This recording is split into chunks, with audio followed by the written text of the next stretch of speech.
What if Deku joined Team JPDE Compilation? Chapters 58 to 64. Changing Tides. Friday, Day 152. What the hell happened last night? Deku asked, waking up. Last night was a blur to him. The last thing he remembered was talking to Professor Peach, and now he was in bed, but not his bed. Deku looked around this unfamiliar place. His eyes then fixated on a window and saw the Beacon campus. Deku sighed in relief and fell back down onto the bed. As he did, his right hand landed on something soft. Deku then turned his head to see Professor Peach completely naked. Professor Peach's eyes then opened. "Good morning, Ijuku," Peach said. Deku jumped in surprise and backed away, falling off the bed. "Oh my, I didn't think you saw me as that ugly," Peach joked. Professor Peach. What am I doing naked in bed with you?" Deku asked. "Isn't it obvious?" Peach asked. But, how did this happen?" Deku said. It seems that your overexposure to the aphrodisiac has caused you to not remember what happened." "I must write that down," Peach said. "Wait. Aphrodisiac?" Deku asked. "Yes. You accidentally knocked a box containing several vials of experimental aphrodisiac powder. And I assume you know what happened next," Peach said. "Professor Peach, I'm so sorry," Deku said. "There's nothing to be sorry for, Ijuku. It was my fault for storing the aphrodisiac in an unsafe place, and besides I very much enjoyed the ride," Peach said, winking. Deku said. "Also, this isn't the first time this sort of thing has happened," Peach said. "So, you were having sex with Cobalt?" "It crossed my mind, but I dismissed it because while you're one to bend the rules, I didn't think you'll actively break them," Deku said. "Yes, we've been doing it just over a month of the scholastic year starting," Peach said. "Well, it's almost been a year then," Deku said. "Indeed," Peach said. "He must have gotten quite the shock when you announced your pregnancy," Deku said. Peach laughed. "He very much was. He also got many looks from his teammates and friends, except for Team RWBY and JNPR, and to be honest, I still have no idea how none of them have found out about it." "Including Glinda," Peach said. "She doesn't." "Won't that be bad if?" Deku asked. "Oh, don't worry, there were no rules broken," Peach said. "But," Deku said, "as a teacher I can't have relationships with students, but as a scientist, I am not bound by the school rules. As long as we keep our relationship outside of school hours, we won't be breaking any rules," Peach said. "Don't you mean yours and Cobalt's?" Deku asked.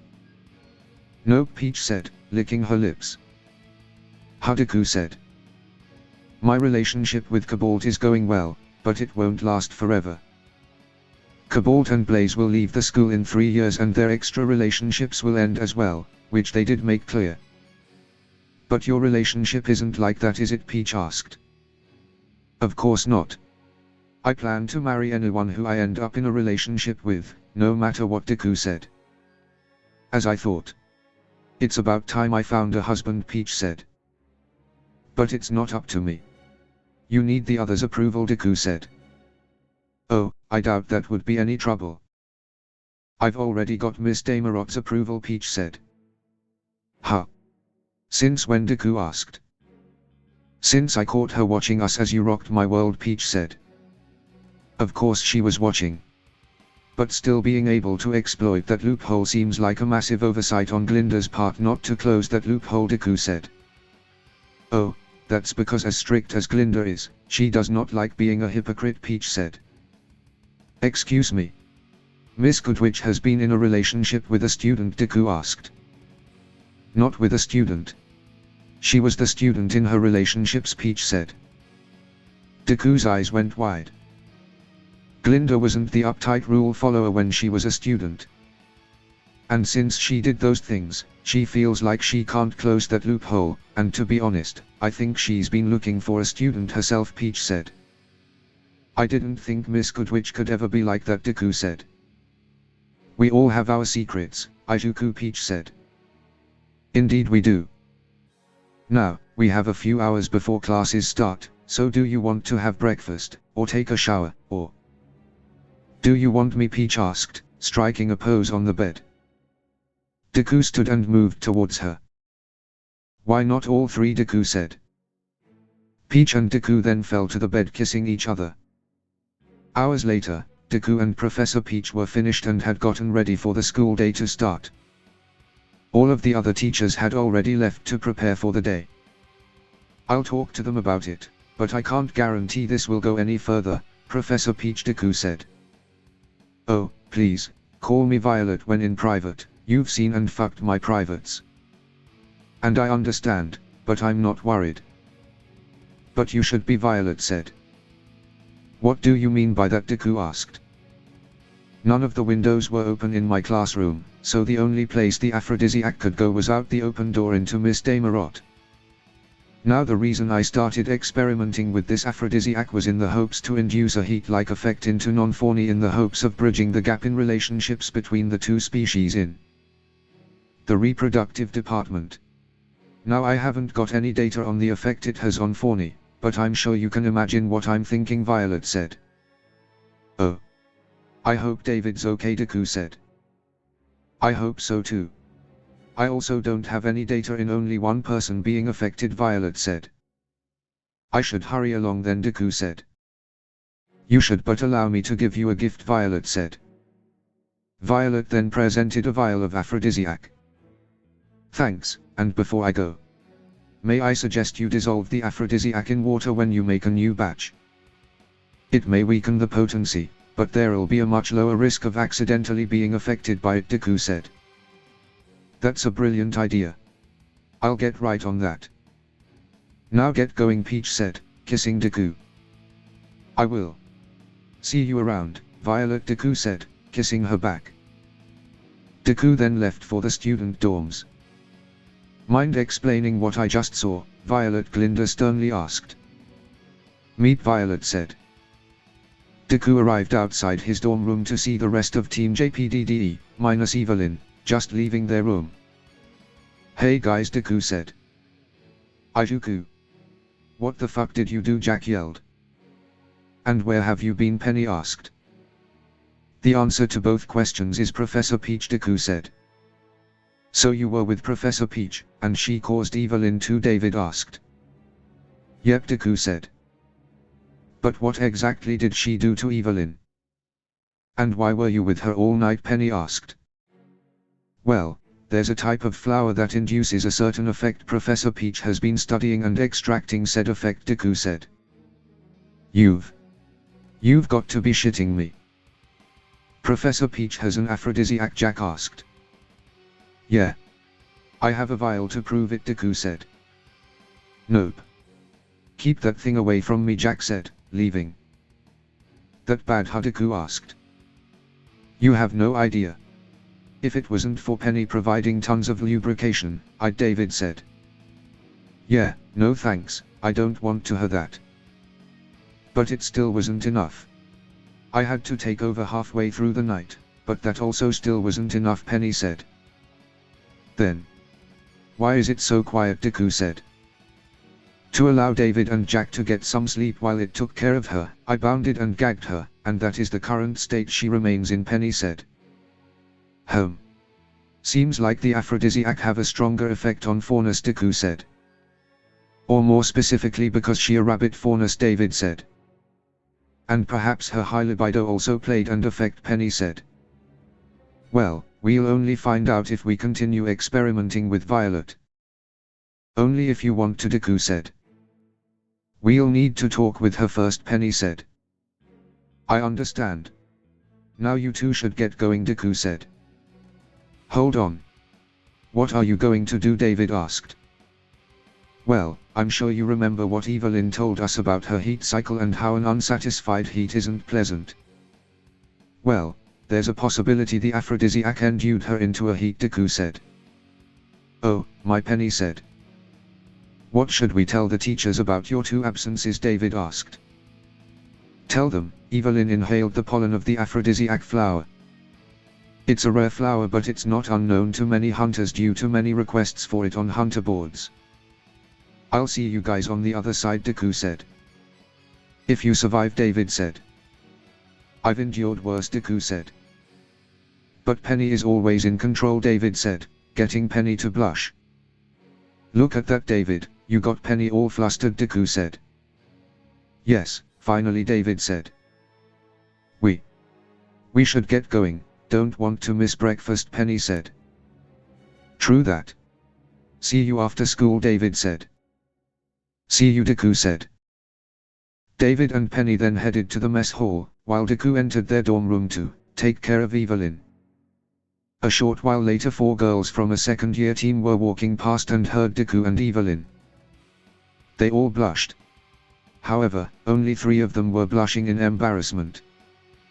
One of the girls, one with back hair with green highlights, was blushing in arousal. The next sight they saw made them go even redder. Evelyn was hanging outside of the window on her back, her top half exposed to the world. Evelyn noticed them, especially the black and green-haired girl. She signaled for the girl to come over. And she did. Meanwhile, David and Penny had gone to tell their teacher that Deku and Evelyn would not be attending today. I see. Though are you sure it was the afro flower, the teacher asked. We're positive, I have data on all flora in Sanus, Penny said. We even checked with Professor Peach, David said. Professor Peach, you say? The teacher said. You don't believe us, Miss Blue, Penny asked. Oh, no, I do believe you in what happened to your teammates. But I don't believe you on how it came to be, Miss Blue said. Penny and David were confused. Cobalt. Come here for a minute, Miss Blue called. Yes. What is it, Shadow? I mean, Miss Blue, Cobalt said. Do you know anything about Mr. Midoriya and Miss Damarot being exposed to an aphrodisiac, Shadow asked. No. I was with Blaze all day yesterday having, Cobalt said. Okay, that's enough. I'll leave you to deal with this, Shadow said. Ha, Cobalt said. Shadow then left Cobalt with Penny and David. Wait, you know about the aphrodisiac, Professor Peach, has David asked. Know about? I helped in creating it, Cobalt said. You what, Penny and David asked. Cobalt then told them how the aphrodisiac was created. Hours later, Jack, Penny and David returned to their room. On their way they didn't hear any suspicious noises, which Jack was very pleased with. The 3 turned the corner to see a very tall and muscular Amazonian woman standing outside their room. David and Penny blushed as they looked over her, but Jack was blushing even harder. Can I help you, the woman asked. Sorry. But why are you waiting outside of our room, Penny asked. Ah, so you're the teammates of the White Rabbit. Allow me to introduce myself, I'm Artemis Chrysantha, Artemis said. It's nice to meet you. Very nice, Jack stuttered. Likewise, though I wish it was under better circumstances, Artemis said. What do you mean, David asked. My partner decided to ditch class to come join your teammates after seeing them, Artemis said. Is everyone in this school secretly a horny pervert, Jack asked. Sadly, I do believe so. I am also guilty of it, Artemis said. Really, Penny asked. Yes. A little while ago I was in a foursome in the school's showers, Artemis said. So you were one of the 4 I saw in the showers after training in the gym, David exclaimed. Gods damn it, Isabella. You said there wasn't anyone who would come into the showers, Artemis said to herself. Isabella burst through the door. You rang, Isabella said. You've got some explaining to do. You said that the gym was empty, but David here was there. Did you actually check, Artemis asked. Well, I forgot, Isabella said. Bullshit. You didn't bother. You're in for it now, Artemis said. Meep, Isabella said. Artemis then dragged Isabella away. Well, that was something, David said. It was, but not too different what I've seen you do, Jack said. causing David and Penny to blush. "Now, would you two mind going in first and make sure Izuku and Evelyn are covered up?" Jack asked. "Will do," Penny said. David and Penny then entered the room and then gave Jack all clear.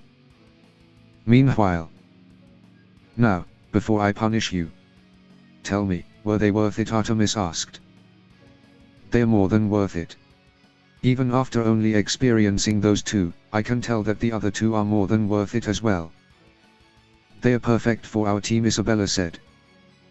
"That's if they agree to our request," Artemis said. "Oh, I think they will," Isabella said.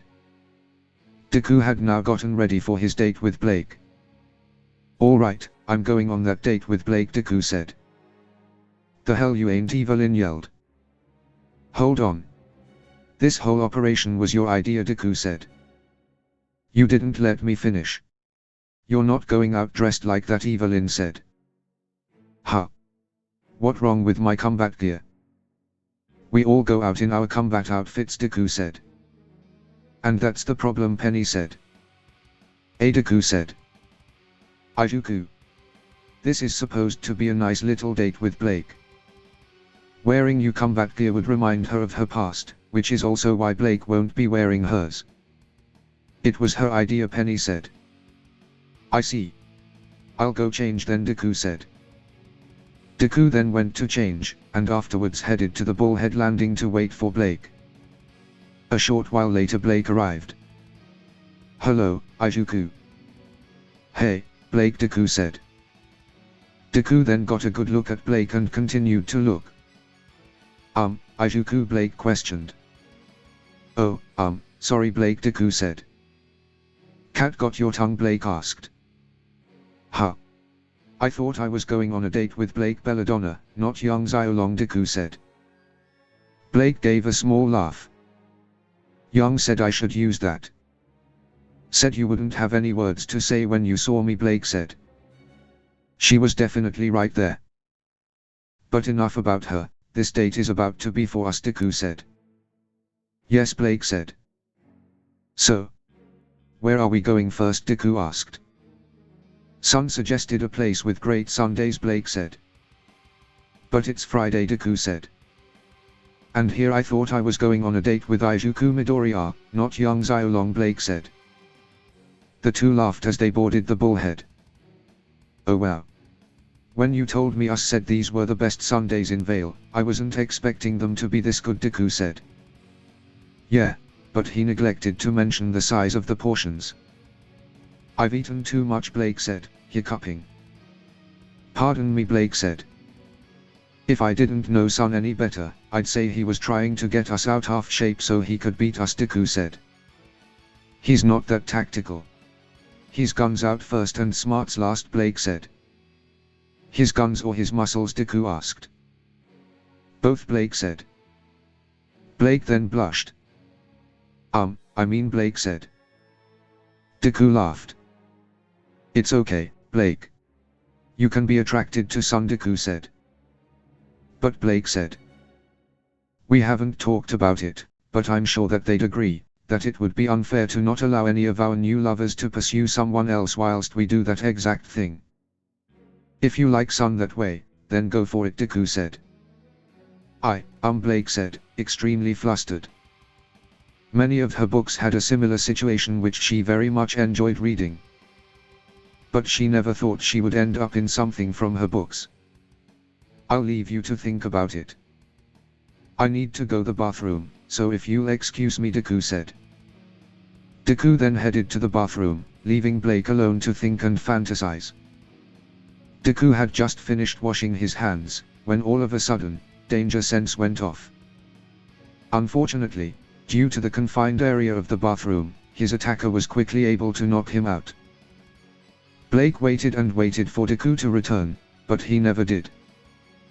Blake began to worry and so she snuck into the men's bathroom to check on Deku. But she found no trace of him. She walked back to the table hoping that she had just missed him, but he wasn't there. Blake then noticed a scroll on the table that wasn't there before. After a closer look, Blake saw that it was a burner. A number that wouldn't work after a certain period of time. Blake began to sweat as this felt all too familiar. She grabbed the scroll and checked the contacts. There was only one contact. That contact then began to ring the scroll. All of this was right out of Blake's darkest memories. Yes, Blake said, answering the scroll. If you move, he's dead. If you scream, he's dead. If you look around, he's dead. If you reach for your scroll, he's dead. A voice said. Blake recognized their voice. If you do anything but what I ask of you, they are dead. If you understand, slowly blink, the voice said. Blake panicked as he could see her. She then slowly blinked. You haven't forgotten. Have you, love, the voice said. Adam. Why are you here? Why are you doing this, Blake asked. I didn't say you could ask questions. But I didn't say you couldn't, either. Always so smart, my love, she was. Walk with me. Your meal is already paid for, Adam said. Blake began to walk and think about what she could do. No one was going to come looking for them until nightfall, and she couldn't call for help. Still. A waste of breath, for both questions have the same answer. I'm here for you, my love. To see what you made of yourself. And I must confess. I am not impressed, Adam said. If I still wanted your approval, I wouldn't have left, Blake said. The prettiest flower, but with pets she consorts only wilt, it will, Adam said. Cute. Did you just make it up, Blake asked. You know I've never been good at improvising poetry. I've prepared it, thinking of when we'd meet face to face again, Adam said. This is hardly face to face. If it's me you want, let him go and come to me, Blake said. You misunderstand, my love. This isn't yet our fated reunion. This is preparation, Adam said. What kind of preparation can you do by kidnapping my friend, Blake asked. There's no ransom. Indeed there ain't a prize. But one thing you have. And that is an answer, Adam said. To which question, Blake asked. Tell me, my love. Tell me what you cherish most, Adam said. What, Blake asked. Give me the pleasure of taking it away, Adam said. You're crazy, Blake said. I've been told. But never have I believed it myself. That is, until the day you left. Yes, I believe I may have gone crazy, that day, Adam said. So I hurt you. Me. Take it out on me, Blake said. Is it your teammates? Do you have a favorite? Your partner, maybe. Is it your anonymity? The squalid faked you keep up, Adam asked.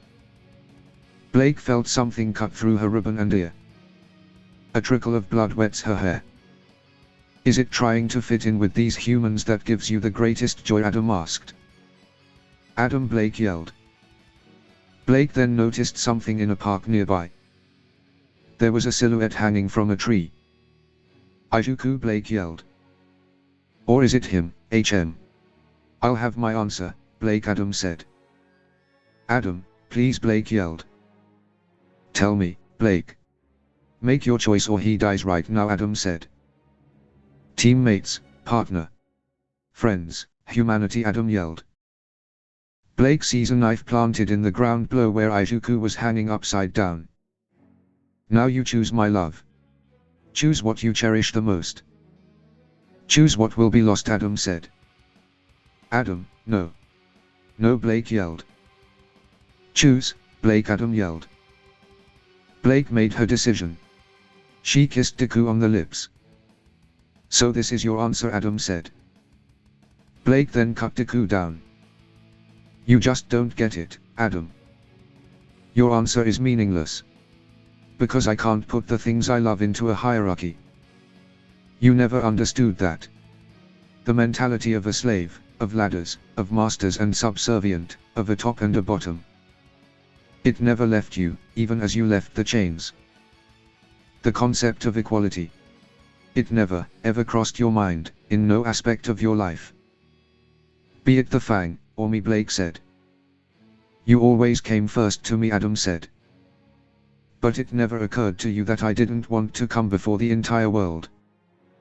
That I didn't want you to overturn the pyramid you saw, or burn it to the ground if you couldn't put me at the top of it. All I ever wanted was you at my side, Adam.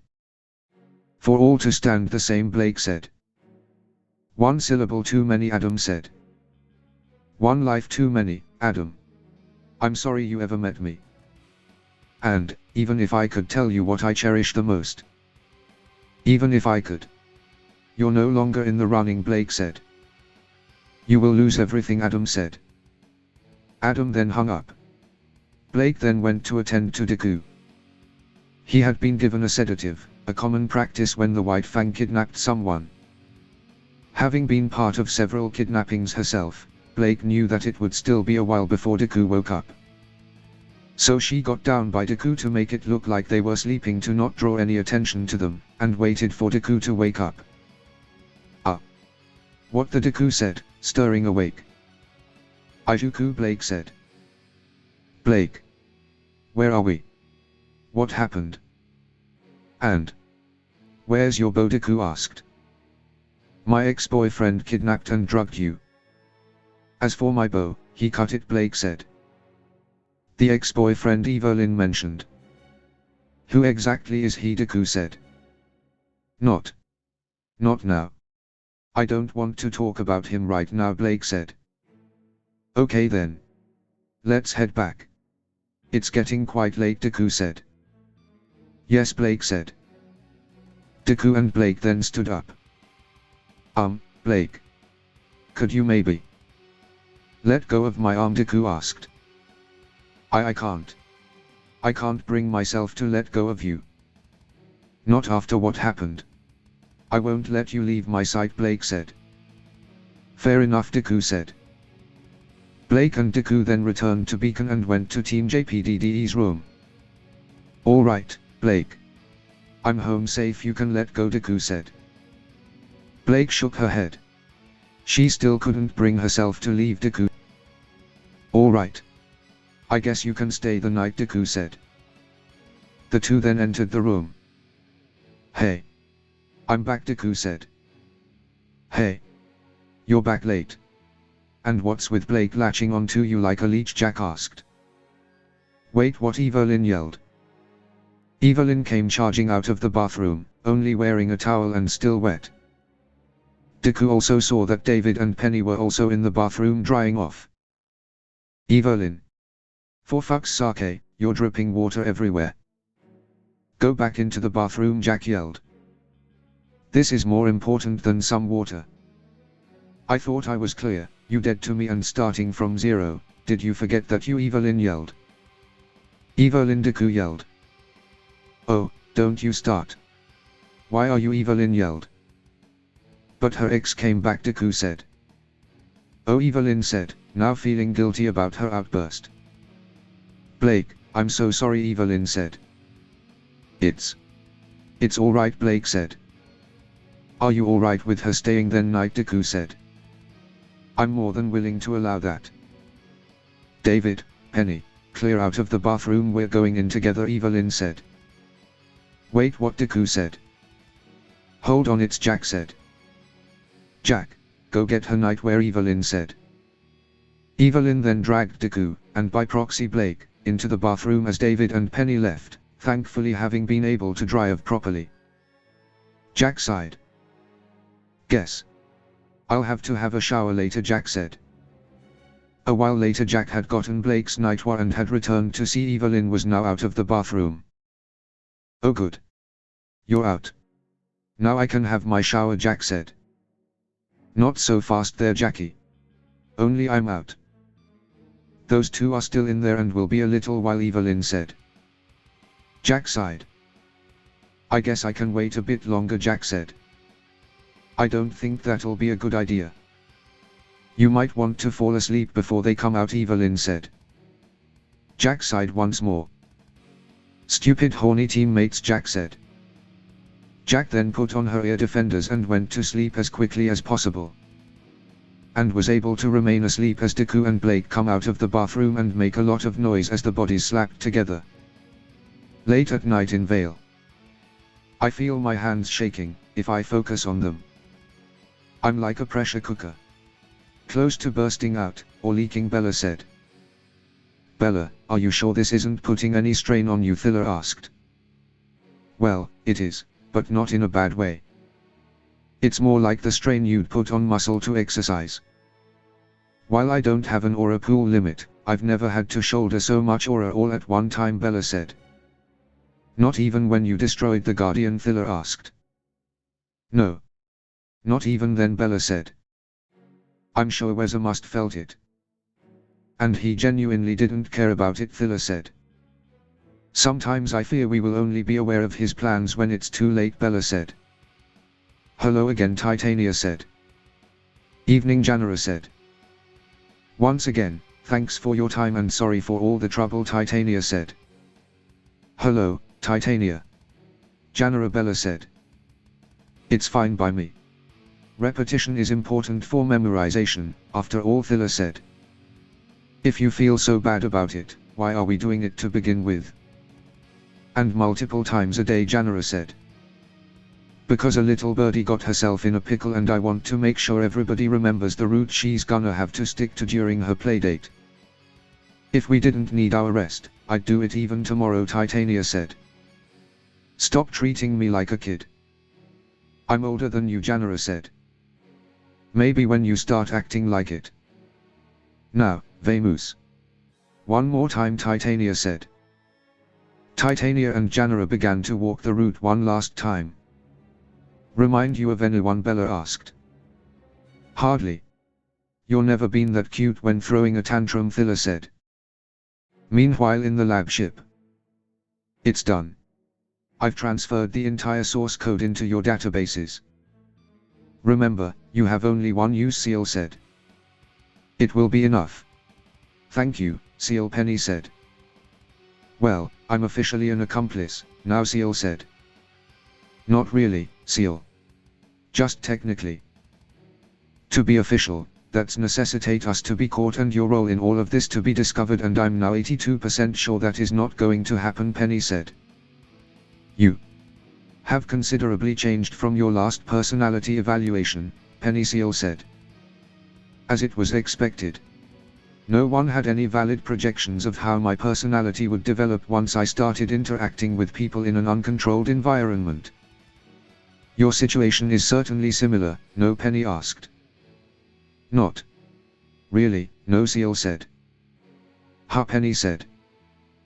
There have been no projections made for me. I was never supposed to leave my father's lab unless there was an emergency with you.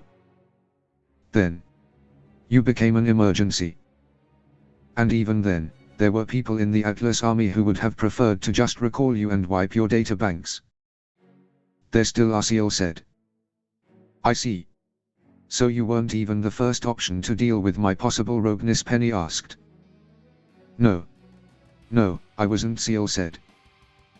Then why are you here? Penny asked. Because I asked to be. To my father, Seal said. Penny smiled. Thanks for your assistance, Mr. Polendona, Peach said. Nonsense. Keeping James busy is maybe what I'm best at, after robotics. And the situation of this poor girl saddens me. Considering that machine is based on my designs, I feel partly responsible, Enrico said. I find it peculiar that they didn't ask for your counsel in this. Maybe you could have helped Amber, Peach said. Or I could have done something completely different. You see, even before I revealed to James that there's no such thing as a kill switch for Penny, he never trusted me to the point of being privy to state secrets. Or his own. We both know that the only reason I stay with the Atlas army is out of convenience. There's no loyalty to any flag in these bones, just scientific interest and my own judgment, Enrico said. I feel a certain affinity. And speaking of secrets, Ospin and his circle certainly do keep a lot of secrets. But I'm starting to wonder if he doesn't keep even more from them than they do from the rest of the world, Peach said. In Ospin's office, Are you absolutely sure you're going alone? Glinda asked. She would take that as aggressive. She made it clear that she doesn't trust me, Ospin said. I understand that. My question is why you're trusting her. Despite your help to Team Jade in their endeavors, Glinda said. It's not about trust. It's about an opportunity that I can't pass over, even if I have to take risks, Ospin said. Glinda was surprised. What is it? Ospin asked. If there's one thing I've never seen you do, Ospin, is take risks so easily. Just what is so important about a little girl that looks like her? Are you afraid this could be another her, despite her apparent disposition? Glinda asked. Yes. As I said, there's no greater danger. So imagine if there were suddenly two, Ospin said. No. That's not what I fear, Ospin thought. I see, Glinda said. What I really fear is her having nothing in common with either of us, Ospin thought. Saturday. Day 153. Deku was in his room when he got a message on his scroll. Deku opened his scroll to look at the message. Deku said. Ijuku, Penny asked. Looks like I've got that date with Yang today, Deku said. Oh, that's wonderful, Penny said. Hold on. You sure that's Yang? It's from an unknown number, Evelyn said. I believe so. We never actually exchanged scroll numbers, Deku said. How did you manage to score a date with her without exchanging scroll numbers? Jack asked. With a great amount of charm, Deku said. Fuck off, Jack said. Honestly, I have no idea how I managed that, Deku said. I don't think it's that strange. I mean, I've never exchanged numbers with Yang either. And besides, it's not that hard to find someone here if you know what they're like. Yang is usually in an arena or the gym. Much like how you can usually find Weiss in her room or the library, David said. That does make some sense. But I do suggest that you exchange scroll number with her if you're going to be dating her, Penny said. Don't worry. I'll ask her when we meet up at Junior's. Sounds like she's busy in the morning, so I shouldn't bother her, Deku said. If that's so, do you mind helping me practice using my hero form and possible one for all if I can handle it? David asked. I can do that. And I do believe you could use one for all, even without your hero form, though only at 2% at most, Deku said. I'll take that, better than Evelyn, David. It's not fair. Why am I the only one who can't use it? Evelyn said. Well, theoretically you can, but it would drain all of your aura before you would be able to use it. You would need to become more muscular than squishy, Penny said.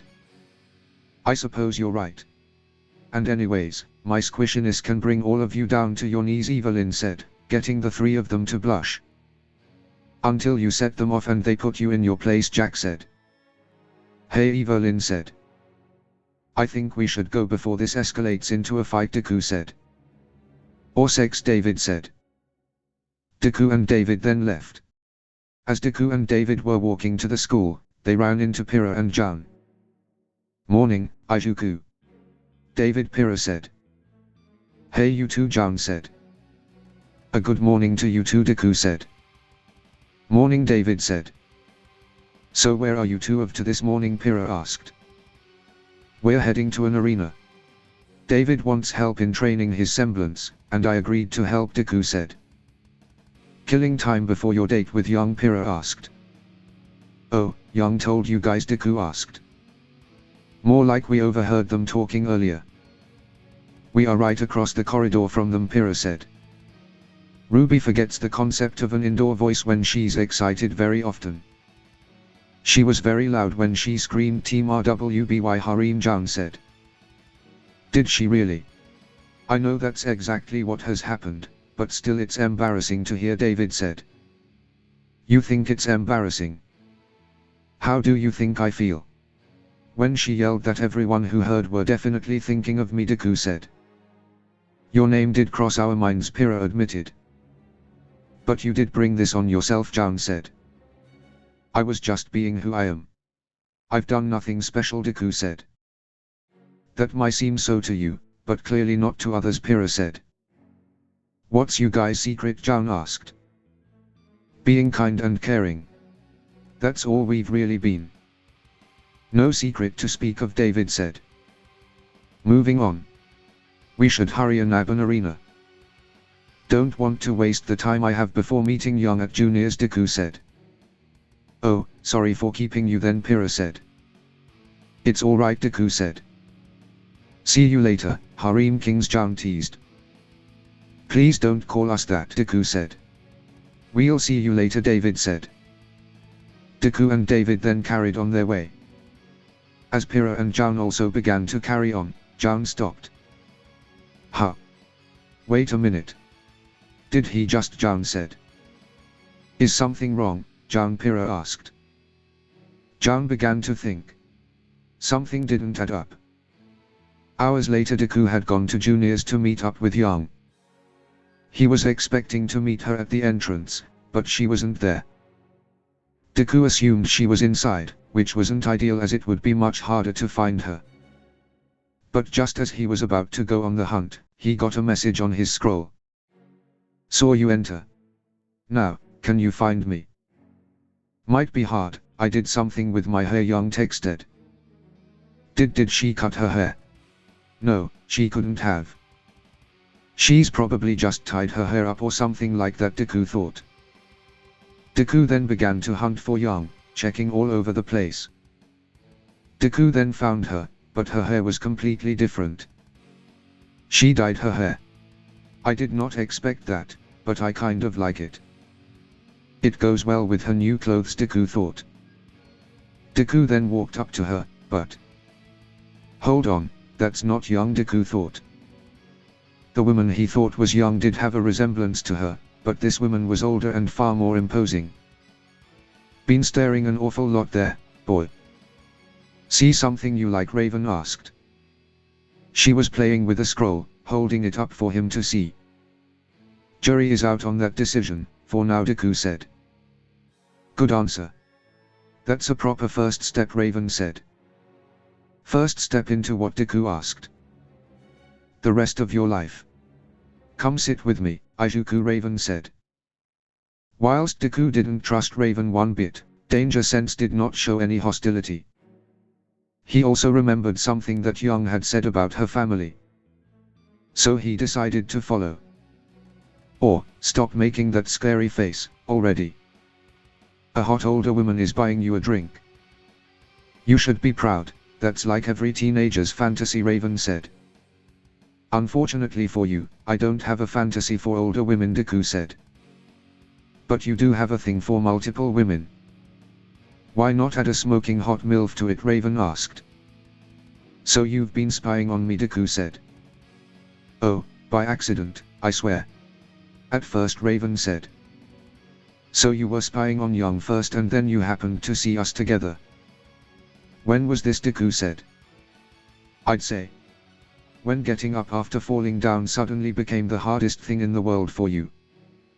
And I bet it wasn't the only thing suddenly getting hard, was it? Raven asked. Ha ha. It must have been very funny for you, Deku said. Oh, it was. But there's no need to be ashamed, it's perfectly natural at your age. And she is gorgeous, isn't she? Raven asked. And you'd know all about that, wouldn't you? Deku said. Whatever could you mean by that? Raven asked. Well, half of her comes from you, doesn't it? Deku said. Bonus points for creatively weaving a compliment into that stab in the dark, Raven said. I'd say it was more of a stab in the bright of day, Deku said. On what grounds? Just looking kind of like her doesn't mean anything, Raven said. It's not just your looks. You give off a similar feeling to her. You've also been spying on her and then on me because of our relationship, Deku said. Is that what you think? Raven laughed. And finally. That is 100% Young's laughed. There's no doubt in my mind. You are no doubt Young's mother. The mother she has been looking for a very long time, Deku said. Pretty sure that took a backseat once she got into Beacon, Raven said. And it was for the better. Yang forgetting about looking for you is the best thing that has ever happened to her. No longer is she putting herself in tough situations to find even a sliver of a paper trail, she finally starting to relax and experience a normal life. But oh no, just when that's happening, you decide to pop back into her life. And then what? You disappear again, putting her back where she started. Deku asked. I like your style, Izuku. And for that, I will correct you without taking off one of your fingers for raising your voice at me, Raven said. Like I'd let you, Deku said. First of all, I didn't know she had been looking for me, Raven said. You what? But she's your daughter. How could she not be looking for you, Deku asked. Our situation is complicated. Just like why you're at Beacon. There's no village where you say you're from, Raven said. You've made your point.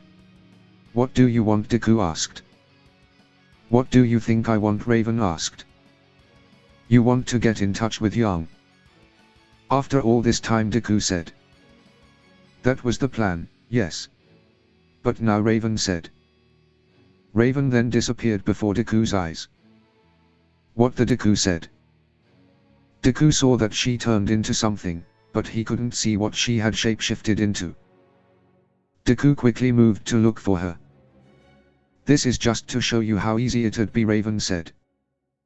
Deku jumped and turned around to face Raven. There's something I'm going to have you help me with, Izuku. Things to do, stuff to verify. All for the chance of a heartwarming reunion between mother and daughter, Raven said. There would hardly be anything heartwarming about it, Deku said. Maybe. Still, you really want to be the one to deny Yang some closure, Raven asked. You're the worst mother of all time. What is it you even want, Deku asked. I'll tell you once I've decided. In the meanwhile, just keep living your good little boyfriend life, Izuku. But not a word about me to anyone, or I'll go back to being the untraceable void in Yang's life. This time, forever, Raven said. You're full of it, Deku said. Excuse you, Raven asked. Considering the kind of person you are, from our little exchange, I'd cut you out of her life for good. But that's not my choice. But you came to Vale looking for her, you let slip earlier. Even before I came into the equation, you wanted to meet Yang. There's something you want from her, and considering the kind of person you are, you'll get it sooner or later. Meeting Yang is in your interest, so disappearing into winds is not something you can threaten me with to get what you want. Whatever it is. And don't think you can threaten me with physical violence. If you try going after me or any of my friends, you can be damn sure I'll make sure you'll regret it for the rest of your life, Deku said. Congratulations, Izuku. You passed the first test, Raven said. The first what, Deku asked. Yes, yes, yes. There's definitely something I want from you, now. Provided you continue proving yourself, Raven said. What the hell are you even on about, now, Deku asked. Wouldn't you like to know? But that's for another time, Raven said. Oh, no. You're not, Deku said. Raven then kissed Deku on the lips. Sorry, hun, but you're not my only date for the night. I have a date with a blonde bombshell. And you can call me Raven, Raven said. Raven then transformed and left. Deku went to give chase, but he fell to the ground. What the Deku said, as it became hard to move his body. Deku noticed a cut on his arm. He then realized that whilst she was kissing him, she had sliced him with a blade that paralyzed his body. He wasn't going anywhere soon, which meant she could meet with Yang without him interrupting. Damn it, Deku yelled. Meanwhile at Beacon. Have fun, then Blake said. Oh, I intend to. Not too much fun though, Yang said. Really, now? Yang's eye along taking things slow, Blake said. What can I say? I like subverting expectations, Yang said. Yang then left. Wonder why he wanted to meet by the gardens first if we're going out. Maybe he has a surprise. They'd better not be flowers. Wouldn't know where to put them. I can stop by the dorm again if it's that, dodge the questions and throw myself at him. No, bad Yang. That came out so wrong. Anyway, there's my... That's not Izuku, Yang thought. Hello, young Raven said. What's going on here, Yang thought. Who are you, Yang asked. Young Raven said. Raven then removed her mask. We have a lot to talk about, Raven said. You can't be, Yang said. Oh, I can. You should have seen some pictures from when I was a student here. I didn't change that much, Raven said. You're Raven. Raven Branwen, Yang said. I am Raven said. There was a moment of silence. Okay, I'll be honest. I was expecting this to be more animated. You have nothing to say, Raven asked. I have so much to say I don't know where to start from. All my life. All the questions, all the doubts, all the times I wished you were there, and you weren't. All the times I've thought of this moment, and how it would go, Yang said. Is it anything you imagined, Raven asked. Not at all. All the time I spent searching for you only to come up blank, I thought I'd have to tack you down to the ends of Remnant. And instead you just appear in front of me, Yang said. What can I say, I like subverting expectations. But seriously, Yang, no need to make this more complicated than it needs to be. Just say the first thing that comes to mind. Go with your gut, Raven said. My gut, how, Yang asked. Your gut. What is it you want to say the most, right now, Raven asked. Why did you leave me and Dad, you fucking bitch, Yang asked in anger. Excuse me, Raven asked. 17. Almost 18 years gone without a word or even saying goodbye or leaving a goddamned letter. Do you even remember my birthday? What I did to myself because of you? Do you have any idea what it is like, growing up asking yourself what's so incredibly wrong with you that your own mother took one look at you and decided to skip town, Yang asked.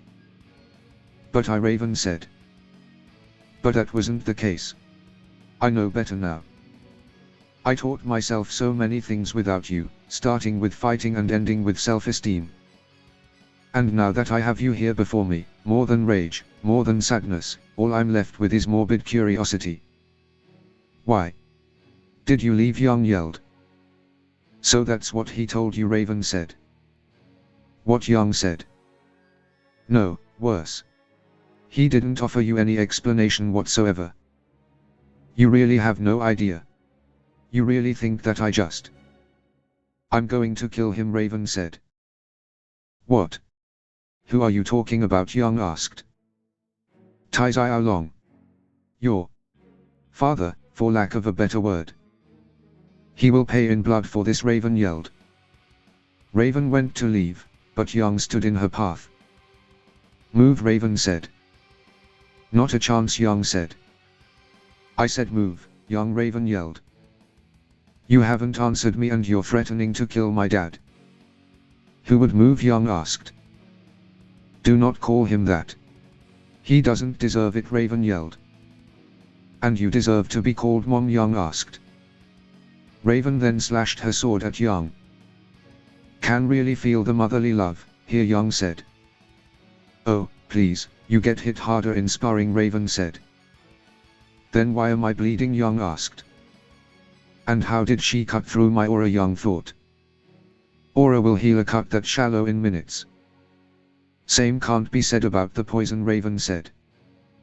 Did you just say? Yang asked, before falling down in pain. No worries, it's just the first second. And the paralysis only lasts a couple hours for aura users, Raven said. Who the hell brings a poisoned blade to their first meeting with their daughter? Yang asked. Oh, don't make this about you, now.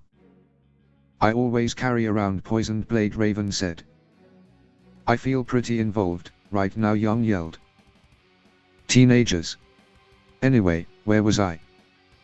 Oh, Yeah. I was going to go visit your father right now and shove his teeth down his throat. To start with, Raven said. Don't. You dare, Young said. And hopefully, he didn't actually throw away, Raven said. Someone then shot at Raven. Good shot. Just too slow, Raven said. Thanks for the tip. I'll adjust my aim accordingly for the next shot, Pira said. Team JNPR then stood between Young and Raven. You guys, Young said. You were right, Jaun, Pira said. Sometimes I am, Jaun said. What? How did you, Young asked. Hey, Young. I just thought it'd be weird for you to meet with Izuku here when he's gone to Vale to meet you, Jaun said. But how did you know, Young asked. Ruby, Team JNPR said. Makes sense, Young said. All good and well, but what are you actually doing here, other than posing at me, Raven asked. Well, I was thinking about having Ren bring Young away and call the teachers. While we delay you long enough for them to arrive. If you could have just left, you wouldn't have had to confront Young, Jaun said.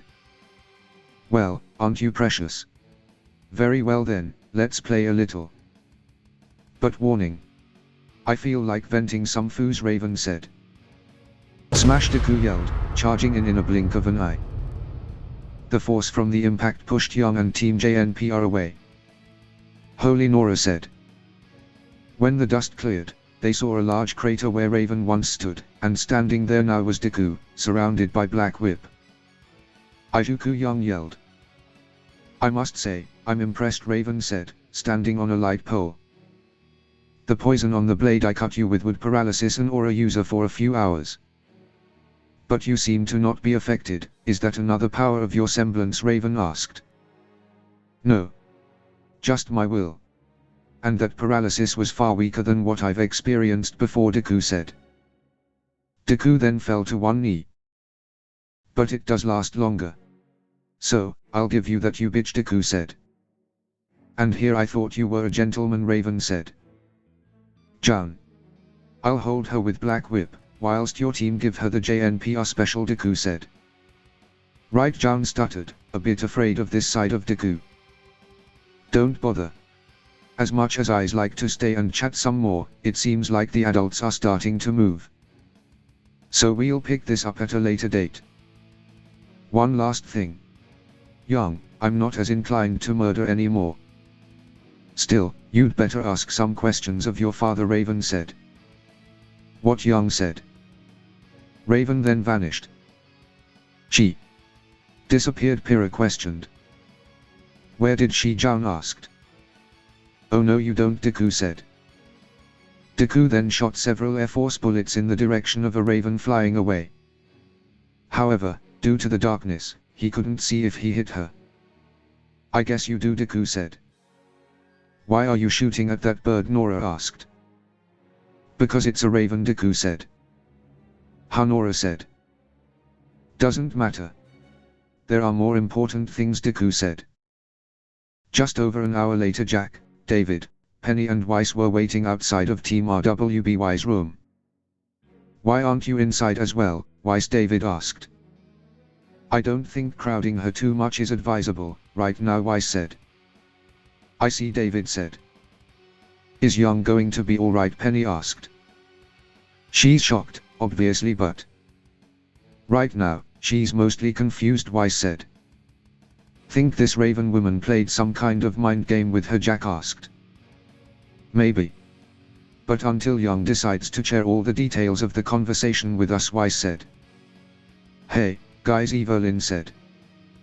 Evelyn then arrived with Deku. Izuku. How are you, Jack asked. I'm completely fine. Nurse Bo was just worried about the effect of the venom due to me moving, Deku said. Poison, honey, Evelyn said. Poison is ingested. Venom is injected. And since I was cut to inject the paralysis effect, it's a venom, Deku said. Good to see you're well enough to argue semantics, darling, but we've got other things that are more important, Weiss said. Right. Evelyn, you mentioned Miss Goodtich had a message she asked you to deliver to young Deku asked. Yes, but it's kind of private, so, Weiss, maybe you could tell her in my Evelyn said. Ruby then came out of her room. Oh, good. You're here Izuku, Ruby said. Ruby. Is young alright, Deku asked. She is, but she wants to talk to you. Alone, Ruby said. I see, Deku said. Well, since you're going in, come with me one sec, Evelyn said. Deku and Evelyn moved away from the others. So, Professor Goodwitch told me to tell young, but I don't know her so well as to tell her something like this without feeling uncomfortable, Evelyn said. What is it, Deku asked. Apparently, Young's father has been trying to reach her on her scroll for the last hour or so, ever since he was notified about what happened, Evelyn said. And she hasn't been picking up, right, Deku asked. Yeah, Evelyn said. All right, Deku said. Deku turned to going into Team RWBY's room. Hey, Aiju, Evelyn said. Yeah. Is there another message, Deku asked. Yes, but from me to you. Cheer her up, at all costs, Evelyn said. I doubt she would want to do that, Deku said. You never know. It's a great way to relieve stress. And me and Nurse Bo didn't check that the poison didn't affect your biggest asset for fun, Evelyn said. You sure about that, Deku asked. Okay, maybe for a little bit of fun, Evelyn admitted. Deku sighed. I'll do everything I can to make her feel better, Deku said. Good luck, stud, Evelyn said, kissing Deku on the cheek. Deku then entered Team RWBY's room. Young. Are you? I mean, how are you feeling, Deku asked. She said she didn't do it, Young said. Didn't do what, Deku asked. That was my mother, Izuku. The one who skipped and never looked back. The one who just left. Except, when I confronted her about it. She looked like she couldn't believe her ears, Young said. It appears that there seems two sides of the story. So why haven't you done as Raven said and contacted your father, Deku said. I know, and I mean to do, Young said. Deku noticed Young was gripping her scroll tightly and that there were a bunch of missed call notifications on the screen. So why haven't you been answering his calls, Deku asked. Because I'm scared, Izuku, Young said. Shouldn't Ruby or Blake be here with you, instead, Deku said. You know why I can't have Ruby be in here. And Blake, she's got enough on her plate. I can't have her. If Young said. Young then got another call from Tai. Izuku. Please, Young asked. Deku stepped closer and grabbed hold of her other hand and squeezed it gently. Thanks, Young said. Young then answered her scroll on speaker. Young, please, answer me. Are you alright, Tai asked. Dad, I'm fine, Young said. Oh gods, Young. Are you hurt? They told me she attacked you, Tai said. She just gave me a scratch, it's already healed. And my friends helped me. I told you, I'm fine, Young said. Oh, thank goodness. I didn't think she'd. I mean, Raven was impulsive, but I never thought. Why would she, Tai said. She got a little pissed when I accused her of running out on us when I was born, Dad, Young said. Tai stayed silent for a moment. Did she now, Tai asked. Yeah, it was kind of dunny, because, she reacted like she couldn't believe her ears. And then she wanted to kill you. She got so angry that she literally wanted to go kill you right that instant. Somehow, Young said. Young's hand was shaking so much in contrast to her upbeat attitude right now. Hey, Dad. Can you do me a solid and tell me she was faking it, Young asked. Tai remained silent. Can you please tell me she's full of it? That it's all some kind OD scheme. So I can put her behind me and get on with my life, Yang said. Yang was all I could say before Yang screamed and threw her scroll at the wall. Yang, Deku yelled. No, Yang yelled, punching the wall. Yang, stop. You're going to hurt yourself, Deku yelled. Yang punched the wall over and over. He lied to me. All this time, he lied to me, Yang yelled, punching the wall again. Deku. What happening? Young Ruby said, opening the door. Not now, Ruby. Stay out, Deku said. Ruby quickly shut the door. Young, listen to me. Stop, Deku yelled. It was all a lie, Young yelled. Young, Deku roared. Deku wrapped his arms around Young and pulled her away from the wall. Young began to thrash around, hitting Deku several times. Young. You need to calm down, Deku said. Young continued to scream. An idea then came to his mind. All this time I thought, Young yelled, being interrupted by a feeling at the base of her neck. Young looked to see Deku nibbling on her neck. Young let out a cute moan. Deku. What you, Young asked, moaning again as Deku continued. Deku continued to nibble, making Young moan. Her rage soon began to be replaced by pleasure. Feeling like Young had calmed down enough, Deku stopped. Young was breathing heavily, and her face was a blushing mess. Sorry for doing that, but it was the only way I could think that would quickly calm you down, Deku said. Or Young whispered. What did you just say, Deku asked. More, Young said. You want more? But what about, Deku asked. Please.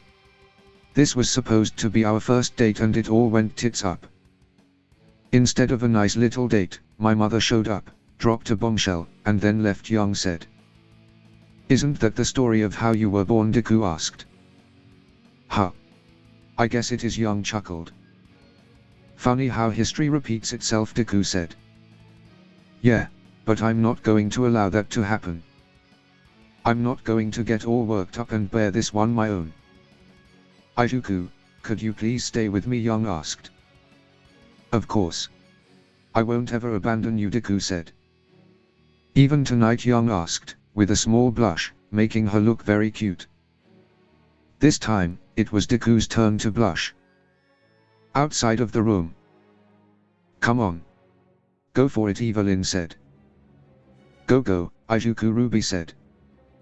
Not again, Wise said. Evelyn soon got her answer. Outside on the balcony of Team RWBY's room there was a raven. Sunday. Day 154. Ospin was boarding the bullhead to head into Vale to meet with Janora. Shortly after Ospin boarded the bullhead, it took off. He's gone. I repeat, he's gone. Ospin has left Beacon, David said. Perfect. Partner, I want you to hurry up to the main hall of Beacon as soon as Bella arrives on the return bullhead. This is it, everyone. We're saving Amber, Jack said. Janora was waiting in Vale for Ospin to arrive. You're early, Janora said. Not really, it's just the bullhead arrived a few minutes early. Is that a problem, Ospin asked. Not really. Just wasn't really paying attention to the station. You surprised me, Janora said. I see. So, what are we doing, Ospin asked. Huh? You're asking me. Didn't you want to talk, Janora asked. Well, yes, but I didn't mean it as an interrogation, or questioning. I meant it in an informal way, Ospin said. Bella's bullhead has just left the station, Thilla said.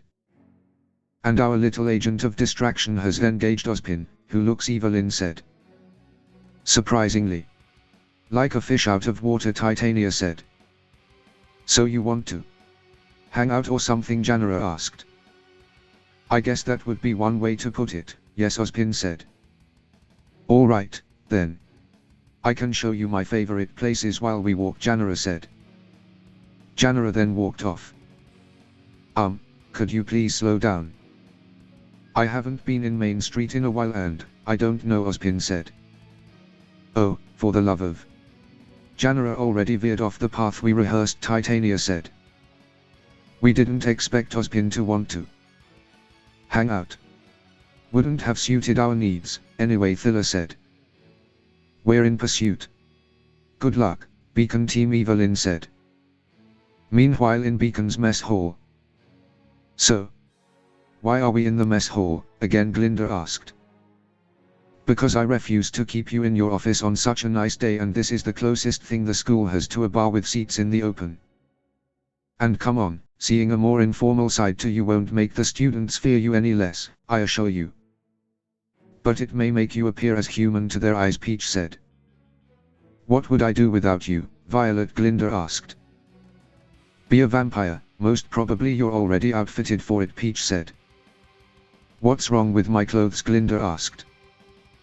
Well, the small cape, to start with, Peach said. I'll have you know, Glinda said. Professor Peach is successfully distracting Miss Goodwitch. I have no doubt she'll be able to keep her occupied for a positively long time, Penny said. Then that leaves just waiting for Bella to get here. David, how's the bullhead, Deku asked. On schedule. It'll be here in 30 minutes, David said. Back in Vale. Thanks, Mr. And thanks for buying, Mr. Ospin, Janera said. Think nothing of it. So, you like crepes, Ospin asked. And ice cream and caramel apples. Pretty much all sweets. Not that the rest of human food isn't great, but I like the sweets, Janera said. Human food. So you don't consider yourself human, Ospin asked. Should I? I don't even look like a normal human, and even for fairness I'm out there. And that's without getting into the fact that I was created, not born, Janera said. Created? By who, Ospin asked. I don't really know. It's this flame guy, who calls himself a boss. David and the others told you about him, no, Janera asked. They did, and I'm sorry to admit that I have no knowledge of such a being, Ospin said. It's fine. Still, the guy is confusing, Janera said. They're moving. Come on, Evelyn said. Why go through the trouble of making me, only to try to kill me afterwards, Janera questioned.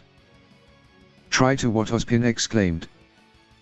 Hey, volume. We're in the middle of the streets, Janera said. I'm sorry, it's just. He tried to kill you, Ospin asked. Well, not him personally. Anyway, he failed. Ijuku and the others saved me, Janera said. I see. Still, to try and kill a child is... It's unforgivable, Ospin said. Why do you care, Janera asked. Excuse me, Ospin asked. They told me about the Grim. I'm sure there are kids out there, even right now. Why do you care about me this much, Janera asked. It's because you remind me of some people, Ospin said. You mean more than one, Janera asked. Yes. When I heard about you, I thought. I mean, you definitely have some kind of tie to at least one of them. You look too much alike. Involuntary, I guess, but it's there. And I needed to meet you, Ospin said. I see. Want some of my crepe, Janera asked. Sure, Ospin said. Back at Beacon, Jack, Penny, Deku, David and Bella had entered Ospin's office. The headmaster really likes his gears. Or clocks, I guess, Bella said. But am I glad he doesn't like cameras, David said. No surprise there. Someone used to being so secretive certainly wouldn't trust a 24/7 feed tapped into the Vale network. Anyway, Penny, you're up. Hack in that elevator and let's get down, Jack said. Affirmative. Grant me 274 seconds, Penny said. How many minutes is that, Bella asked. About 4.5 minutes. Anyway, are you ready, Bella? Once we're down there we'll be counting on you, Deku said. And sorry for putting more pressure on you, but to allow you to touch Amber, we're gonna need to open the machine. Which is the only thing currently keeping her alive, Jack said. I know. It's part of the reason why I needed this much aura, and a backup supply. Before actually healing her, I will need to overcome the rapid degradation of her aura structure, stabilize her, Bella said. How long is it going to take, David asked. A few minutes. This isn't like repairing a broken bone. Doing it too fast could send her body into shock, Bella said. That's fine. You'll have all the time you'll need. We'll make sure of it, Jack said. Back in Vale. Did you like it, Janara asked. I'm not the biggest fan of sweets. But this crepe, as they call it, was good, Ospin said. As they call it? You mean you've never had one before, Janara asked. As I said. Not the biggest fan of sweets. Also, I don't really go out much, Ospin said. How? How can you not like sweets? You're weird, Janara said. Oh, it's just that most sweets are a bit too rich for my tastes. I prefer simpler recipes, Ospin said. Like, Janara asked. Shaved ice, Ospin said. Shaved ice, Janara questioned. Have you ever tried it, Ospin asked. No. No, I don't think I have, Janara said. Would you like to, Ospin asked. I'm starting to wonder if we were ever needed, Thilla said. I know, right? It's a bit awkward, but Titania said. I've never seen Ospin act this way towards anyone, Evelyn said. Oh wow. It's so cold. And so big, Janara said. It's quite the generous portion, yes, Ospin said. So this is just ice, Janara asked. Yes. As I said, I prefer simpler sweets, Ospin said. I guess you can't get any simpler than ice. But the syrups look so yummy, Janara said. Glad they do. Now, be sure to not eat too big of a spoonful at a time or you might, Ospin said. Bon appetite, Janara said. Janara then took a huge spoonful and felt a sharp pain in her head soon after. Yeah. What was that? That felt so weird, Janara said. A long memory then came back to Ospin. Goodness, Ounce. Why didn't you warn me about that?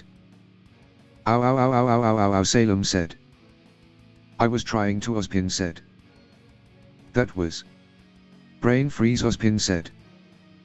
Brain freeze. Sounds funny, Janara said. It happens when you eat something cold too fast, Ospin said. Okay, my fault. But you were right, you know, Janara said. Whilst looking at Janara eating shaved ice, a memory of Salem eating shaved ice came back. There was no difference between them in that moment, except for age. Shaved ice is good, Janara said. You weren't kidding. It's so tasty, but it's just ice and fruit syrup, Salem said. I'm glad you like it. Just eat slowly and don't eat too much of it, alright? It's easy to get a stomachache, Ospin said. Okay, Janara said. Fine, Salem said. Dear Salem said. What is it, Ospin asked. You think the baby will like it too, Salem asked. Back at Beacon, the infiltration team had hacked the elevator and were now in the vault. We're here. The machine is at the end of this corridor, Deku said. This place. It's much older than the school, Penny said. Let's hurry, Bella said. The team quickly made their way to the end of the corridor. Oh, Amber, David said. We've made it, partner. We're here, Jack said. Bella. Please, David said. Leave it to me, David. I swear I'll save her, Bella said. Everyone, I'm going to operate the machine now. Bella, the moment the tube will open, her vitals will start fluctuating. I need you to be prepared, Penny said. I came prepared, Penny, Bella said. Bella then charged her aura. Pop her open, Bella said. In the lab ship. He never forgave me for that.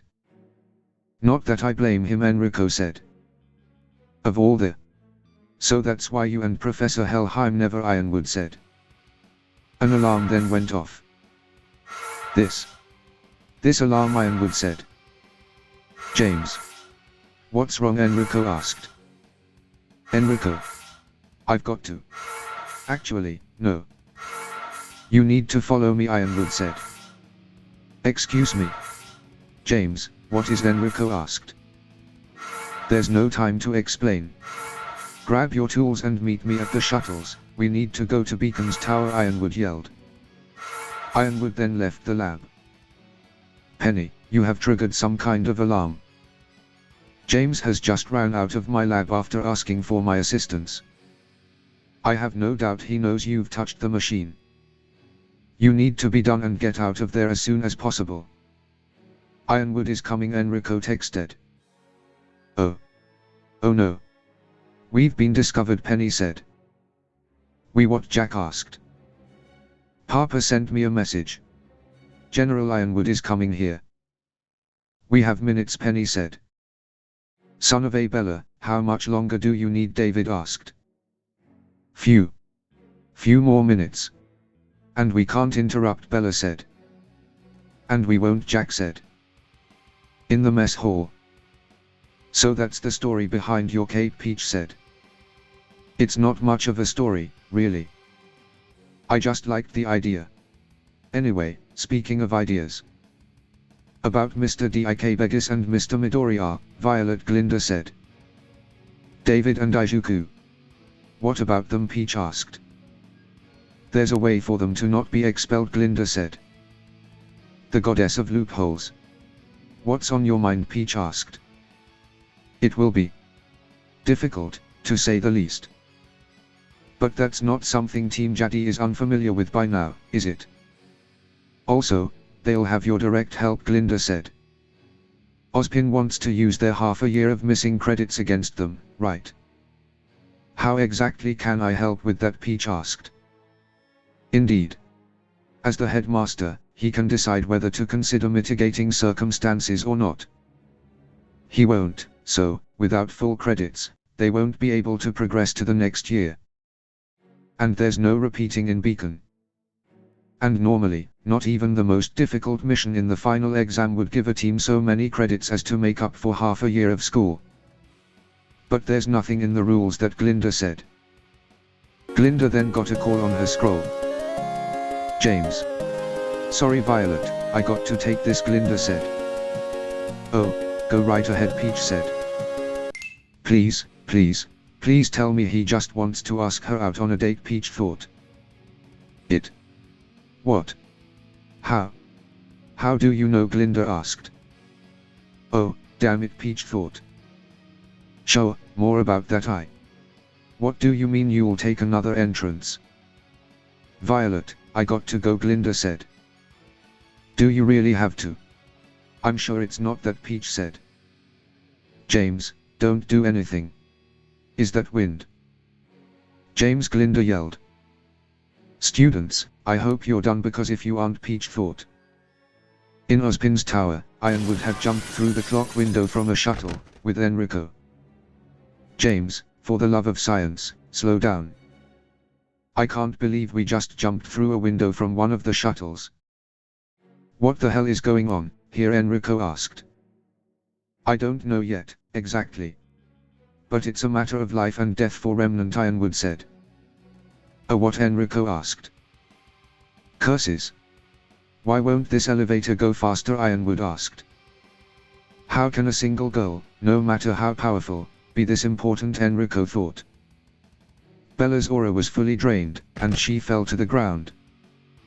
Bella, David called out. It's done, Bella said. You mean? Jack said.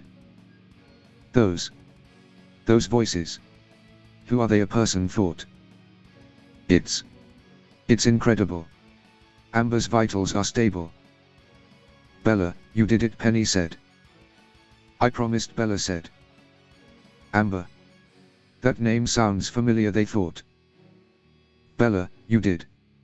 Bella, David asked. She's passed out. She must be exhausted, Deku said. We need to hurry. Let's place Amber back in the machine, Penny said. Yes. Amber is the person, thought. Amber is me. Amber is my name, Amber thought. The elevator, Jack yelled. They're coming. We're trapped, David panicked. Amber is safely secured. But I don't detect any other exits or a suitable hiding place, Penny said. I can use Black Whip to latch onto the ceiling and cover us in it and hope they don't see us in the dark, Deku said. I'm Amber. And those voices, they're Amber thought. Amber began to cry. They're my friends. They came for me. And now they're in danger. They need my help. An exit, how can I find? Wait, I know about an exit. It's all coming back to me, Amber thought. It'll have to do. There's no way we're fighting our way out of this, Jack said. Alright, it's going to be, Deku said. The left corridor, Amber said. Amber, David questioned. Amber, thank goodness. It really worked, Penny said. It did, but there's no time now. Get to the wall at the far end of the corridor, hurry, Amber said. They did as Amber said. The wall appeared to not exist. This. Amber, how did you, Jack asked. Later. It won't stay open long. Vamoose, Amber said.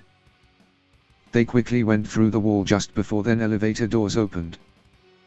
James, there's no one here, Enrico said.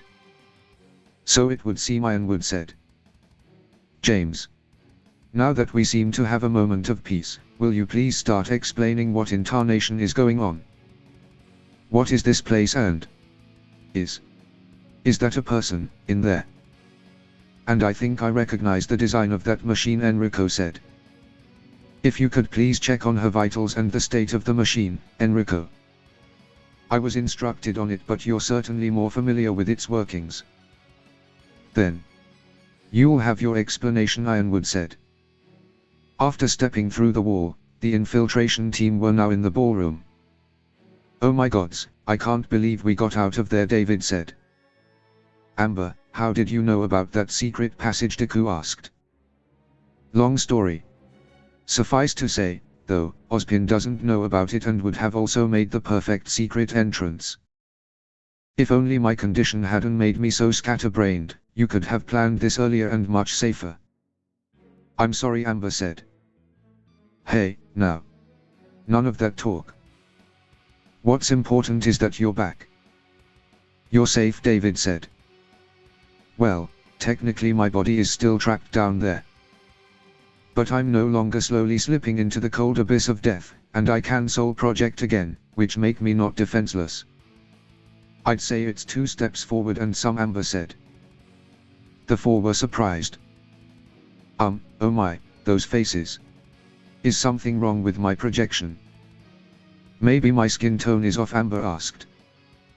No. You look positively healthy. It's just that your speech is much more focused, Penny said. Oh, that. Quite. This is actually my default way of talking, it's just I was incomplete before. My soul projection didn't project all of my mind and memories, Amber said. Your memories?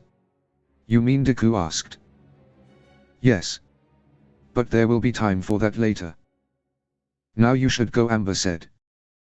You're using the second person. What about you, Penny asked. I believe it's high time me and the headmaster had some words. So I'm going to wait, Amber said. Amber then left. All right. Let's do as she said and bring Bella to our dorm room. Then, the moment she's recovered enough to walk, we need to bring her back to Vale, Jack said. Roger that. And we should also advise the others, David said. It was now late in the afternoon. Thanks for walking me to the station, Janera, Ospin said. Thanks for buying me more shaved ice. And for everything else. It was fun, Janera said. Yes. Yes, it was, Ospin said. And you're much nicer than what I thought you'd be, Janera said. You thought I wouldn't be nice, Ospin asked. Thank gods it's over, this was about to give me diabetes. And it went on for so long after we got the confirmation text, Evelyn said. Oh, such. Anyway, Ospin is good with kids, isn't he, Titania said. Yeah, and not in his usual way. Like, he feels less like a mentor and more like a, Evelyn said. A father, yes, Thilla said. Yeah, to be honest. All I heard of you made me think you wouldn't be nice at all. But I guess I was wrong, wasn't, Janera said. The top of the shaved ice started to fall to the ground. Oh, no. That's the most syrupy part, Janera said. The next thing Janera knew, the shaved ice was back in the bowl. How, what, Janera said. I should go, Janera. And regarding what we were saying earlier. There are things about me that would paint me as not nice to many, yes.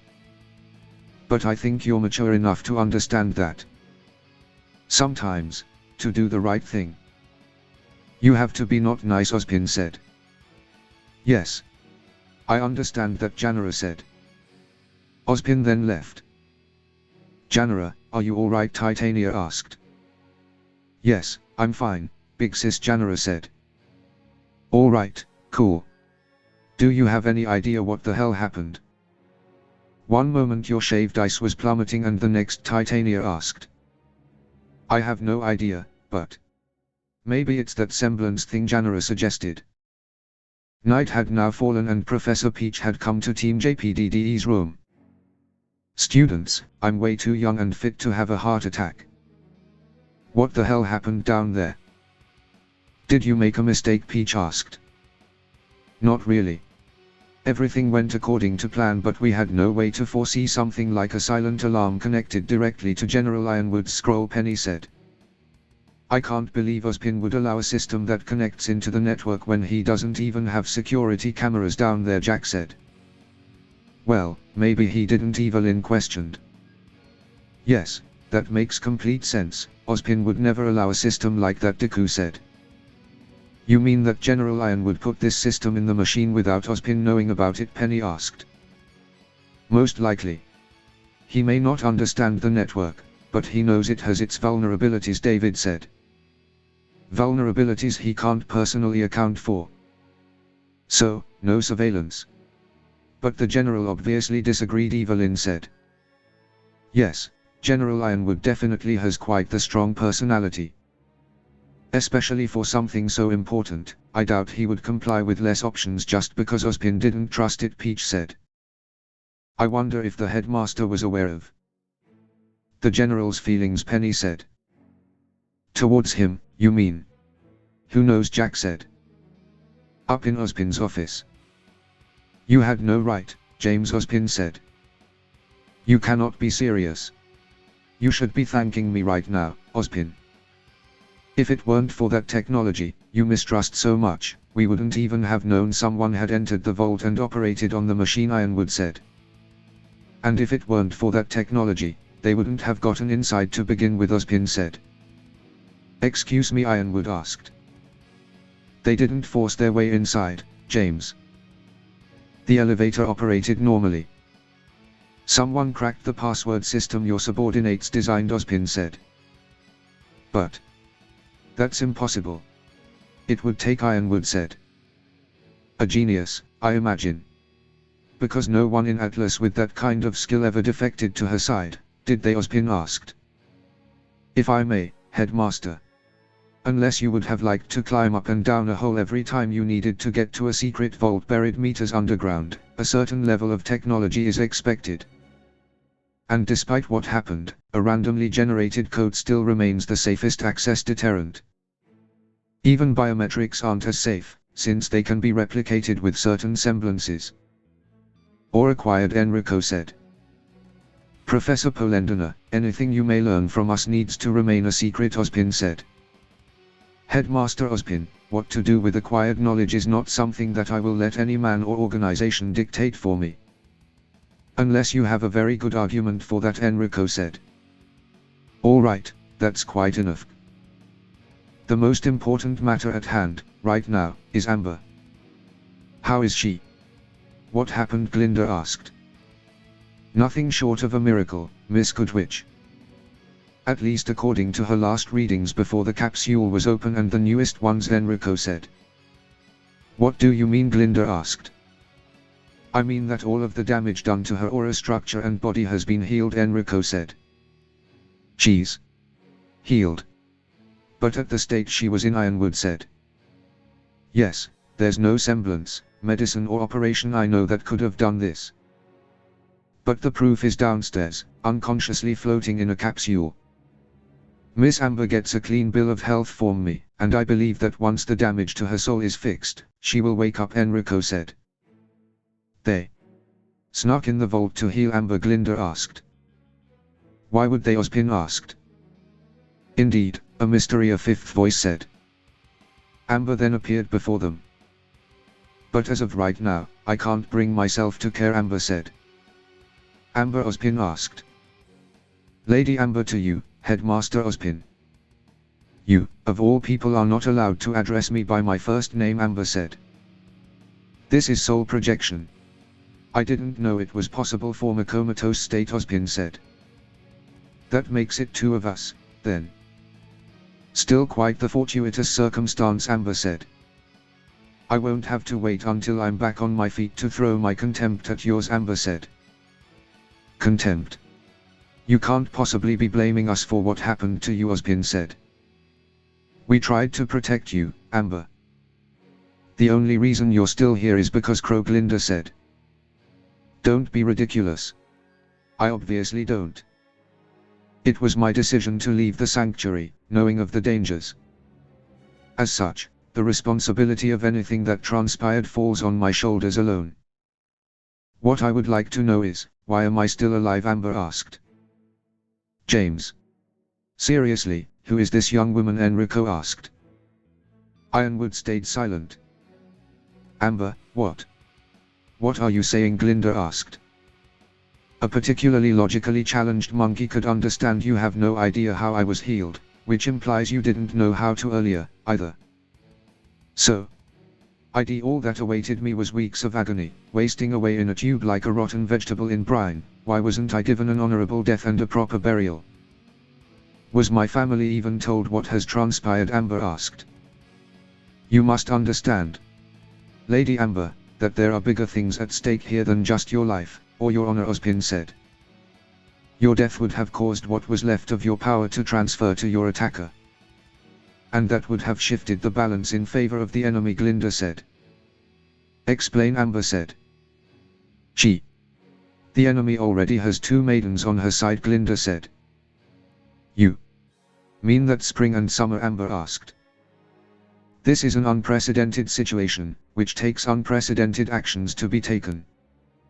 I'm sorry we couldn't offer you the proper respect, but the survival of the world takes precedence over your funeral rites, Ospin said. What a crock of shit. Unprecedented. You call this unprecedented? Hiding, biding your time, turtling. This is the same old that drove me to flee your care. Something unprecedented would have been retaliating. Hunting. Find the broad who hurt me and her 2 cronies and revive Strappadoo on their skins, Amber said. All-out war is not an option, Ospin said. Because it could actually yield results. My great-great-grandfather didn't win a war by biding for time infinitely, he did it by laying waste to an army, Amber said. And how many lives were lost because of it? Ospin asked. How many would have been lost if the war had continued? Amber said. I'm not here to argue ethics of war with you, Ospin said. Right. The unquestionable Headmaster Ospin. Worry not, for Amber Talia Valizanes the Fourth prefers actions to empty words. I will fight your war for you. Starting with the viper hiding under your nose in your own school, Amber said. Amber then left. She said, Glinda said. The enemy is in Beacon, Ospin. And now we're probably set to have a magic duel in your school. I agree with you about the importance of secrecy, Ospin. But don't you think it is unwise to not use everything at our disposal? To protect the innocent from this madness, Ironwood asked. To protect the innocent.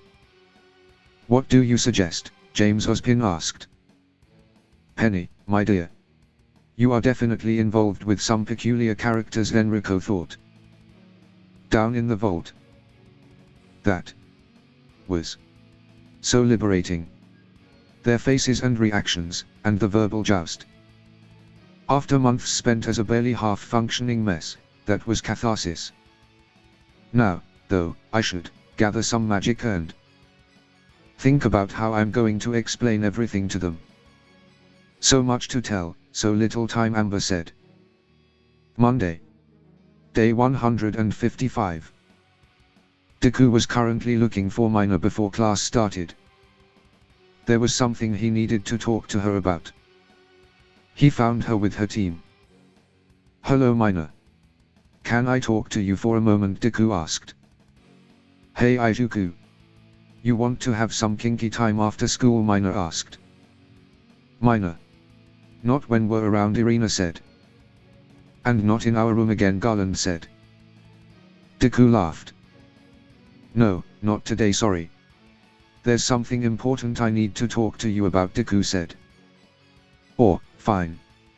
Don't wait up for me guys, Mina said. Okay, we'll see you in class, Orium said. Orium, Garland and Irina then left. So, what do you want to talk about? Mina asked. Remember the day we did it together for the first time? Deku asked. I thought you said this wasn't about sex, Mina asked. It isn't, it's just that something happened afterwards I need to talk to you about. What? What is it? Mina asked, panicked. You took a call and from what I could tell, you came to Beacon under the orders of someone else, Deku said. What are you talking about? Mina asked. Mina, you yelled. Well, I'm sorry, but I can't exactly answer a call when I have a dick in my pussy.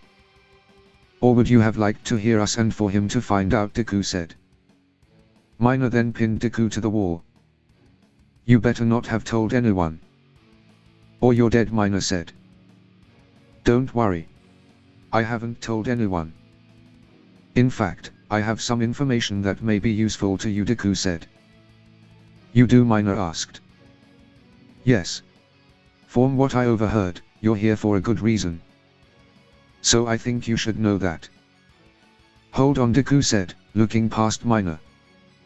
Mina turned around to see that Deku was looking at Blaze and Cinder. What's the matter? It's just Blaze and Cinder, Mina said.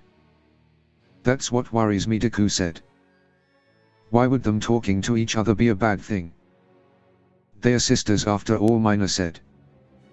Wait, they are sisters? Deku asked. Yes, they are. Long-lost sisters, in fact. They ended up in an orphanage when they were young and were adopted by two different families. Blaze spent several years trying to track Cinder down and now they are finally reunited, Mina said. Well, that makes this more complicated, Deku said. How so? Mina asked. Cinder is the one I was going to warn you about, Deku said. You're accusing her of being here for no good? Mina asked. I know she's here for no good.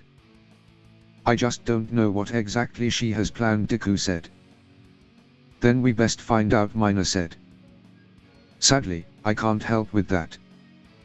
My team needed her off our backs for a while and so we made a deal not to interfere with each other, Deku said. I see. Thanks for the warning. Should we tell Blaze? Mina asked. I believe that would be for the best, but not today. I can see that Cinder makes Blaze happy, and I don't want to ruin her day, Deku said. I agree. Now let's head to class, Mina said. As the two left, Cinder's eyes followed them. Whilst she didn't hear them, she had seen them looking at her. In the classroom just before classes started. How could you four abandon us and join the dark side? Lilac asked. I wouldn't call sex the dark side, Young said. It is when you keep us up at night. I didn't get a good night's sleep all last week, Lilac said. Why didn't you wear earplugs, Blake asked. I did, but you all were too fucking loud. Especially you, Weiss. I thought you understood the pain, Lilac said. I do, but how was I keeping you up? The sun had only just gone down. It wasn't that late, Weiss said. It wasn't. But I was trying to get an early night's sleep. I had just drifted off when you screamed, "Harder, Daddy." Punish, Lilac said.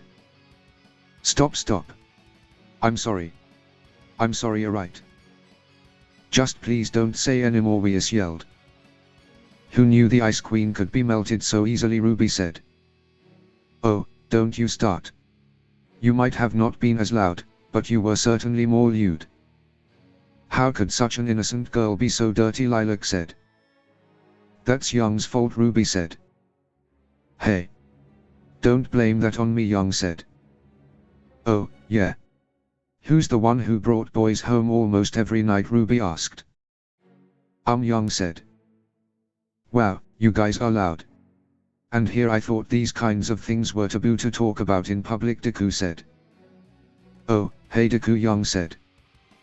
Hey boyfriend, Ruby said. Hello darling, Weiss said. Hello, Blake said.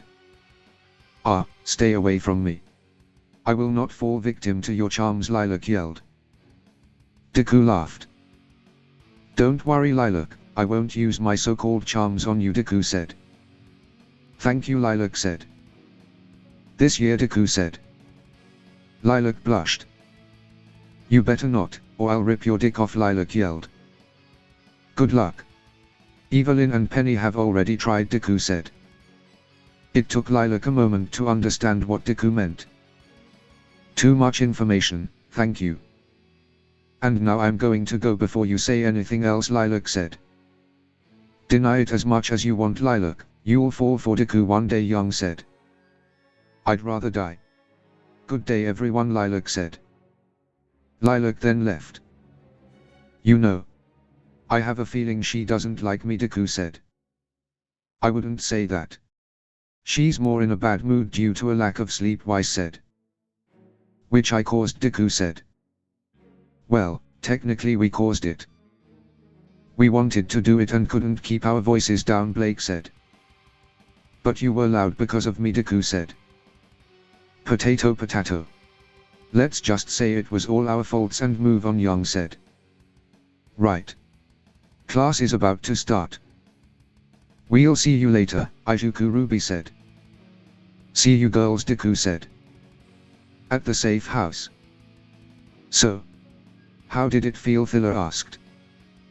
You sure you wouldn't be rather asking if I'm feeling alright, Bella asked.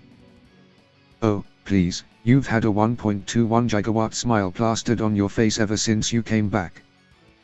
So, how did it feel, Thriller asked. Liberating.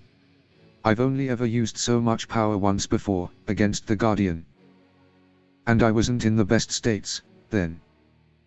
And on top of that, this time I was using it to do something I myself decided on. So, really it was an experience, Bella said. I see. The presence of a personal purpose behind actions. I know what you mean. But to be honest, I was referring to getting carried around the school bridal style and the big hug you got afterwards, Thriller said.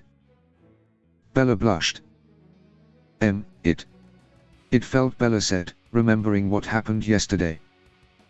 It felt amazing. And not just because it was warm hug.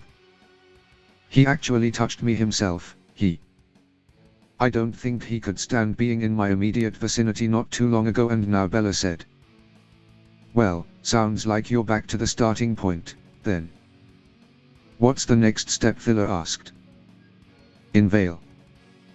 Janora, you should eat it before it melts. What's wrong? You don't like this mix of syrup, Titania asked. No. It's delicious. It's just, Janora said. Amber is fine, Pipsqueak. Hell, better than before, remember, Titania said. I won't believe it until I see her with my own eyes, Janora said. I get that. Still, we overcame that hurdle, so worrying as much as before is useless. Just wastes shaved ice, Titania said. Why didn't she come see us immediately, Janora asked. Titania sighed. Seems like that poor shaved ice won't have the honor of being eaten. Titania to the rescue, Titania said. Titania grabbed the bowl of shaved ice. Hey! Give it back, Janora yelled. You weren't eating it, so. Tropical fruits, Titania said. I was about to. Gimme, Janora yelled. Why don't you just get another one, Titania asked. I don't want another one. I want that one. Because it's mine. Give it back, Janora yelled. Nope, Titania said. Janora then jumped at Titania. Deku had requested to board the lab ship after school, and to his surprise his request was approved rather quickly. As Deku exited the shuttle, he was met by Seal. You're late, Seal said. Am I? I didn't know I was late, Deku said. You requested the shuttle 10 minutes ago and was approved 9 minutes and 11 seconds ago. You are late, Seal said. If you say so, Deku said. Let's get going. You've wasted enough of my time, Seal said. Seal then grabbed his hand and dragged him through the ship. Seal. Where are you taking me, Deku asked. To the infirmary, Seal said. Why, Deku asked. Because you're not feeling well, Seal said, confused. And who said I wasn't feeling well, Deku asked. Because you requested to board the lab ship. Why else would you do such a thing, Seal asked. Because I wanted to thank you and offer any assistance, Deku said. Thank me? Thank me for what, Seal asked. You know, Deku said, indicating they should go somewhere more private. I see. Come with me, Seal said. Seal then took Deku into a storage room. Why did you come to thank me for hacking the elevator to the vault? I was forced by my programming to stop Penny from going rogue. It's illogical to thank me, Seal said. I don't think so. You could have told General Ironwood about our plan, or you could have just shut Penny down. There were so many other options you could have chosen, but you didn't. So, thank you, Deku said. As I said, I was forced by Penny to hack the elevator. It is illogical to thank me, Seal said. If you say so. Still, I'm going to thank you and ask if there's anything you need help with, Deku said. Well, since you've wasted my time with your illogical thanks, you can help me with an inventory check, Seal said. Very well, Deku said. Deku and Seal then set to work. They went rack by rack taking inventory and finding out what needed to be ordered. Deku was currently taking stock from the bottom, whilst Seal was up on a ladder taking stock of the top racking. Update, please, Seal said. Right. There is a shortage of copper, cobalt, tin, aluminium, magnesium units, Deku said. Oh, for God's sake. Why do they do this all the time? For once, can they check how much is left before taking it and write it down? Is it that hard? What would they do without me, Seal asked. Probably run out of materials, Deku said. Very funny, Seal said. I try my best, Deku said. Well, don't, Seal said. You wound me, Deku said, looking up at Seal. But that was a big mistake. Deku could now see up Seal's skirt and saw that she was going commando. Deku blushed and looked away. What's the matter, Seal asked. I saw up your skirt, Deku said. And Seal asked. Huh. So holding your hand embarrasses you, but looking up your skirt doesn't bother you, Deku asked. How does this relate to that indecent event, Seal asked. Seal, looking up someone's skirt is more indecent than hand holding, especially since you're not wearing any underwear, Deku said. Seal blushed, finally understanding. She brought her hand to her face, letting go of the ladder, and ended up beginning to fall. Seal yelled. Deku quickly moved to catch her. He was able to catch her. However, they ended up not in the best position. Deku's hands were under Seal's knees, folding her them to his chest and spreading her legs open. Put me down this instant, Seal yelled, wriggling about. Seal. Stop. Stop moving. I can't. Deku said. Seal then felt something poking her butt. She went as red as a tomato, realizing what it was. Put me down, now, Seal yelled. Stop wriggling first. It's making this very hard, Deku said. It's not the only thing that's hard, pervert, Seal said. Just stop moving, Deku said. Seal did so and Deku was able to put her down. Seal then left the room without a word. Deku decided it was best to leave quickly. Seal entered her quarters and went into her charging station. Whilst she was charging, she pulled up the video of Deku's, Evelyn's and Penny's first threesome she had recorded. Deku was currently walking back to his dorm room. As he was passing through the garden, he saw Pira sitting on a bench. It appeared that she had something troubling her. He decided to approach her to see if he could cheer her up. Hey, Pira, Deku said. Pira yelped, as she then fell off the bench. Pira said. Sorry about that, Deku said, extending his hand. It's alright, Pira said, accepting his hand. Deku then pulled Pira up, but as he did so, Pira ended up bumping into him and holding on. Sorry, Pira said. It's okay. Is everything alright, Pira? You're not usually like this. Don't give you grief being oblivious again, Deku asked. No actually. There's been something else on my mind, Pira said. Oh, really? Is it something you're willing to talk about, Deku asked. Yes, actually. I could do with a second opinion, Pira said. A second opinion, Deku asked. Yes. There's something someone said to me that made me think about how I value life. Deku. How far would you go to save a life, Pira asked. I would give up everything I had to save them, Deku said. Everything? Does that include your life, Pira asked. Yes. If I had to give up my own life to save someone else, I would do so, no matter who they are or what they've done. If they look like they are in trouble and calling out for help, I wouldn't hesitate, even if I hate, Deku said. That's very heroic of you. I would do the same, but I don't think I could sacrifice for someone I hated and has caused so much harm, Pira said. I don't think many could, but that's just who I am, Deku said. Indeed, it is. But what about the people you leave behind, Pira asked. Excuse me, Deku asked. That's what they asked me about sacrifice. Even if you sacrifice yourself with no regrets, how many regrets are you going to leave with the ones closest to you, Pira asked. But you'd still leave other with regrets if you died another way, Deku said. Pira said. Sacrifice isn't the only way you could die. You could die during training or contact an illness that kills you. Regrets are a part of life, and you need to learn to deal with them and grow from them. If you don't, then you're not really living life to its fullest, Deku said. I see what you mean. Thanks, Deku, Pira said. You're welcome. By the way, who asked you that question, Deku asked. It was from something I was watching.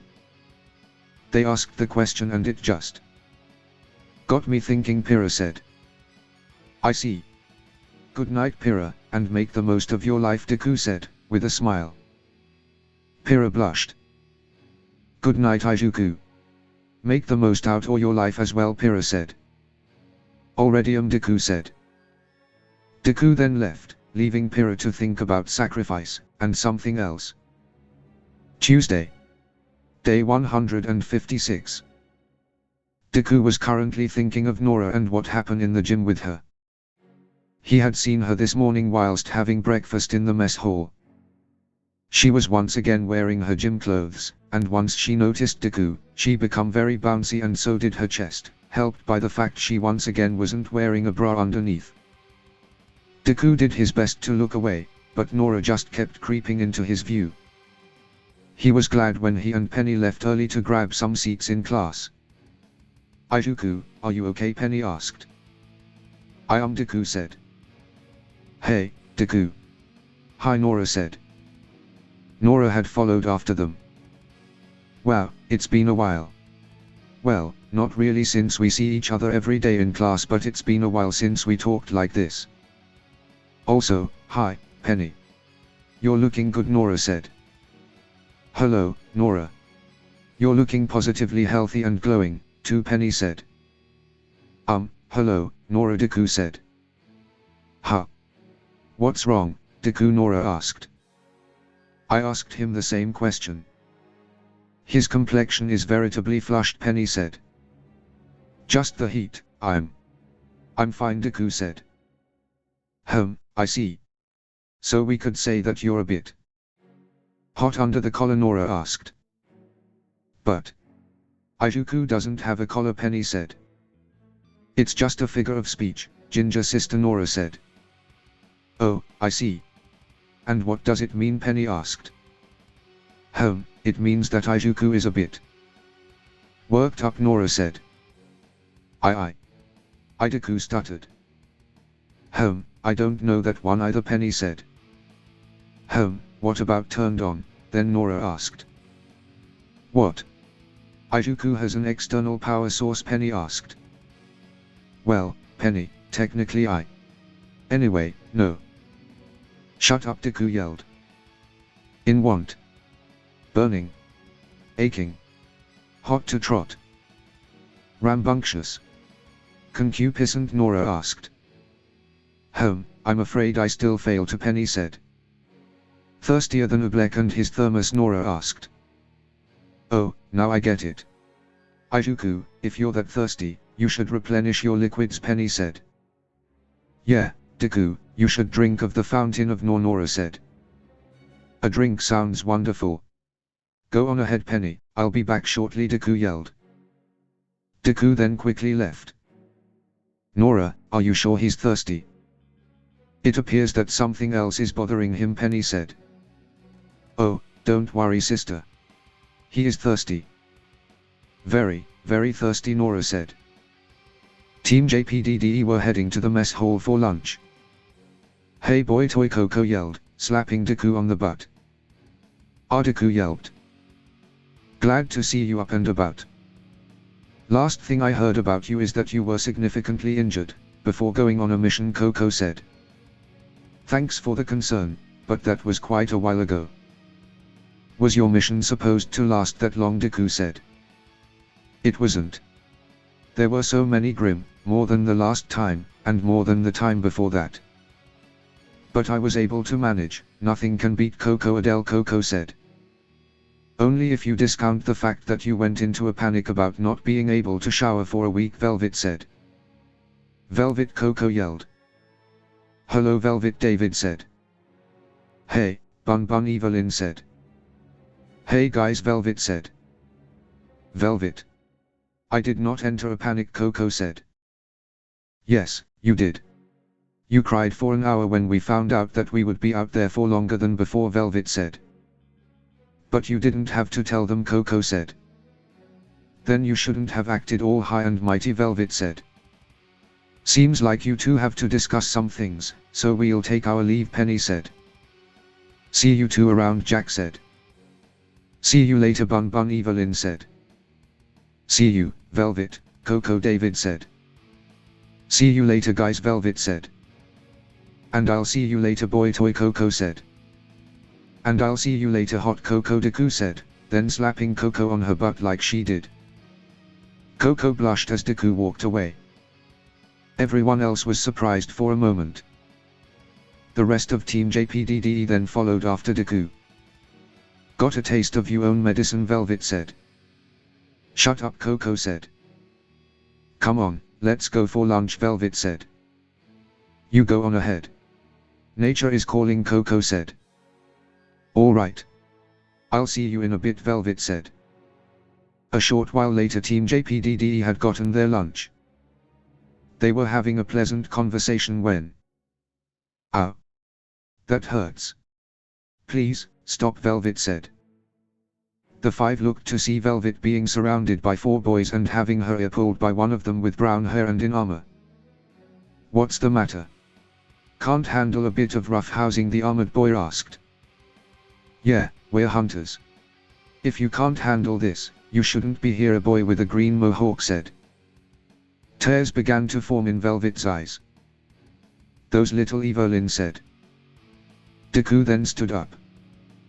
"Ijuku," Penny said. Deku then walked over to them. He then grabbed the armored boy arm tightly.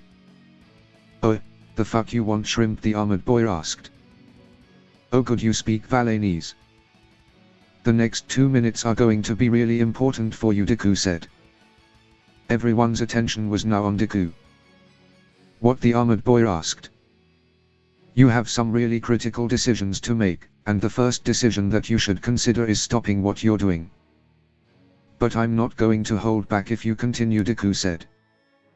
"It's a free country, shrimp, I can do what I want," the armored boy said. "Is that so? Then I can do whatever I want to you. Now, you have probably about 90 seconds to let go of her ear, and you really gotta think it through, cause what's going to have is this: I can't guarantee what's going to happen to you. There's no promise of your safety, there's no promise for anything," Deku said. "What are you doing? Trying to psych me out?" the armor boy asked. "I'm not trying to psych you out. I'm doing the kindest thing I could do right now to you. Now you have about 60 seconds left, you really should let go," Deku said. "Who are you to threaten me?" "I'm Cardin Winchester," Cardin said. "Winchester, eh? Well, this makes things a lot easier," Deku said. "Ha," Cardin said. "If you're not going to let go, what do you want me to tell your family?" Deku asked. The entire mess hall was silent. Cardin then let go. "Good choice," Deku said. Deku then let go of Cardin's arm and he and his team left. "You okay, Velvet?" Deku asked. Velvet then latched onto Deku. "It's okay, Velvet. You okay?" Deku said. "Thank you," Velvet said. Coco then entered the mess hall to see this. She then heard some students talking about how scary he just was. Coco then walked over to them to get some answers. "So, what happened here?" Coco asked. "Some guy named Cardin and his team were bullying Velvet," Deku said. "That little. How many times do I have to beat his ass before he understands?" "Where is he?" Coco asked. "I don't know. I made him back off and they left," Deku said. "I see. Thank you for protecting my bun. Allow me to repay you with a date night to Ultras," Coco said. "Ultras? Isn't that the really expensive restaurant that's impossible to get renovations for?" Deku asked. "The very one," Coco said. "Coco, you don't need to," Deku said. "You protected the love of my life." "It's the least I could do," Coco said. "Well, if you insist. Now, I do believe this rabbit is yours," Deku said. "Right, I'll take her off your hands. Or more like body," Coco said. "Careful, you know I like rabbits," Deku said. The two laughed. Deku then handed Velvet off to Coco. As soon as he did, Evelyn and Penny latched onto him. "Evelyn. Penny. What are you two doing?" Deku asked. "Seeing you like that has made us horny," Evelyn said. "What?" Deku asked, blushing. "Ijuku, would you please dominate and punish us?" Penny said. "Girls, we still have classes for the day," Deku said. "It's only study hall," Evelyn said. "And it's the last period of the day," Penny said. "So, do whatever you want to us," Penny and Evelyn said, then kissing Deku on each cheek. Deku couldn't resist any longer. The three of them then left the mess hall. "Hey, Velvet, you okay?" Coco asked. "Yeah. I just want to go to our room," Velvet said. "Okay, let's go," Coco said. "No, you stay and have some lunch." "I'll go by myself," Velvet said. "You sure?" Coco said. "Yeah," Velvet said. Velvet then left the mess hall, but instead of heading to the second-year dormitory, she went to the first-year dormitory. During the evening in Ospin's office, James said he will have enough to cover the school by the weekend, Glinda said. I see, Ospin said. What are we going to tell the students? They are sure to ask questions, Glinda said. Of course, we're going to tell them the truth. We're experimenting with a new surveillance system, in collaboration with Atlas Academy. A system they will be seeing operating in Vale City, as well, for the duration of the Vital Festival and the period leading up to it, Ospin said. I see. And what about Amber, Glinda asked. I haven't decided yet, Ospin said. You haven't decided? But she's healed. She no longer needs the machine, she could just easily spend her convalescence in a bed, now, Glinda said. First of all, the vault is the safest place for her to recuperate. Second, what if that is what they want us to do, Ospin asked. You mean the enemy, Glinda asked. There's no sense to healing Amber, considering that if she died the Fall Maiden's powers would be automatically transferred to her assailant. Unless what they want us to do is making us bring her out, Ospin said.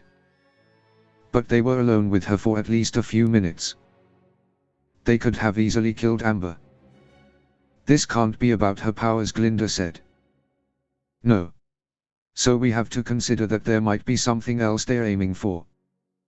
Including that, maybe, healing her isn't the only thing they've done to Amber, Ospin said. Deku was currently walking through the garden when he was suddenly pinned to a tree. You've got some fucking explaining to do, Titania said. Huh? Titania, Deku questioned, still dazed. Don't Titania me. You know what you did, Titania said. Titania. I would love to answer your question, but I actually need to know what it is first, Deku said. Why did you fuck my mother, Titania asked. Wait, Evelyn told you that, Deku asked. No, she didn't tell me. I caught you with Mom with her, Titania said. God damn it, Evelyn, why didn't you mention Titania was with you, Deku said. That doesn't fucking matter right now. Answer the question, why did you fuck her, Titania asked. Look, Titania, it wasn't by choice, Deku said. Bullshit, Titania yelled. Titania, throughout the time you've known me, you know I'm not a liar, Deku said. Okay, that's true. But I won't accept that you just fell and ended up in her, Titania said. It didn't happen that way, I assure you, Deku said. Then how did it happen, Titania asked. Well, I accidentally knocked a crate that was filled with vials full of an aphrodisiac, Deku said. An aphrodisiac, Titania questioned. Yes. I was covered in a cloud of it, and I'm pretty sure you can figure out what happened from there, Deku said. Yeah. So, what happened after, Titania questioned. Well, I woke up in her old teacher's dormitory she stayed in before she adopted you, and now we're dating, Deku said. Wait. You two are dating now, Titania asked. Yeah, Deku said, sheepishly. So you're going to become my dad, Titania asked.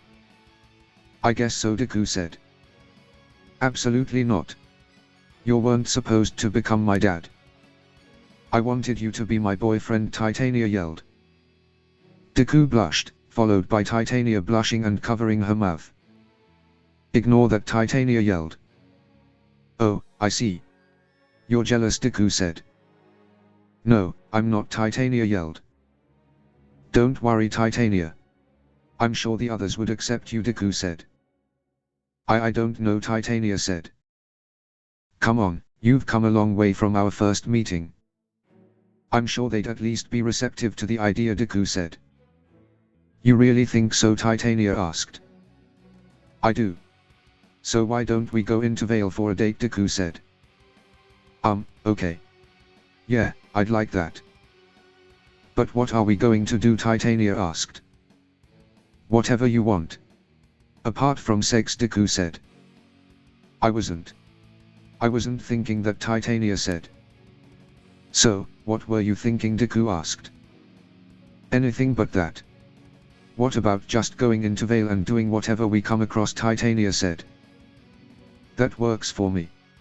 Let's go then, Deku said. Deku and Titania then went into Vale for their date. A few hours later they returned. So? Had fun, Deku asked. Yes. It was. It was a nice date, Titania said, burying her face in a large plushie Deku had won for her. It was red and white and resembled a crocodile with a dippy face. I'm glad you did. I'm also glad you like your plushie, Deku said. I don't like it. I love it, Titania said. That makes me happy. Hope you enjoy being the first girl I won anything for, Deku said. Wait, really? Titania asked. Yep, Deku said. Titania blushed even harder. Deku then kissed Titania on the cheek. Good night, Titania, Deku said. Good night, Izuku, Titania said. Deku then returned to his room. I'm back, Deku said. Welcome back, Izu. Where have you been all day? Evelyn asked. That depends. How do you feel about Titania? Deku asked. Nora was in her team's room and she was feeling quite pleased with herself. Pira and Jauna won their nightly training session, Ren said. What? Nora said. You haven't noticed. They even said bye to you, but you replied absent-mindedly, Ren said. Oh. Well, sorry, I was thinking about stuff, Nora said. I figured you were. So, what's on your mind? Ren asked. Nothing, Nora said. It's not nothing. And I believe it's tied to that gym encounter which made you take an hour-long shower, Ren said. It's not. And I'm not talking about it with you, Nora said. Nora immediately felt bad. I didn't mean it that way. I'm sorry, Nora said. I know, Ren said. It's just. Ren, I still love you, Nora said. I know, Ren said. And talking about that kind of stuff with you, I feel so guilty, like I'm cheating, Nora said. I understand. But Nora, I'm the one who told you it was okay, remember? Ren asked. I know, but still. Your feelings, Nora said. It's not a situation I was ever interested in being in, Nora. That was the entire problem, Ren said. Yeah, Nora said. So you're not really cheating me out of anything. Also, I doubt you've gone that far on the first try, Ren said. No, but Nora said. But you still liked it so much that you're thinking about it over and over, Ren said. Nora blushed. And knowing you, you're dying to tell someone about it. That's usually me.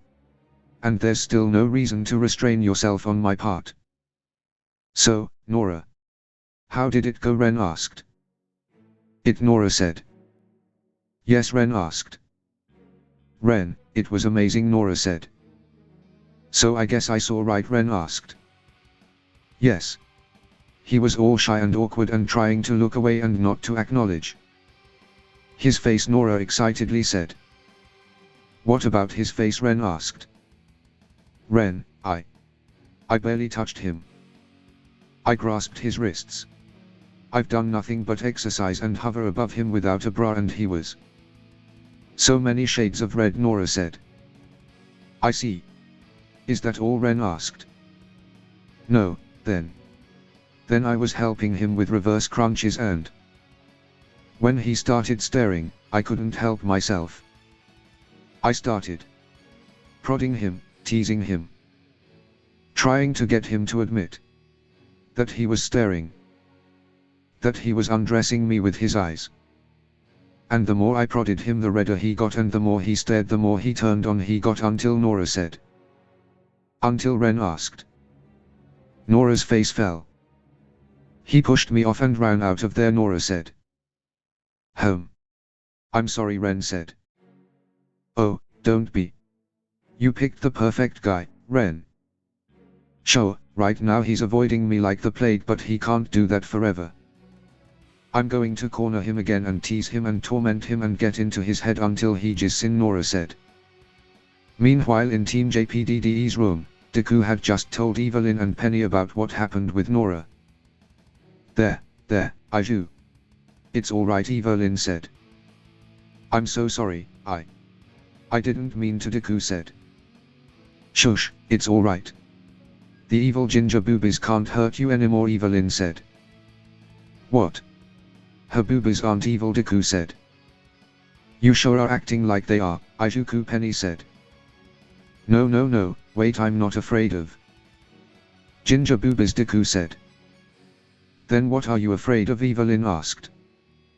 I'm afraid of what she did, the way she made me feel. I almost lost control, Deku said. You almost lost control, Penny asked.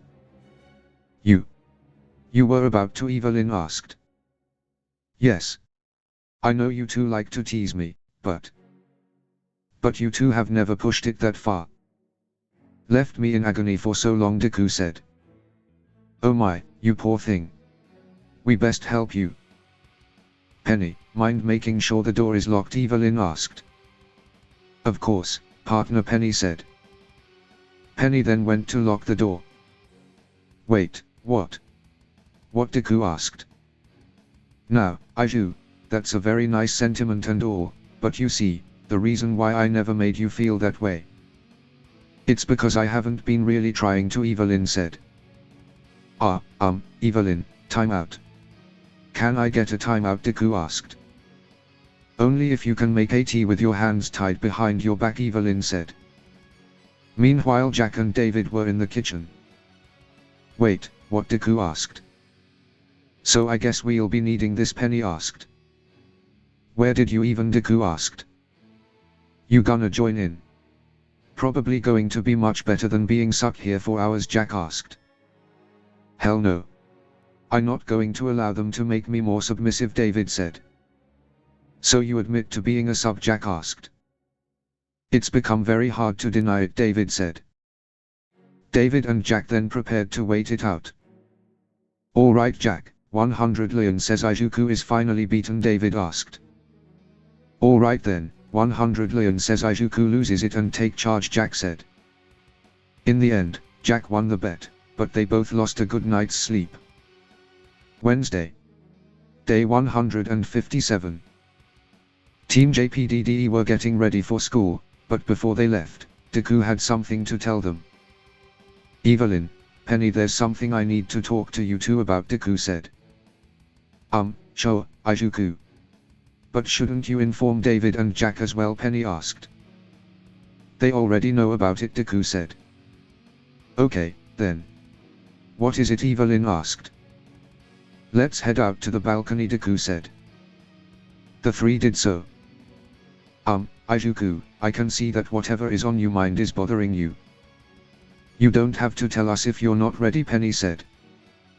Penny's right. We can wait until you're ready, even if you've already told David and Jack, Evelyn said. I don't think I'll ever be ready to tell you this, so I'm just going to say it now. I had sex with Cinder, Deku said. Iju, we know that, remember, Evelyn said. We understood it was to try and get more information about Cinder, Penny said. Again, Deku said. Excuse me, Evelyn said. Again, Deku said. What do you mean, again, Penny said. I had sex with Cinder again, Deku said. Penny and Evelyn stood in silence for a moment. Sorry for taking so long to tell you, Deku said. Alright, tell us what happened, before we'll kill that bitch. Penny battle plan, Evelyn said. Already on it, Penny said. I had left my notebook in class that day and so went back for it once I realized. Apparently, Cinder decided to follow me in to intimidate me, but I turned it around on here. I threatened her with forcefully transferring one for all to her, and if you remember what I said, what would happen to an unsuitable vessel, Deku said. Holy. I know I hate her, but that's fucking brutal, Evelyn said. I had pinned her to a wall and then she bit my lip, making me freeze. She then pushed off the wall and pushed me to a desk. We began to hit and scratch each other, and then And then we just started to fuck each other, still hitting, scratching, and now biting each other, Deku said. Why? Why didn't you use one for all to overpower her and escape? Penny asked. Because for some reason. I enjoyed it, Deku said. You enjoyed it? Penny asked. Yes. For some reason, it felt good to do it. Being as rough as I could with her, without caring about her, Deku said.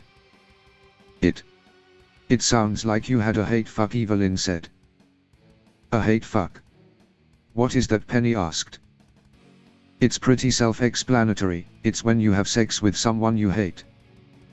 Some people find it to be a good stress relief, which is exactly what happened with Aiju and Cinder, Evelyn said. I see, Penny said. So, what are you two going to do now? Deku asked. As much as I would like to end her, we can't do that, Evelyn said. And we agreed to stay out of each other's way, Penny said. So Deku asked. Proceed with Cinder as you see fit, Evelyn said. Huh? Really? I thought you would have said to stay away from her, Deku said. If she was anyone else I would have. But due to her being an enemy to the kingdom, finding out what she has planned takes priority, Evelyn said. I agree. The needs of the many outweighs our needs, Penny said. You too sure? You don't want me to do anything to apologize? Deku asked. Evelyn and Penny look at each other. Well, there is one thing, Penny and Evelyn said. As the students were entering combat class, they noticed that Miss Bo was standing beside her. Good day, students.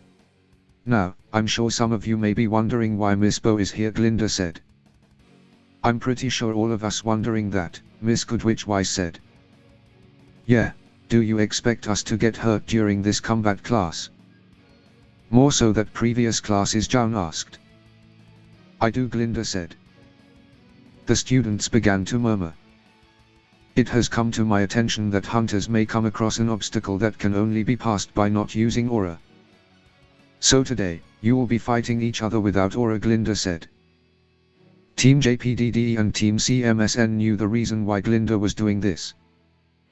That being said, of course we are taking precautions to prevent significant injuries and death. One of which is having Miss Bo here, Glinda said. Don't worry everyone. I'll patch up any boo-boos you may receive, Nurse Bo said.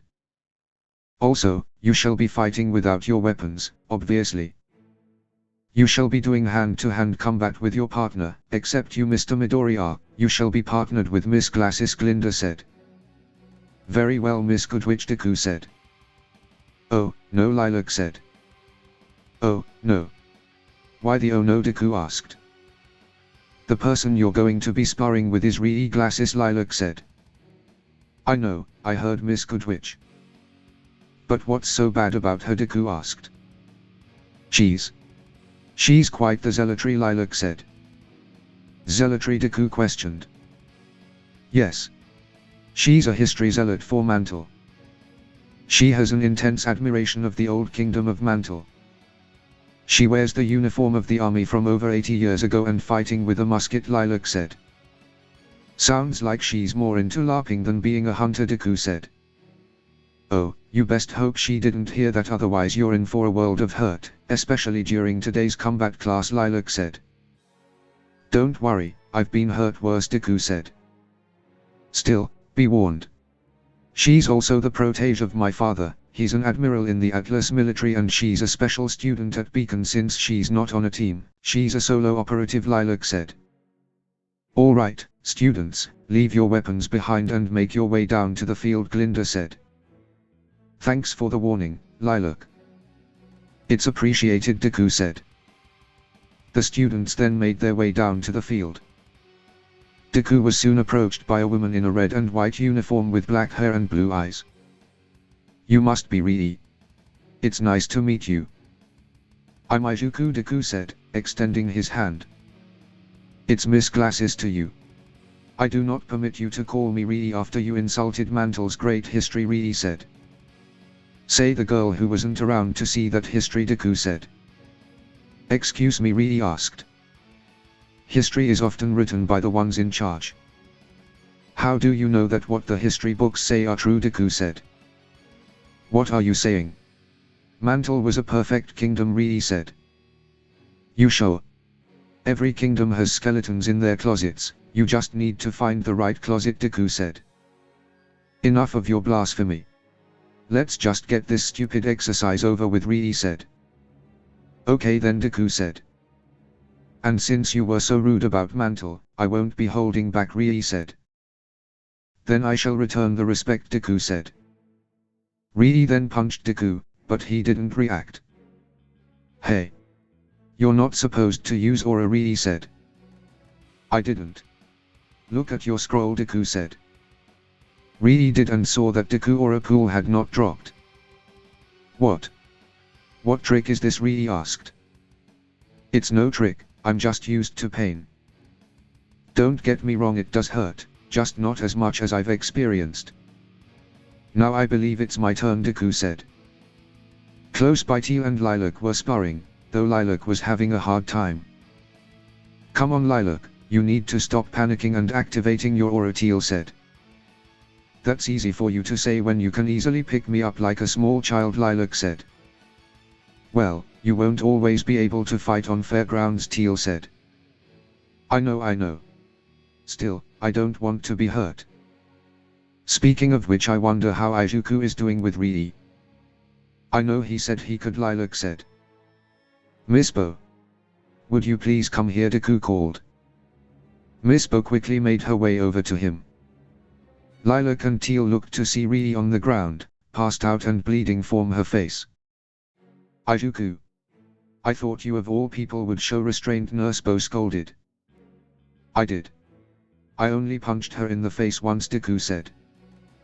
You only punched her once, Teal asked. Just how strong are you without aura, Lilac asked. Pretty strong. I mean, Teal would feel like a paperweight if I were to lift him, Deku said. Okay. Remind me never to face you in auraless combat, Lilac said. Very well, Deku said.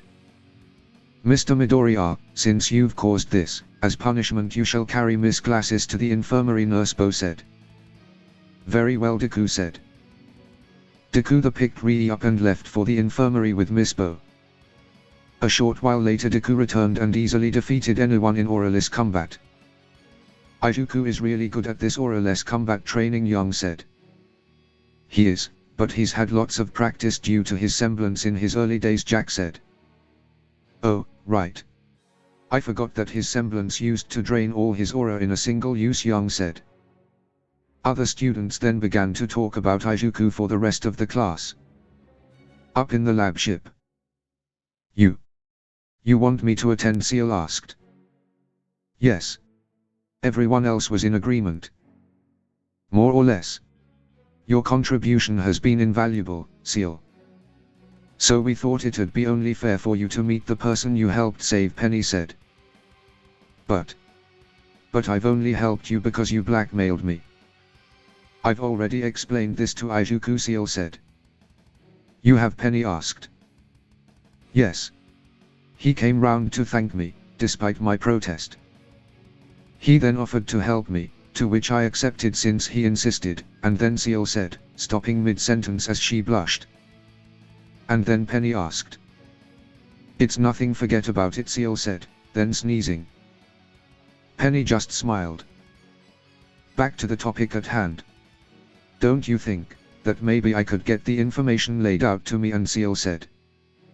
If you had wanted to, you already would have. Also, exposing us would expose your collaboration as well. So I'm positive you won't do it, Penny said. Still. Why are you treating me like I'm part of your stupid team, all of a sudden?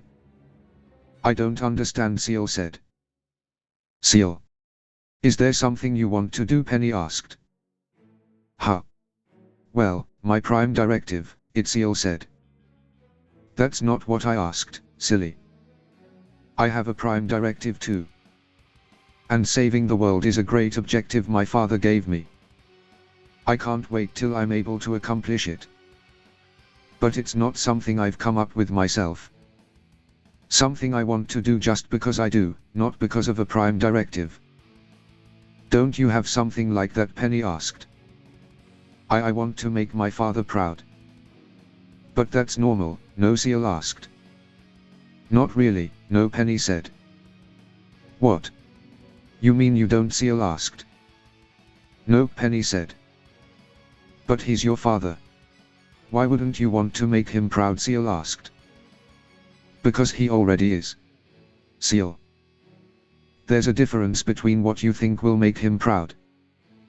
When's the last time you heard from him? Penny asked. When I left for Vale, Seal said. You should call him. I'm sure you will be surprised. Also, you should come to the meeting. And you should hang out with us more often. I'm sure Papa won't mind being without an escort for a few hours at a time. I'm sure you'd like to spend some more time with Ijuku, Penny said. Seal blushed. I'll think about it. But I still don't feel comfortable coming to the meeting tomorrow, Seal said. It's alright, I understand. But if you change your mind, you know where to find us, Penny said. Penny then began to leave.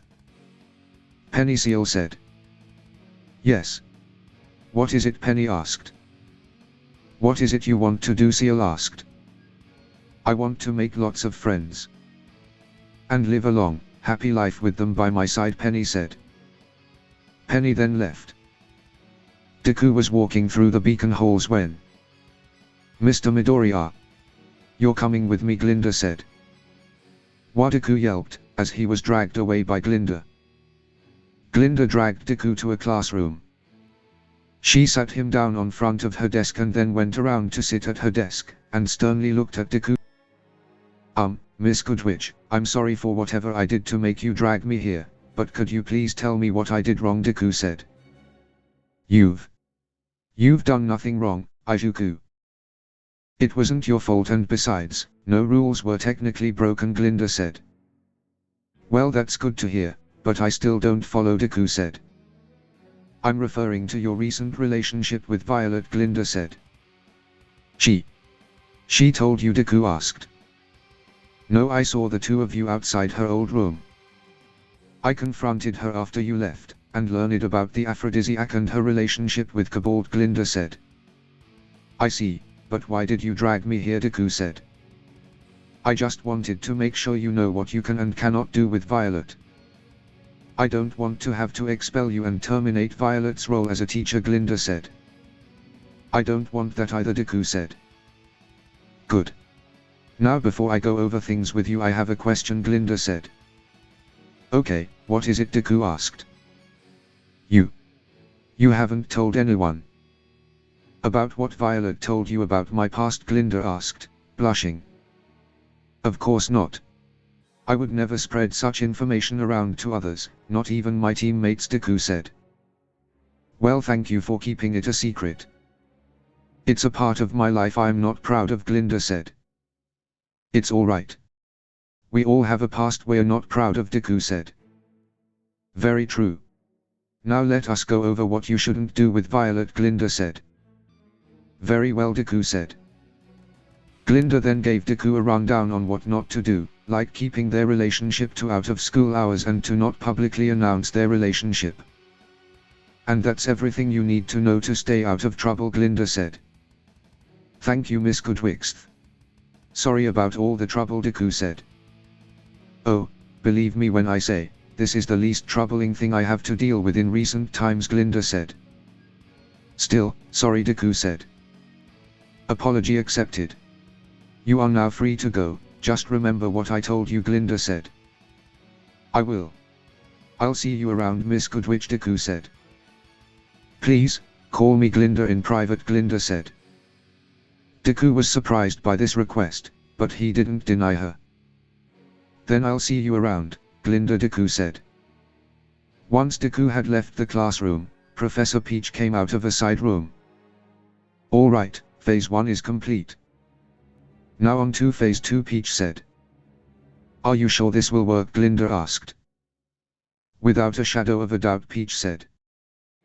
But what if he doesn't like me in that way? Glinda said. Glinda, did you know that many students have fantasized about you? Peach asked. Excuse me, what? Glinda asked.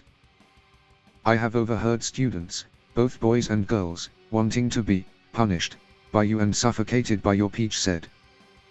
Alright, I get it. I get it. You don't need to say anymore, Glinda yelled. I won't, and besides, you're the one who's into being punished, Peach teased. Glinda blushed. Please. Please don't tell him, Glinda said. I won't. Because you will, Peach said, winking. Deku had returned to his team dorm room as night began to fall. I'm back. How was Deku? Said. Deku then noticed Jack, a glum expression on her face. Jack. Why the long face? You look like someone walked on your grave, Deku said. I think I just walked on yours, Jack said. Excuse me, Deku asked. Jack then left. Deku wondered what that was about. Hi, Aiju, Evelyn said. Evening, Aijuku, Penny said. Hello. So what exactly happened with Jack? Should I be worried? Deku asked. Well, you be the judge, Evelyn said. You know that Velvet and Coco are a couple, right? Evelyn asked. Yes, I know.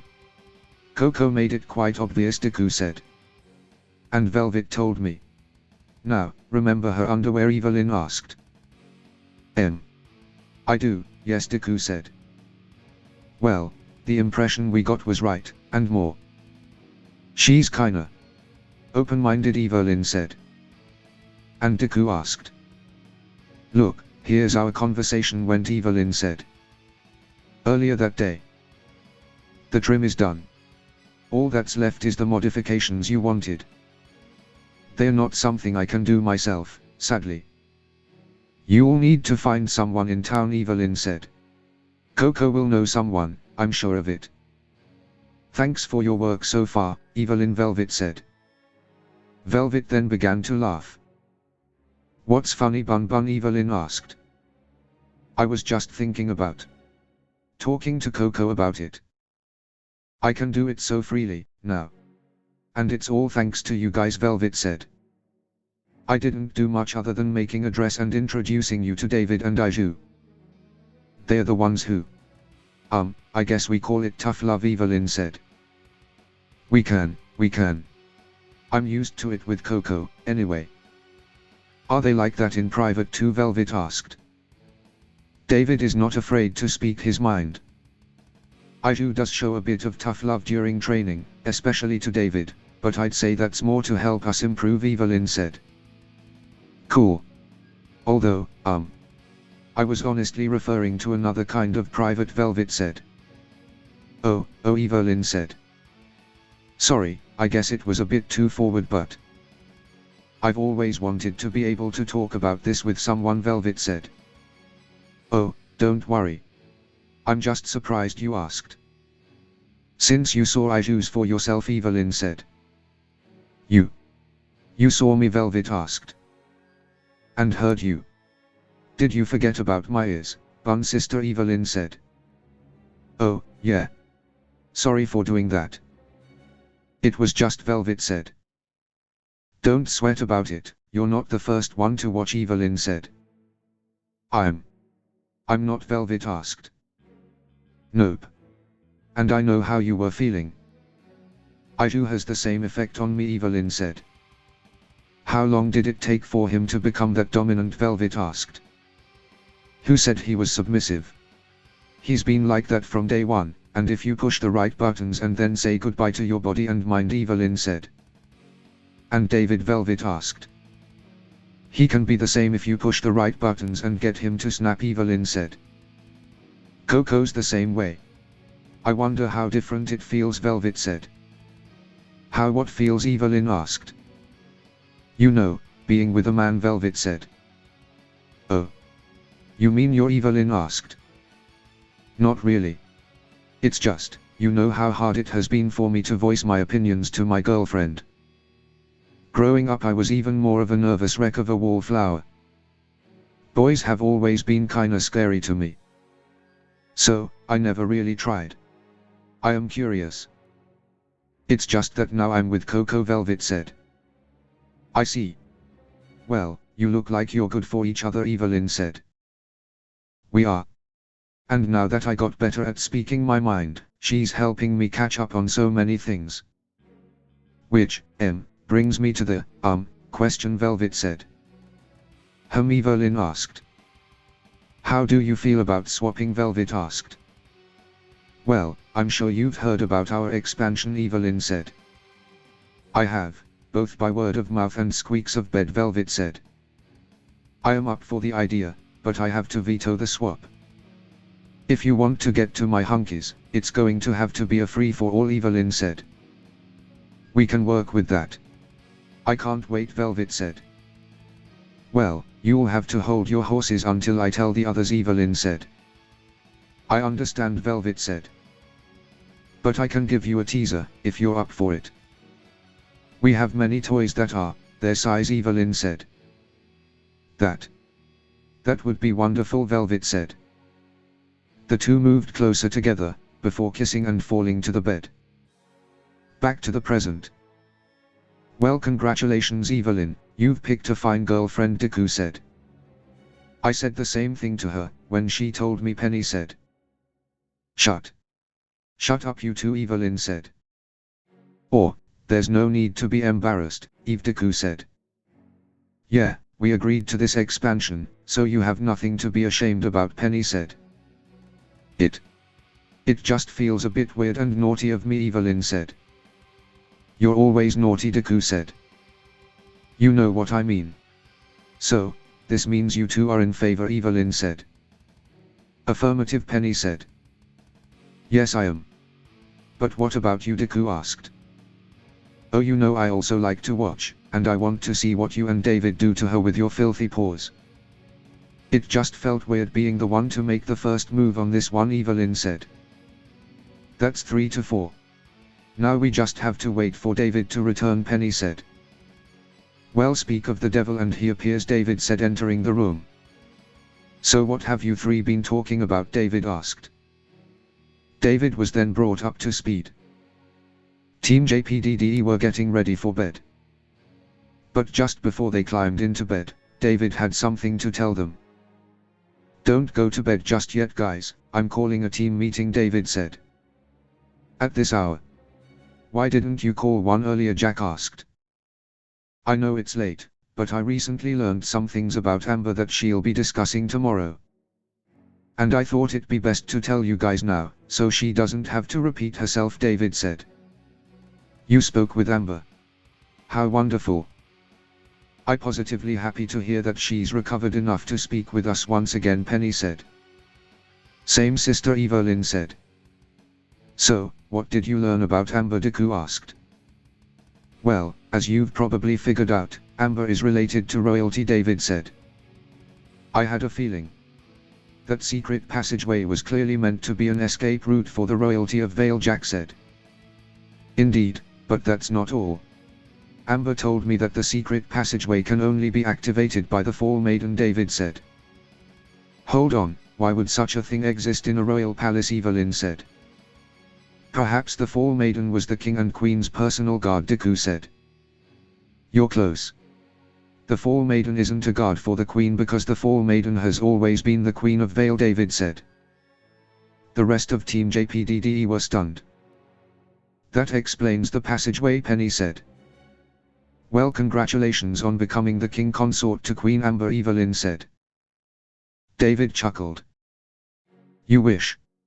Even if I was, there's nothing to rule over. It's now only a tradition to pass the powers of the maiden down, David said. His face then fell. Let me guess, it isn't pleasant, Deku said. Yes. Unlike how one for all is passed down through eating a piece of DNA. The Fall Maiden's powers are transferred to the last person the previous maiden was thinking of before she died, David said. So, they had to be left alone together in the current maiden's final moments, Penny said. And I bet that lead to many attempts to kill the current maiden, so they or another could become the new maiden, Jack said. Yep, back when the maidens were public knowledge, many people sought them out to gain power. At one point different clans in the Valesian region went to war over possession of the Fall Maiden, who was just a child at the time. After 10 years of war the winning clan established the kingship and their leader took the Fall Maiden as their queen, David said. That seems like a pretty raw deal. Becoming a trophy wife to one of the leaders who were fighting over her, Evelyn said. But what other alternative is there? And besides, I doubt a maiden would willingly go along with such a thing if they didn't like it, Deku said. I guess so, Evelyn said. Moving on. Amber knows about the person Cinder is working for. However, the only thing she knows is her name, Salem, David said. That's not much, but we could use that against Cinder, Deku said. She also told me that there's an organization set to keeping the maiden safe, which existed before the founding of Vale in many forms. The only constant being Salem. They have been fighting her and her subordinates over the eons, David said. So she's long-lived.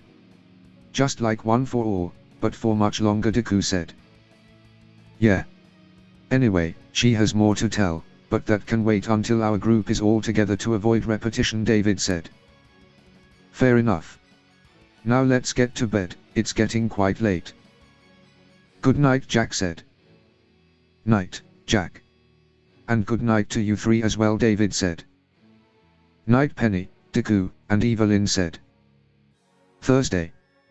Day 158. Deku was feeling confident after Evelyn's and Penny's extensive training session.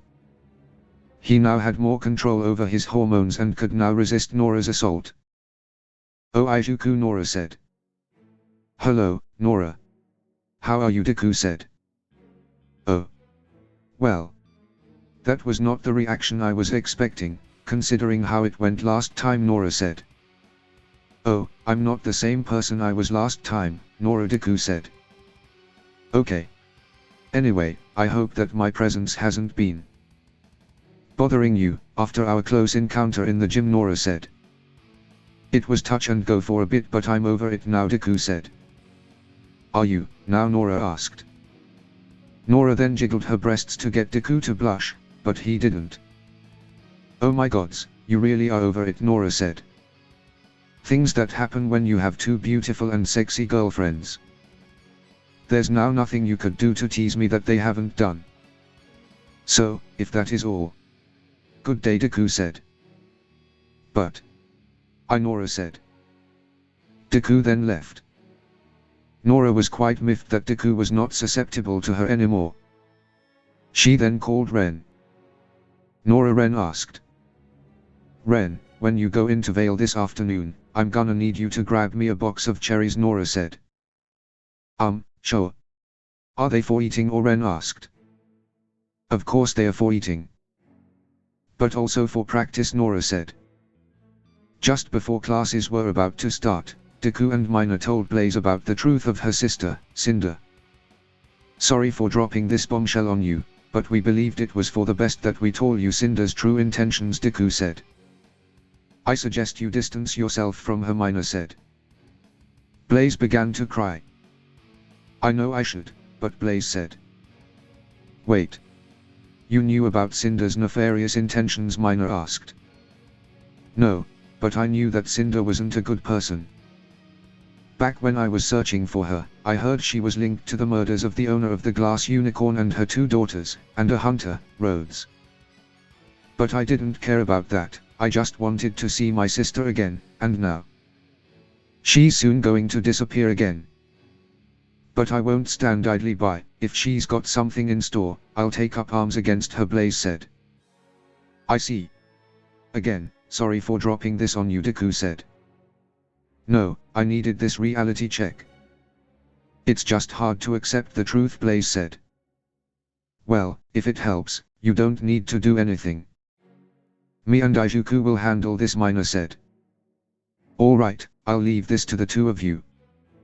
Now, if you'll excuse me, Blaze said. Blaze then left. Did we do the right thing, Mina asked. What is right depends on who you ask. As for me, I believe we did, Deku said. I think so too, I just have some doubts, Mina said. Well, whatever the doubts are, put them away for now, class is about to begin, Deku said. Alright, let's go grab our seats, Mina said. The two then sat down. Deku had to sit at the back of class alone as all other seats were taken. As the teacher entered the classroom, Cinder sat down next to him. Good morning, Izuku. How are you doing this fine morning? Cinder asked. What do you want? Cinder, Deku asked. That's a strange way of saying hello, Cinder said. I thought we agreed to stay out of each other's way, Deku said. We did, and I'm abiding by it. Just because we agreed to stay out of each other's way doesn't mean we can't be classmates. Or something more, Cinder said. What do you mean by that? Deku asked. Come on, don't deny it. I know you enjoyed being dominated by me during our last scuffle, Cinder said. That's funny. I don't remember being dominated by you. I remember you being a moaning mess under me, Deku said. Did you hit your head? I was the one in charge, Cinder said. You wish. You're just in denial, Deku said. Well, why don't you prove it right here, right now, Cinder said, lifting her skirt. The two then spent the lesson trying to prove who was right. However, neither of them were on top. Professor Peach's dust class had just come to an end. That's all for today, students. Good lunch, Peach said. Something that caught Peach's eyes. Deku turned around to see what had caught her eye. Standing by the entrance to the classroom was Glinda. Deku wondered what they needed to talk about, but decided to let the two of them talk. If it was something important, they would soon find out anyway. Mick partner. What brings you to my reign? Peach asked. First of all, a petition to never be called that in public ever again. Secondly, I thought I should finish my train of thought from last Sunday, before we were interrupted, Glinda said. I've been meaning to ask, yes. So, how do I keep my students in school? Peach asked. As I was saying, it's simple but difficult. No single mission on the final exam can earn students enough credits to make up for half a year of credits. But there's no rule that stops team from accepting more than one mission, Glinda said. Miss Goodwitch, as a supervising hunter for the final exam, I believe I am required to familiarize myself with the mission catalog, Peach said. Meanwhile at the safe house. Thanks for the offer, David. But I don't think we should be there. We still are your enemies. It's better that we come to know nothing that may be used against you. We can't predict whether Weza will ever decide to suddenly become interested again, Thilla said. Yeah, I figured. Still, we wanted to make the offer nonetheless. As proof of trust and gratitude, David said. It was our pleasure, Big Brother, Bella said. And I didn't really do that much, Thilla said. Still, girls. Thank you. Thank you so much. And we will help the two of you, too. It's only a matter of time. I promise, David said. David ended the call. It feels nice, being able to count on someone again, Thilla said. What? What about me? Bella asked. What about you? Thilla asked. What? You wanna go, you ungrateful cunt? Bella yelled. Your face, Bella laughed. Not funny, Bella, Thilla sighed. It was a bit funny, come on, Bella said. With the strain you put yourself through to help Amber. We're still not sure if, Thilla said. I know, but it's not like I can just worry about it forever and live in fear of it. Lighten up. Now. Shall we go eat, or not? Bella asked. Bella left the room. I guess she's right, isn't she? Thilla said to herself. Evelyn had called Velvet to give her the go-ahead. For real? Velvet asked. Yup. We're all in agreement, Evelyn said. And you're absolutely sure you're all in agreement? Velvet asked. Velvet, it would be very hypocritical of me not to, considering my score. Why would I be against Evelyn's first score? Deku said. You need to stop worrying, Bun Bun. All of us want to touch your bun buns, Evelyn said. Sorry for worrying, but I thought Izuku and David only like girls with large breasts and big butts, Velvet said. Deku blushed. I do have to admit that I like girls with large breasts and big butts, but it's not what I look for in a partner, Deku said. All he looks for is if they can handle his beast mode, Evelyn said. Don't call it that, Deku said. Why not? You definitely fuck like one, Evelyn said. Velvet laughed. Should I leave you two alone to get down and dirty, Velvet asked. Why not come join us, Bun Bun, Evelyn said. I would love to, but I can't. I have to tell Coco about this. I'll talk to you later, Velvet said. Velvet then hung up. Deku and Evelyn then realized what Velvet had just said. Tell Coco, Deku questioned. Oh shit, Evelyn said. Oh shit indeed. Deku and Evelyn then quickly left for the second year dorms. Alright. We're in the second year's dorms. Now where's Team CFVY's room, Deku asked. Should be right on ahead. I hope we made it, Evelyn said. You did what? Coco yelled. Ow ow ow. Coco, my ears, Velvet yelped. Not the ears. Not like that, Evelyn yelled. Deku and Evelyn then burst into Team CFVY room. They saw Coco grabbing Velvet by her ears and pinning her to the wall. Explain. Now, Coco yelled. I'm trying. But my ears, Velvet said. Lessened my grip. Start talking, Coco yelled. Coco, I don't understand, Velvet said. You don't understand? What made you think this was a good idea? And what made you think you could go around asking and planning, Coco asked. But when we talked about it, you seemed interested. Very interested, Velvet said. That was something I said while we were role-playing, damn it. You can't take something said in a moment like that seriously, Coco said. But you said that it's important to listen, Velvet said. Not always. I mean, always, but there's nuance and no. I can't believe you asked them to join us in bed. Why would you think I would want such a thing, Coco yelled. But you like Izuku, right? You slapped his butt and invited him on a date to Ultras right in front of me, Velvet said. You know I slap Fox's and Yates-Yuhashi's butts as well. And as for the date, I meant it as a triple date for Penny, David and Evelyn to be brought along. I hope that Izuku isn't as dumb as you've been recently, Coco said. Hey. My man may be a bit dense at times, but he's not stupid, Evelyn said. Coco and Velvet then looked over to Deku and Evelyn. How long have you been there, Coco asked. Long enough, Evelyn said. I'd say, Deku said. You shut up, Coco said. Hey. I did nothing. You two are the ones with the communication issue, Deku said. Izuku's right, Coco. None of them have done anything wrong, Velvet said. Other than agreeing, that is, Coco said. I offered. What reason would they have to refuse other than not wanting to do it, Velvet said. Ah, what a mess, what a mess. Okay, bottom line. Velvet took something said in the throes of passion as a go-ahead to try and make this sixsome happen, Coco said. I may have jumped the gun a little. Sorry. Seems Coco needs a little more time to think about it, Velvet said. What? No, I don't. The answer is no, Coco said. Coco.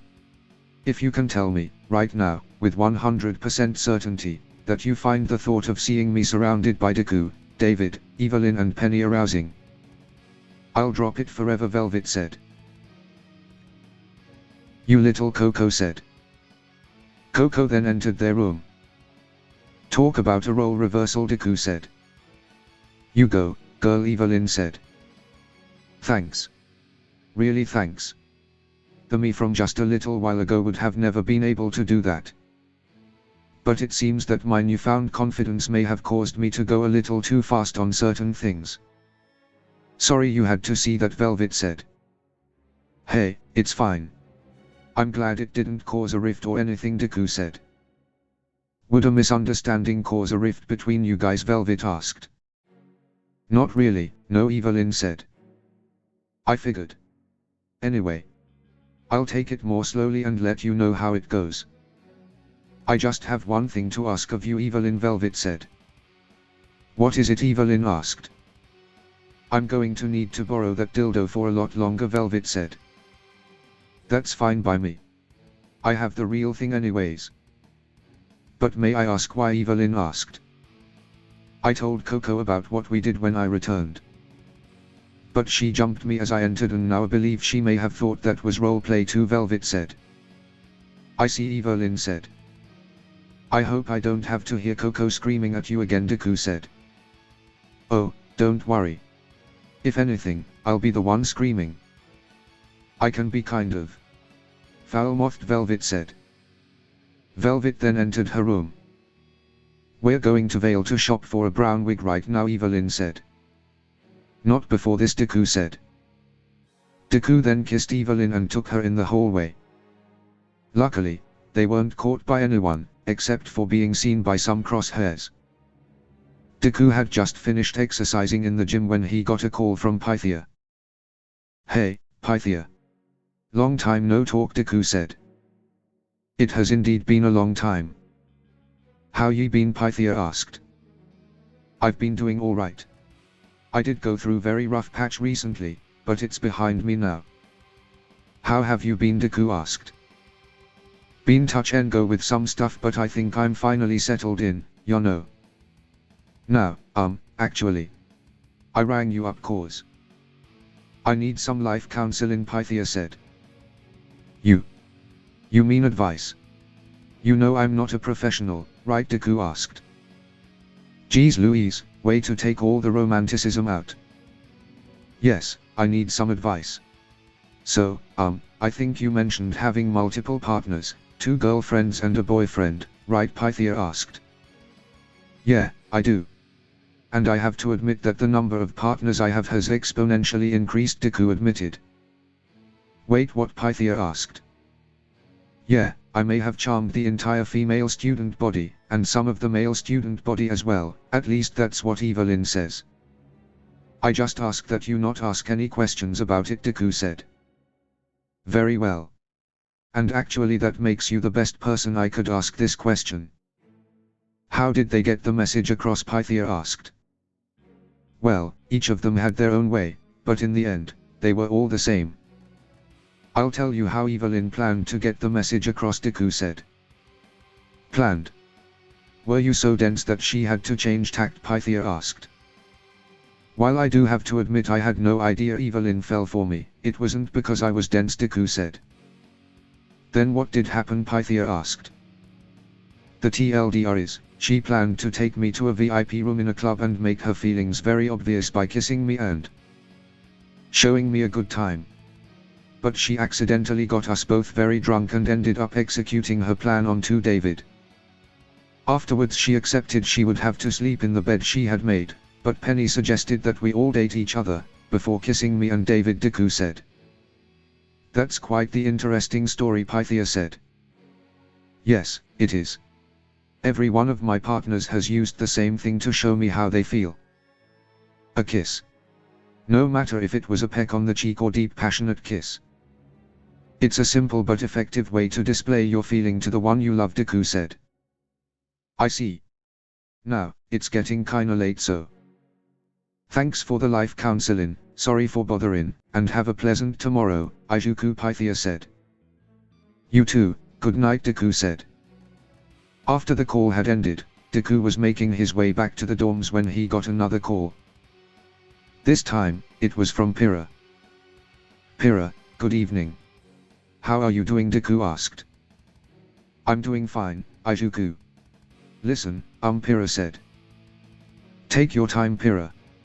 I'm not going anywhere, Deku said. Right. I was wondering.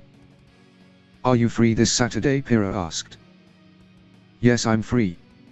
Need help in another effort to make your dream boy fall for you, Deku asked. Yes.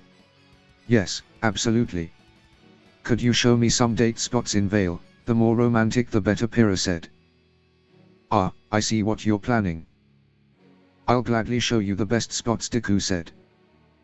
Thanks. I'll see you then. Good night, Pira said. Good night. And good luck, Deku said. Deku then hung up. Team JPDE, Professor Peach, Titania and Janora had gathered in Vale. Amber had something to tell all of them. You went to see David. But you didn't come to see me, Janora asked. I'm sorry, I didn't think it was that important, Amber said. Grr, stupid. Stupid meanie. I had it right the first time. I hate you, Janora yelled. Janora then stomped away. Janora, wait. I need to continue, Amber said. You can keep your stupid secrets. Blee, Janora yelled. I don't understand what just happened, Amber said. Are you an only child? Amberjack asked. Well, yes, Amber said. Suffice to say, for all her power and bravery, Janora is still very much a child. Let me go talk to her, Peach said. Wait, Mom, I can go, Titania said. Nonsense. First of all, this is an official team meeting. And as a team member, it's important for you to be in it. Also, we don't want Janora to start having favorites, do we, Peach said. A new favorite, you mean? Fine, Titania pouted. Good. And pay attention, cause I will be interrogating you about the meeting afterwards, Peach said. Professor Peach then followed after Janora. Hey, okay, teammate. You'd better take notes, I have a feeling this is about to get much more complicated, Evelyn said. Well, considering we started by discovering that the Royal House of Vale was created to protect the Fall Maiden, I'd say, David said. Which begs the question, why aren't you with your family? Amber Deku asked. That necessitates a bit of background, Amber said. My memorization faculties are at maximum output. Don't worry, Titania, I will help you study, Penny said. Thanks, I guess. Huff, Titania said. The enemy, Salem. There have been people fighting her over the maidens much earlier than the foundation of Vale. But the kingdom provided those individuals a great opportunity, Amber said. I bet that a king who married a maiden to prevent more war over it was sensitive to their plight, Jack said. Yes. The Kingdom of Vale provided them with funding, but, more importantly, helped them form into an actual organization. It's had many forms and names over the years, none official or public. I simply call it Sanctuary, Amber said. Sanctuary, Evelyn said. That rings a bell, Jack said. I bet it does.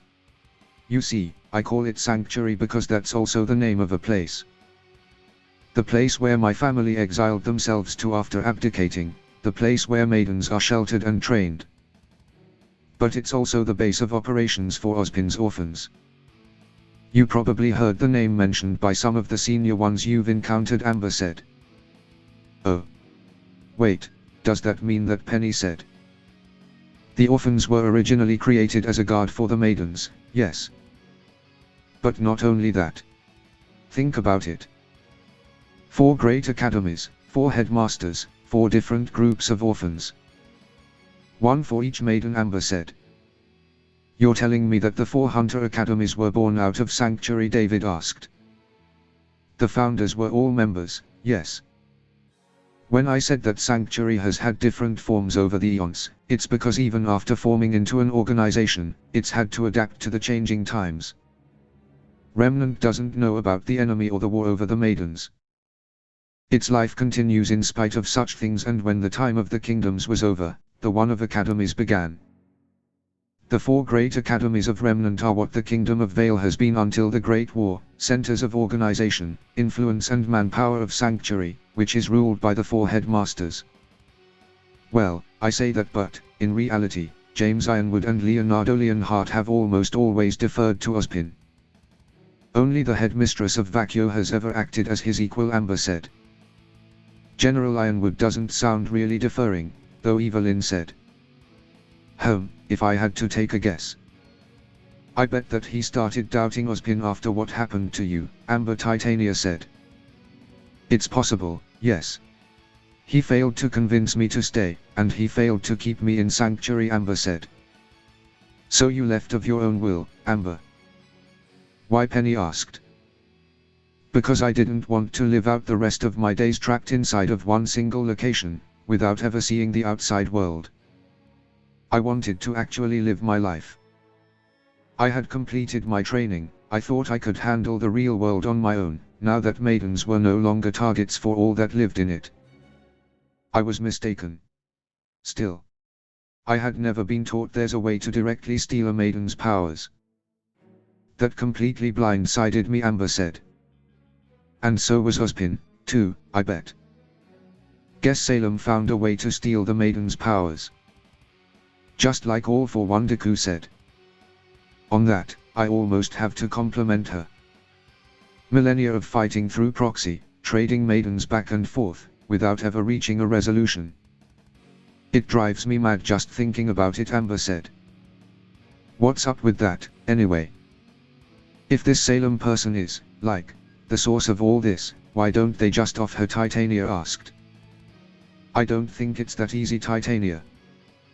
One for All is still alive, even after living for over a century and suffering fatal injuries for a normal person, Deku said. Izuku is right. From what I was told, it's been tried. Time and again. Always without success, Amber said. If she's really that long-lived. She probably not your average schmuck. Izuku, how did One for All live and survive for so long, Evelyn asked. A combination of healing and life extension quirks most likely. But I don't think Salem extended her life in the same way. If stealing magic is something new and blindsided Ospin, then stealing semblances must not be a thing, or at least not well known, Deku said. What makes you think that magic and semblances are related, Jack asked. Do you guys not see it, Deku asked. See what, Penny asked. That magic is related to semblances and aura, or at least seems so to me, Deku said. What makes you think that, Amber asked. Multiple things. But let's shelf that for now, and move back to the immortal and extremely powerful woman, Deku said. Right, so now we know how you came to be in Beacon and why Cinder attacked you. But there's still a big question though, David said. What question, David, Amber asked. Why are the maidens so important? I don't think a being like Salem or the boss have much use for. You know, more power, especially since you're the proof that maidens are not invincible, David said. Quite, Amber said. So, if it's not their inherent power that drives this war, what is it, David asked. I fear that bit of knowledge escapes me, Amber said. Talk about an anticlimax, Evelyn said. You seriously have no idea, David asked. I was never told, no. But I have a theory, Amber said. Oh. And what is this theory, Amber, Deku asked. I was born and lived in sanctuary with my family. I was taught about the history of my family, in particularly about the lives of the Queen Maidens. There's only one queen that I haven't been taught about. Her life was more a cliff note than a lesson. My grandmother, Zelandine Valesian, is the first, Amber said. The second to last queen. That's a weird omission, Jack said. I agree. She died before I was born, but she was my grandfather's queen. They led their kingdom through the Great War and to their transformation into a modern country. It never made sense to me. Unless, Amber said. Unless the omission is not because of what she did as a queen but what she did as a maiden, Titania said. Yes. You've heard the tales about the final battle of the Great War, Vardranum, Amber asked. You mean about how King Troilus won the battle single-handedly, Penny asked. Let's hypothesize that. They're not tales. That my grandfather actually did end the war with a single swing of his sword. The kind of feat is beyond any human and any maiden. I think it may be beyond the enemy, but... What if, Amber said? What if? Somehow, a maiden is able to bestow that kind of power on two others, Evelyn said. Yes. Similar to Izuku's semblance, Amber said. Alright, I think I need a timeout. This is making my head spin, Titania said. We're pretty much done. Again, it's just a theory, Amber said. A pretty sound one. Please never ever bestow anything like that on anyone, Amberjack said. Even if I knew how, I don't think I ever would. You've got Izuku for that, Amber said. Never say never. You never know what you're capable of until you do it, I say, Evelyn said. Oh, like when you drunkenly seduced David instead of Izuku. And despite your inexperience with men, Evelyn Penny asked. Please don't bring up the second biggest mistake of my life, girlfriend, Evelyn blushed. But it led to a happy union between the four of you, and many more, Amber said, blushing. They're done, Janera said. Professor Peach and Janera returned. Janera. What do you mean? Who's done? Jack asked. One of my Pira obsidian creatures just came to see me, as a fly. They're done. In Peak, Janera said. You mean? David asked. Yes. They fixed everything they could, electricity is running, and the tunnels are currently venting. The old mines are accessible, now, Janera said. David. Have you managed to speak with your guest yet? Jack asked. No. But I will, David said. Deep down in the mines something was brewing. A large crystal was giving a pulsing glow and nearby a creature was born. Friday. Day 159. As Deku was having breakfast in the mess hall, he was thinking about Weiss and Winter, and their relationship. Specifically remembering what was said. Deku let out a long sigh. Love. Is something the matter? Evelyn asked. Yes, Deku said. Mind telling me what's got you so down? Evelyn asked. My snowflake and the Ice Queen. And I'm going to sort it out now, Deku said. Deku then left the table and headed over to where Team RWBY were. Weiss, Deku said. Izuku, what can I do for you? Weiss asked. You can come with me now. I need your help, Deku said. What do you? Weiss asked, blushing. Deku then dragged Weiss away. Wait. Hold on. Right now. I mean, if that what you want, Weiss said. Seems like Izuku is in a mood. Wish he went for the dragon instead of the snowboard, Young said. Young. Weiss was just absconded by Izuku, and is taking her to. Oh, never mind, Ruby said. Will Weiss be able to stand afterwards? Blake asked. I doubt it, Young said. Well, it was nice knowing you, Weiss. I shall remember you, Ruby said. I'm still in earshot, you know. And I'm not going to die, Weiss yelled. Debatable, Young said. Deku had taken Weiss to the garden. All right, far enough from everyone and everything, Deku said. Out here. I thought you were going to take me to your room, but I don't mind if you want to ravish me out here, Weiss said. Wait, what? Deku asked. Never mind. Just forget that. So, what is it you wanted to talk to me about? Weiss asked. Okay then. Listen, I'll cut to the chase. Weiss, what's the deal with your older sister? Deku asked. I wish I knew, Weiss said. So I gather it's not like her to be this overprotective? Deku asked. Not at all. Also because of distance. She left home when she transferred from Atlas Academy to the Atlas Military's Officer Candidate School. Since then I started seeing her less and less, Weiss said. I see. Then maybe she changed during the time spent away. How long ago was this? Deku asked. 10 years ago, Wise said. I see. I must say Winter looks very good for her age, Deku said. I would hope so. She's only 24, Wise said. How? Deku said. Atlas Academy is what you'd call an escalator school. It offers teaching for all grades, up to and including hunter specialization, Wise said. Okay. Does that also mean the officer candidate school open to teens? Deku asked. There's no rule against it. But Winter is the youngest person in the history of Atlas to pass the entrance test, Wise said. Impressive, Deku said. Indeed. She's always been above and beyond any of her peers, and even so, modest and easygoing. Even back when she was studying as a hunter, she had the opportunity to skip years, but she never did.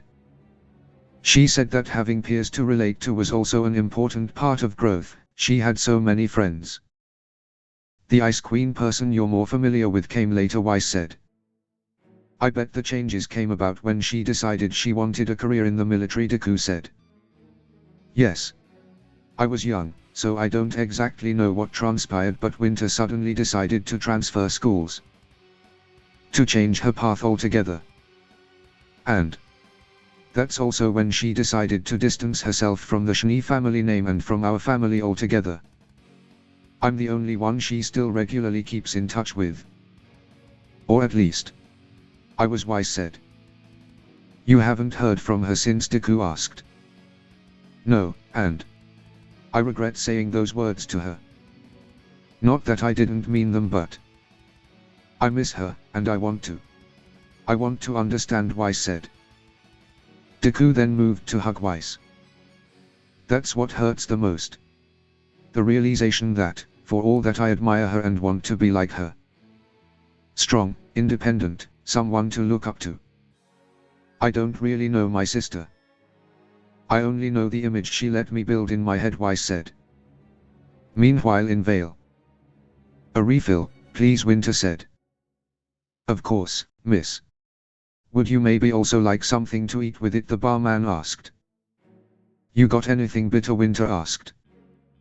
After classes had ended for the day, Team JPDE, Amber, Titania, Janora and Professor Peach had gathered in Peach's classroom to hear what Deku had to say about aura, semblance and magic. So, what makes you think aura, semblance and magic are related? Amber asked. I've been waiting eagerly for your explanation, Peach said. Even after trying to process your theory, I still can't understand it, Penny said. Well, I hope I can make you see the connection between them. I'll start with the basics first. What is aura, exactly? Deku asked. Aura is the manifestation of one's soul to create a barrier to protect us from harm and fuels the use of our semblances, Jack said. And what is a semblance? Deku asked. A semblance is the manifestation of one's innate and personal power as an ability unique to each individual, with the effects varying greatly from user to user, Evelyn said. Good now. What is magic? Deku asked. The other remained silent. Well, as the only person in the room with magical training and knowledge. Magic is a mysterious power said to be from long ago. The magic I and the other maiden inherited was originally given to 4 girls, by an old man, as described in the fairy tale. It allows us to create anything we can think of. That's about all I really know, Amber said. Thank you, Amber. Would you mind creating some ice? Deku asked. Sure, Amber said. Amber then created some ice. Ijuku, where are you going with this? David asked. You'll see. Hey Jack, think fast, Deku said, throwing a pen at Jack. Jack instinctively activated her semblance, absorbing the kinetic energy from the pen. What the fuck, Ijuku? Jack yelled. Janora, Deku said. Yeah, Janora asked. What's happened to that pen? Deku asked. It stopped and fell to the ground, Janora said. Yes, but what has happened to the pen? What is different about the pen? Deku asked. It's covered in ice, Janora said. Yes, and what did I ask Amber to do? Deku asked. Create ice, Titania said. Yes. Now the methods may have been different, but they both created ice, Deku said. But me freezing things is just a side effect of my kinetic absorption, Jack said. But ice was created. You just need something with kinetic force to do so. It's like a lesser version of Amber's ice magic, David said. Yes, that's what I think a semblance is, a lesser version of magic. A remnant of magic, if you would. Magic uses ether from the air, whilst a semblance uses aura from the user, and I don't think those similarities are a coincidence, Deku said. Oh. My. God's Peach said.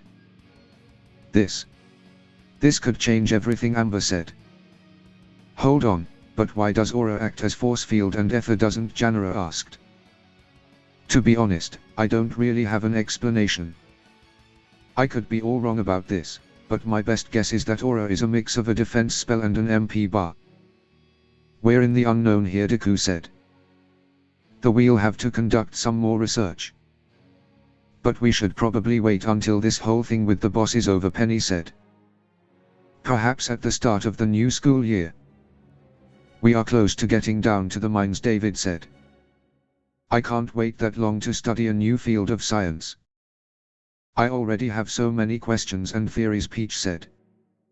I guess we can have a little theory storming of the relation between magic, semblance and aura right now during lunch, Jack said. Perfect. Ijuku, what other bombshells do you have to drop, Peach asked. Well, another thing that made me see the link. We know that the powers of the Maiden's powers are passed down to a young woman, be it random or the last young woman in their thoughts. Whereas semblances are usually unique to an individual, be it the power itself or the secondary effect, like Jack's and Young's payback powers, or Blake's and Son's clone abilities. But there are a few semblances that are all the same, Deku said. The Shni semblance, Evelyn said. And the Peach said. They continued to talk and theorize all through lunch, coming up with all sorts of theories, before heading to their next class. Meanwhile, in the safe house. It's always sad, packing and leaving. These walls have seen so many memories being created. But alas, every beginning is another beginning's end. It's time to say goodbye and move on. Has everyone packed all of their belongings, Weza asked. What little of them we have, Thilla said. Oh, I'm sure we will be able to find more along the way. After all, we have a celebration to prepare, Weza said. A celebration? What exactly are we celebrating, Bella asked. Now, that's a surprise, Andrea said. And why do you know about it, Bella asked. He doesn't. He just likes to play second banana to Weza, now Howard said. All will be revealed in due time, no worries. Suffice to say, the boss is going to have guests for the first time in decades. And we need to prepare for their coming, Weza said. Deku was in his dorm room, and he had a question to ask Penny. Penny, where did you find a silk rope and why, Deku asked. Oh, that. Well. I've been researching intimate group activities and, Penny said. Let's just say you and I are the reason Penny knew all of those knots, Evelyn said. Fair enough. Guess you two wanted revenge. It was unexpected but fun, Deku said. Fun enough to do it again, sometime, Evelyn asked. Once you get a new silk rope, I wouldn't mind. Sorry about destroying it, Deku said. Oh, it's fine, Aiju. Whilst we enjoyed tying you up, Evelyn said. We prefer being tied up, Penny said. You want to do later on, Deku asked. Absolutely, Penny and Evelyn said. Eager much, Deku asked. We've always eager. And speaking of eager. You have any idea what that was all about with Nora, Evelyn asked. I don't know. I mean, Nora's cool if a bit out there, but then again, that's most of the people I've met so far in Beacon, Deku said. You think she may be interested in what you're selling, too, Evelyn asked. I don't know. It's more like she was interested in seeing me react to what she was offering, Deku said. Maybe. That could be considered as testing the merchandise, Penny said. Well, don't I feel like a piece of meat now? What do you mean, Deku asked. Well, not everyone looks for the same thing in a partner. And you mentioned talking to her teammate, Ren, and that he told you that they didn't make it work, right? Evelyn asked. Right. So, what she was doing was testing me to see if I had what she was looking for, Deku asked. Affirmative. That's my theory, Penny said. What? Was she trying to test with that? That I get embarrassed by beautiful women, Deku asked. So you find her beautiful, Evelyn asked. Evelyn, everyone here is the own kind of stunning and beautiful, you know that, Deku said. I do. I guess she wanted to see if you reacted to things she did the right way, Evelyn said. The right way? I think it's pretty obvious I like women, Deku said. Not like that. It's not like every fish is a hole for all men. I think she wanted to verify that she was up your alley and that. Well, that she could dom you basically, Evelyn laughed. Well, she can't do that now. She can't get in my head anymore, Deku said. If you say so. Although, what if she stops trying to be a tease and decides to have an actual conversation, Evelyn said. It would be a nice change from all the teasing. Perhaps then our relationship could move forward. In whatever direction she wants, Deku said. Well, there's no use worrying about it now. If Nora comes knocking for out hunky, we'll deal with her, Evelyn said. I agree. Now, I'm going to head to the gym. You two want to come with me, Deku asked. We'd love to, but we have to head into Vale to buy a replacement. Or two, Penny said. Or 3. Or 4, Evelyn said. Okay, I get it. I'll see you two later, Deku said. Goodbye, Ijuku, Penny said. Have a good workout, and don't let the ginger boobs bite, Evelyn said. Yeah. Goodbye, Deku said, heading for the gym. Meanwhile in Team JNPR's room, Nora was practicing with the cherries Ren had gotten her. Quickest time yet. How was it, Ren? Nora asked. You did it, Nora. 3 seconds flat. You managed to hit your objective, Ren said. Took a little longer than I would have liked, but whatever. I did it. Now I just need to set up my plan and execute it on the presumptuous green bean, Nora said. Hey. I understand the aim is to shock and awe, but try and go easy on him, Ren said. No promises, Nora said. Nora then left. Ren. Start talking, Jaun said. Ren said. First of all, is there a body to be buried anytime soon? And if yes, how deep do we need to make the hole, Jaun asked. Not likely. And I wouldn't know, never hidden a body before, Ren said. Well, there's a first time for everything, isn't there, Jaun said. Ren, seriously. I've seen Nora do some weird stuff before, but this. What's the sense of it? I've never seen Nora so focused on anything, Pira said. Well, yes, it makes sense. I don't think Nora has ever been this particular side of her challenged. She took it as a matter of pride, and was thus worthy of her focus, Ren said. Yeah, training, we heard her declare it.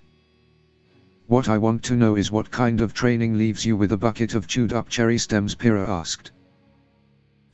Not exactly chewed up. Look closely, Ren said. Do we really have to, Jaun asked.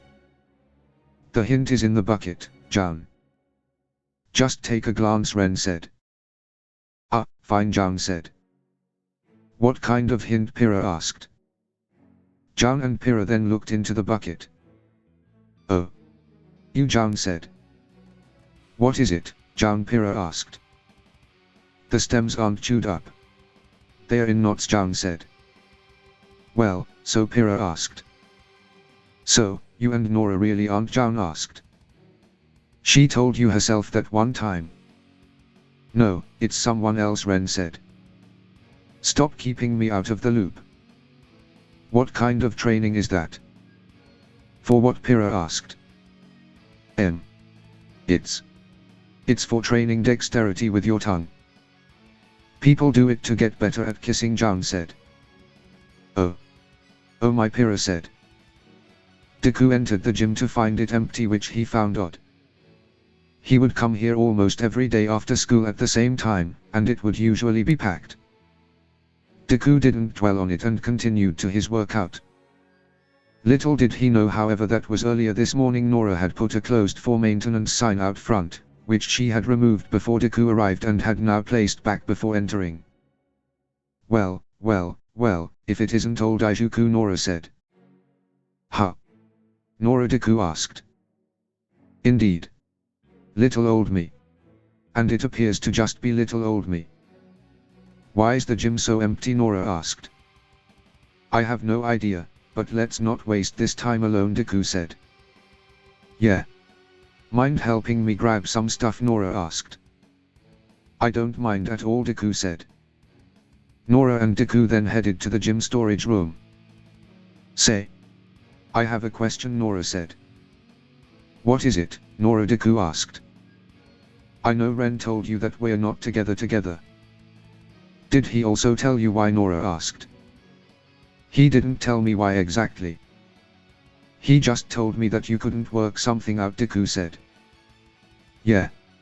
And that is, well, how do I say this?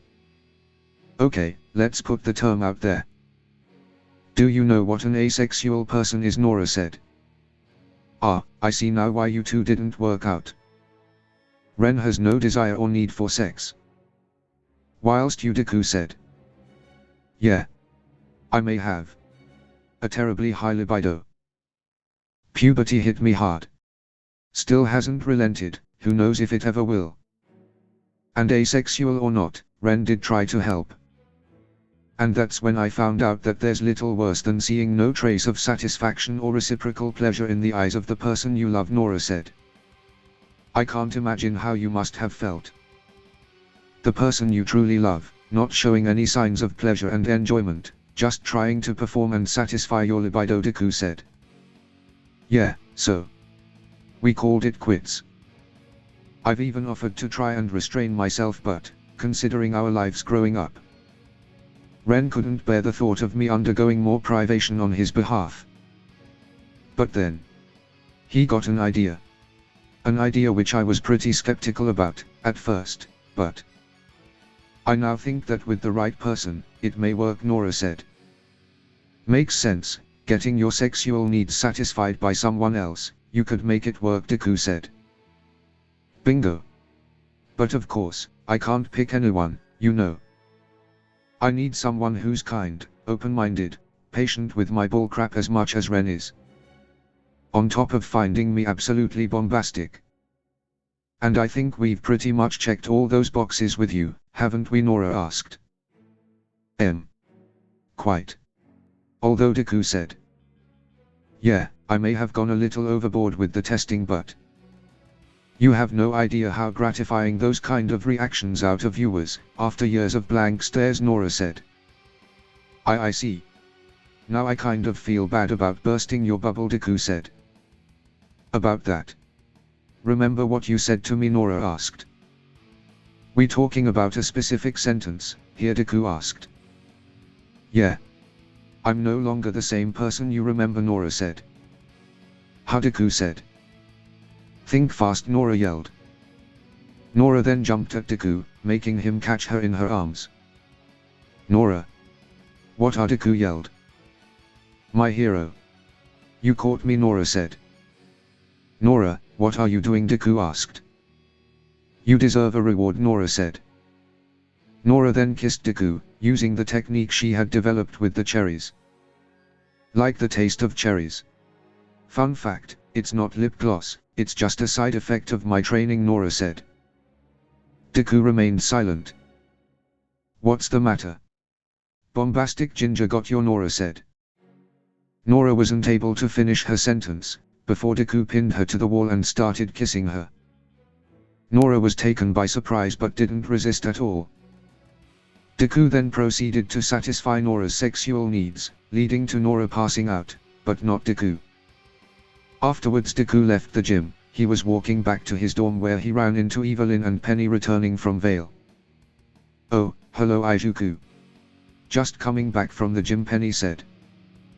"What perfect timing. Let's," Evelyn said. Evelyn was interrupted by Deku picking the both of them up and lifting them over his shoulder and carrying them away to their room, where he proceeded to use the new silk ropes on them. Deku had gone to the lab ship to speak with Enrico. "Mr. Polendina, good evening," Deku said. "Mr. Midoriya." A surprised Enrico said.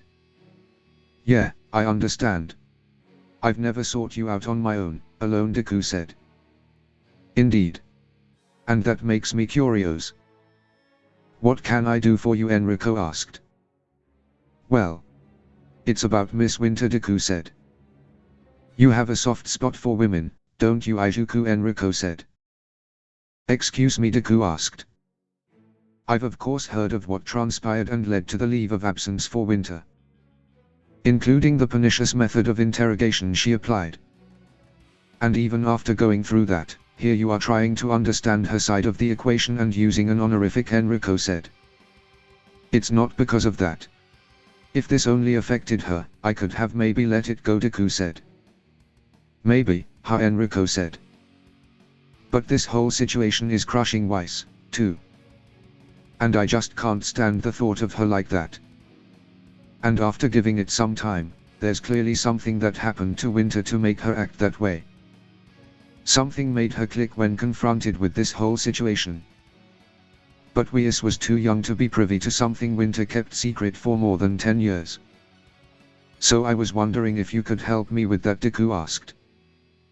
"Well, I'm sorry to say, Izuku, that despite having been in my protective service for more than 18 months, we never became familiar enough for me to be privy to her past," Enrico said. "I see," Deku said. "But I know someone who may know it," Enrico said. "Really? Who is it?" Deku asked. "Well, during the time spent around me, I noticed that Winter had 2 different personalized ringtones on her scroll that separated 2 numbers from everyone else. One, of course, belonged to Weiss," Enrico said. "And the other one?" Deku asked. "I don't know.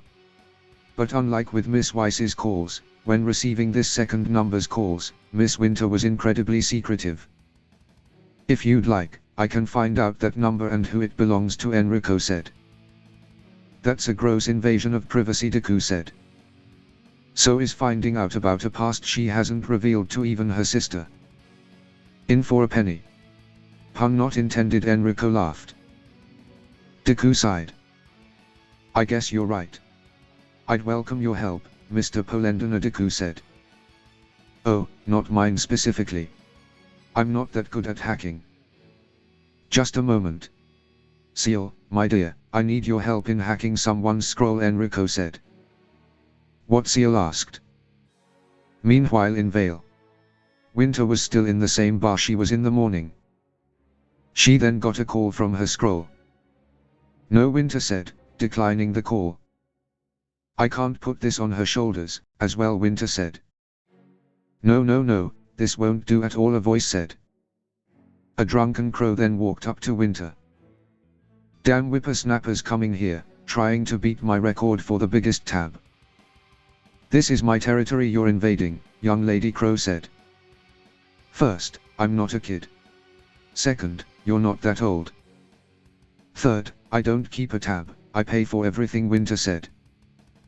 "The disrespect, I swear. Second, I'm old enough to demand reverence. Third, well, I don't have anything to say to that," Crow said. "You're drunk, aren't you?" Winter asked. "First, could have fooled me. Only kids try to drown their problems in alcohol," Crow said. "Are you seriously trying to lecture me about drinking away your problems?" Winter asked. "Do as I say, not as I do, etc. Also, it's not my problems I try to drown," Crow said. Anyway, I'm not even drinking. On a level that would require worrying," Winter said. Then why have you been coming here every single day since you got put on leave by the Tin Man? Crow asked. Are you stalking me? Winter asked. Don't flatter yourself, specialist. You've just been hitting my favorite local watering hole, Crow said. I just don't want to be alone with my thoughts.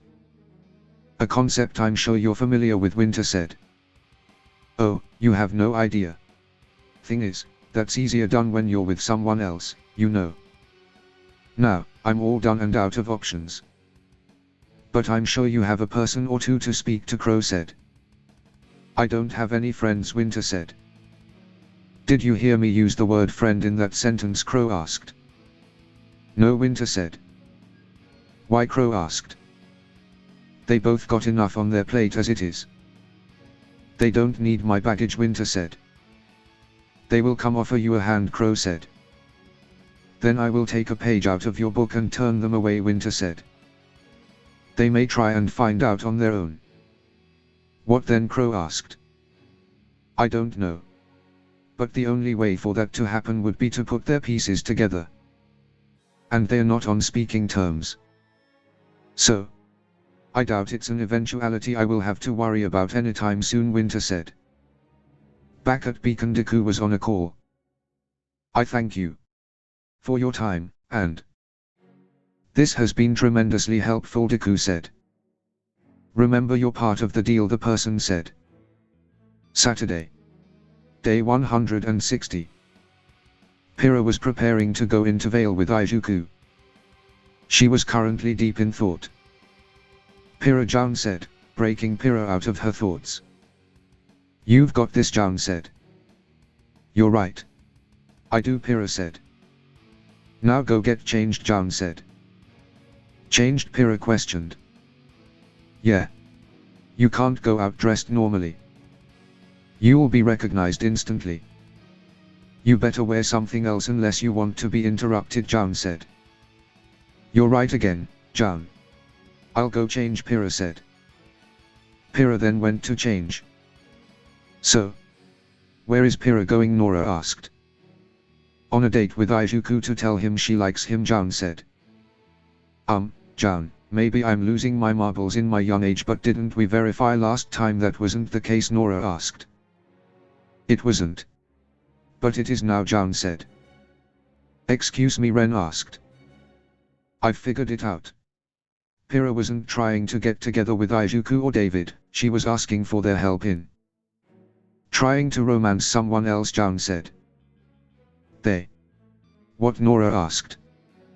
Sadly, their efforts were in vain. The guy didn't return her feelings. Hell, he didn't even notice her efforts, or see her as an actual girl. But Ijuku did. Hell, he knew from the start. And seeing her hurt and struggle because of it. He couldn't leave her alone, but she wouldn't let him be close enough to help her, so he forced that closeness. And now it's his turn to not notice. But I think he's about to have a wake-up call. And unlike the first guy, I think there's a good chance he'll return her feelings, Joun said. Joun. Do you know who the first guy was? Nora asked. Joun just left the room with a smile. I can't take it anymore, Nora yelled. Nora then smashed a window. Yeah, if she hadn't done it, I would have, Ren said.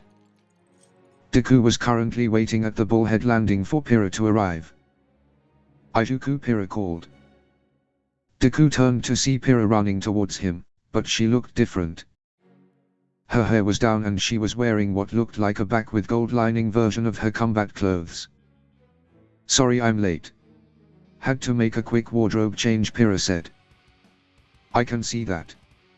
What's with the new threads? Deku asked. More like old threads. This was a prototype for my current combat outfit. I really liked it, but my coach suggested I wear something with more colors to stand out in tournaments. As much as I liked this outfit, my coach was right, Pira said. That's a shame. I really like the black and gold look, Deku said. Thanks, Pira said, blushing. As for why I'm wearing this, I thought about being recognized in Vale, I don't want to be surrounded by my fans, if possible, Pira said. Makes sense.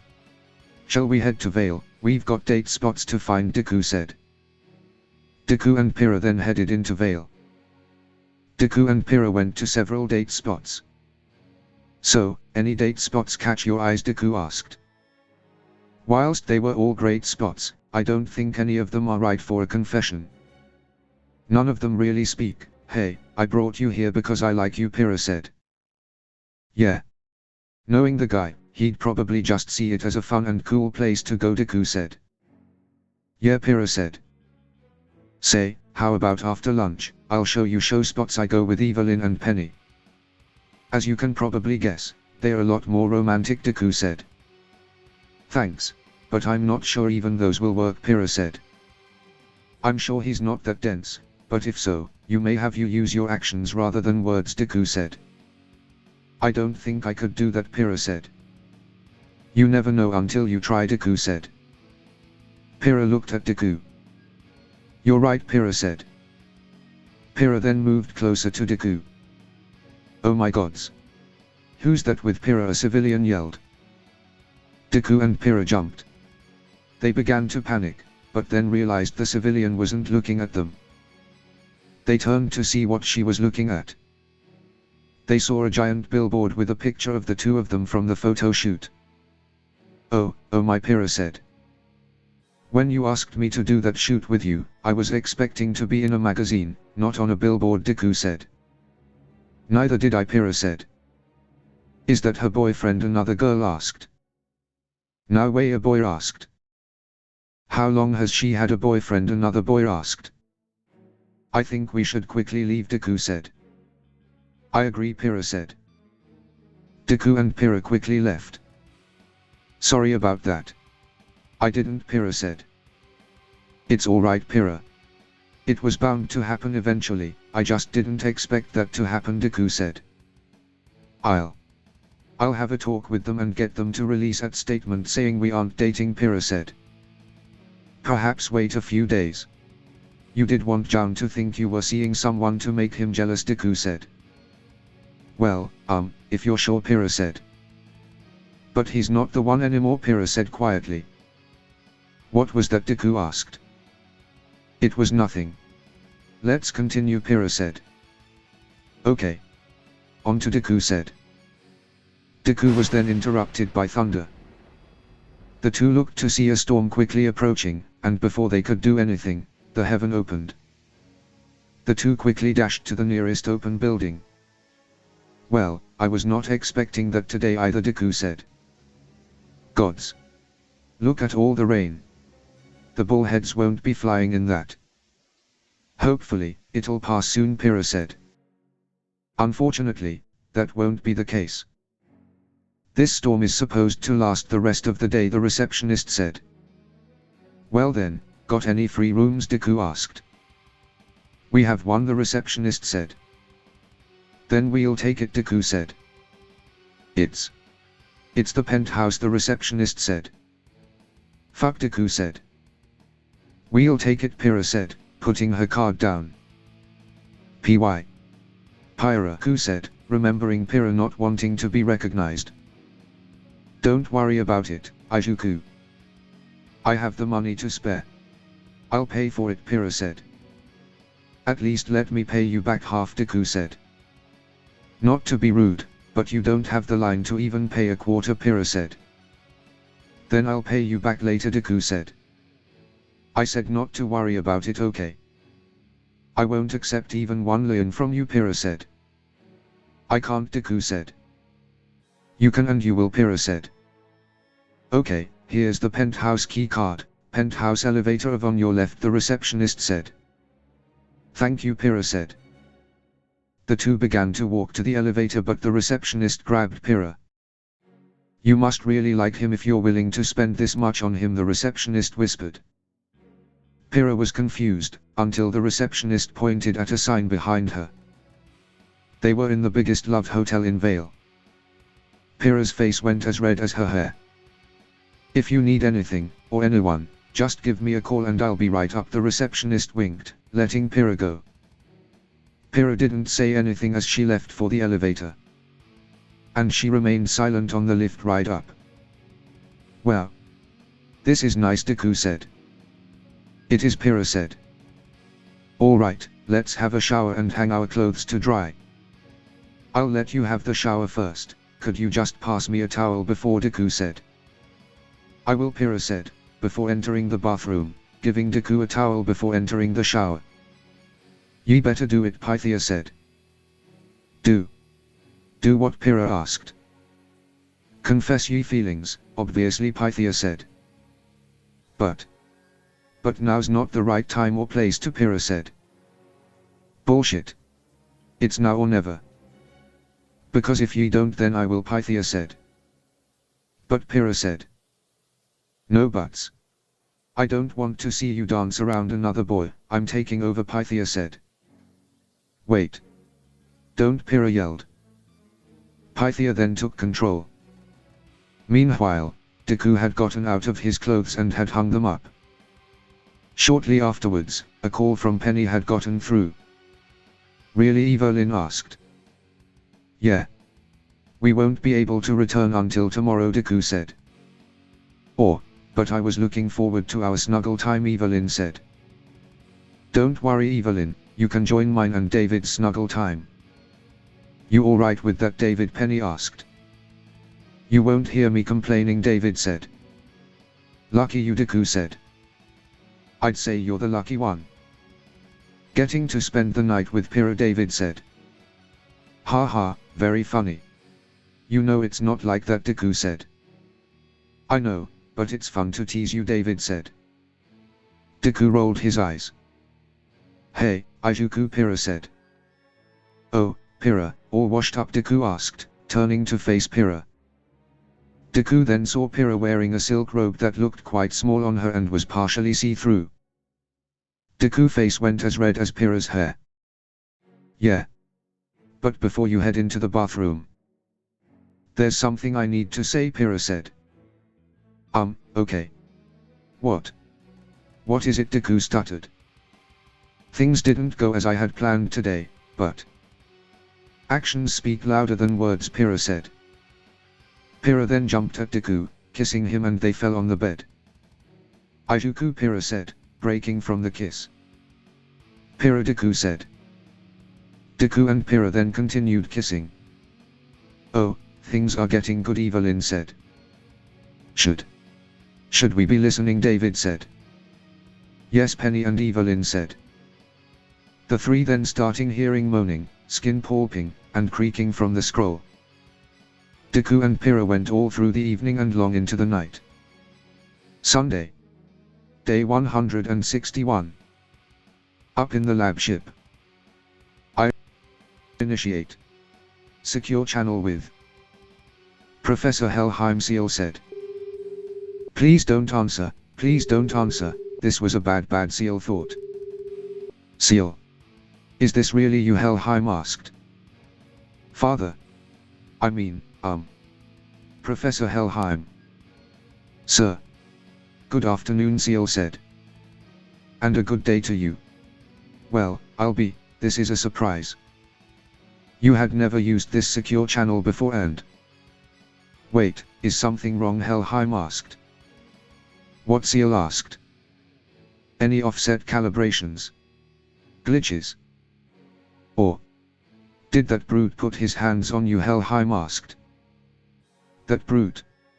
You mean Professor Polendina? Seal asked. Ark, sensitive my ass. You just couldn't resist laying your hands on my cute mocha daughter, couldn't you? I'm going to shove a dust warhead so far up his skinny ass that Helheim yelled. Father, please come down. Nothing's wrong, Seal yelled. Oh. Then, why are you contacting me? Helheim asked. I'm sorry, Father, There's nothing wrong, I just... Missed you, Seal said. Helheim sniffed. Father, are you crying? Seal asked. I'm sorry, but, I can't believe my cute little Seal actually missed her daddy. And you're so grown up, I almost... Excuse me, Helheim said. Father, This isn't really something worth crying over, Seal said. Of course it is. Seal, you're doing something outside of your directive or rules. This proves that your human side is just as the PENNY unit. I'm so proud of you, Helheim said. Oh, believe me, Father. This isn't the first thing I do that's outside the rules, Seal said. No, Helheim gasped. Yes, Seal said. You have to tell me everything. Also, please describe that ginger charlatan's reactions in detail. Including, if you please, his reaction to the new prototypes, Helheim said. New prototypes? Father Seal asked. Yeah, you know. The new. Oh, wait, damn time zones. Sorry sweetheart, you're right. It's still a bit early. Accounting for that, they should be deployed about, Helheim said. A new Atolsian ship had just arrived. Now. Can't wait till Ironwood tells him, Helheim said. Father, Spexif. What? What have you sent here, Seal asked. Meanwhile, on the balcony of Team JPDDE's room. So long as we counter his semblance, we don't have to worry about the boss. That's good, Jack said. Oh goods, I just realized, we are still carrying around the pieces of Titania's body, Evelyn said. Oh wow. We are, David said. Now that I really think about it, that's kind of macabre, isn't it, Penny said. Maybe. But they are just pieces of metal, really. It's like the rocks from the meteorite that landed in Vale, birthing David. Samples had to have been taken and studied, Deku said. I'm now feeling very violated right now, David said. Well, there's no use worrying about it now. Also, not like we can really help, Jack said. The team then saw the Atolsian ship arrive. Oh, wow. That's either very close or that's a big engine, David said. Wait a minute, that's an Atlas military dropship, Penny said. A dropship? Wait, isn't that used to transport soldier, Evelyn asked. Why would it be flying, Jack asked. It's not flying, it's actually landing in Beacon and I see more, heading to Vale, Penny said. I have a bad feeling about this, Deku said. Meanwhile in Vale, Amber, Janora, Peach and Titania watched as several ships landed in Vale. My Draco is cooler, Janora said. I think the problem here is less with the looks and more with the contents, Janora, Titania said. Which is why my Draco contains lots and lots of electricity. Try and beat that, Janora said. We should probably go see, Amber said. Carefully. There's going to be a crowd, for sure, Peach said. Up in Ospin's office. The transports have arrived. James has gone to Vale to introduce them to the citizens. I should probably go to the school landing and do the same for the students, Glinda said. If you'd please. Also, coming back, please summon Miss Ivory and Mr. Midoriya, Ospin said. Of course. What should I tell them, Glinda said. That it's time for Miss Ivory to give an answer. And that crows, Ospin said. I'm sorry, Ospin, Glinda asked. It's been weeks. If she isn't willing to do it, time is of the essence to find another candidate, Ospin said. That's not what Ospin, Amber is healed. She's going to wake up, now. Glinda said. Ospin remained silent, thinking back. I agree with you about the importance of secrecy, Ospin. But don't you think it is unwise to not use everything at our disposal? To protect the innocent from this madness, Ironwood asked. To protect the innocent, Ospin said. Ospin then remembered his time with Janora. There are things about me that would paint me as not nice to many, yes. But I think you're mature enough to understand that. Sometimes, to do the right thing, you have to not be nice, Ospin said. Yes. I understand that, Janora said. Back to the present. And we don't know from who. Or why. Remember who we're dealing with, Glinda. All that she's done, all that she's dared, how far she's gone, time and again. We're not the only ones changing and evolving. It takes her much longer, but it happens to her as well, Ospin said. Ospin. You're not, Glinda asked. A previously undiscovered way of stealing Maiden's powers. An attack that ends midway thanks to Crow, and now Amber is miraculously healed under our noses. Glinda. What if this was her plan from the very beginning? We were meant to save Amber halfway through, we were meant to bring her to Beacon instead of Sanctuary, Ospin said. We only brought her to Beacon because she wouldn't have survived the trip back to Sanctuary, Glinda said. Then the timing and place of her attack become especially suspicious, don't they, Ospin asked. Ospin, Glinda said. The thought that Amber has now become worse than a liability. She could be a trap, a weapon, now. The only reason why anyone would ever want to heal her is to wake her up. That's not a risk I can take. Not in my school. Not in Vale, Ospin said. Ospin, you can't possibly be thinking, Glinda said. The plan will continue as before. We'll find a recipient for Amber's remaining powers. If not Miss Ivory, it shall be one of the students. It's tragic. But we can't take any chances, Ospin said. Glinda began to remember when Team JPDE were looking for Penny. You're a good teacher, Miss Goodwitch, Team JPDE said. Ospin told Ironwood, didn't he? Deku asked. Yes, Glinda said. And you stood by and said nothing, didn't you? I take back everything I said. Fuck you, Miss Goodwitch, Deku said.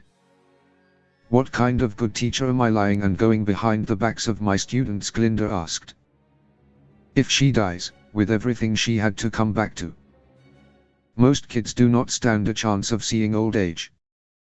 We don't ourselves, Crow said. I will never agree with that, Crow, Glinda said. Because you're a teacher before a huntress, Crow said. Glinda then remembered talking to Peach after the incident. Violet. Can I ask you something? Glinda asked. You know you can ask anything, Mike, Peach said. Except that, apparently. Since it tends to fall on deaf ears. Huff, Glinda said. Violet.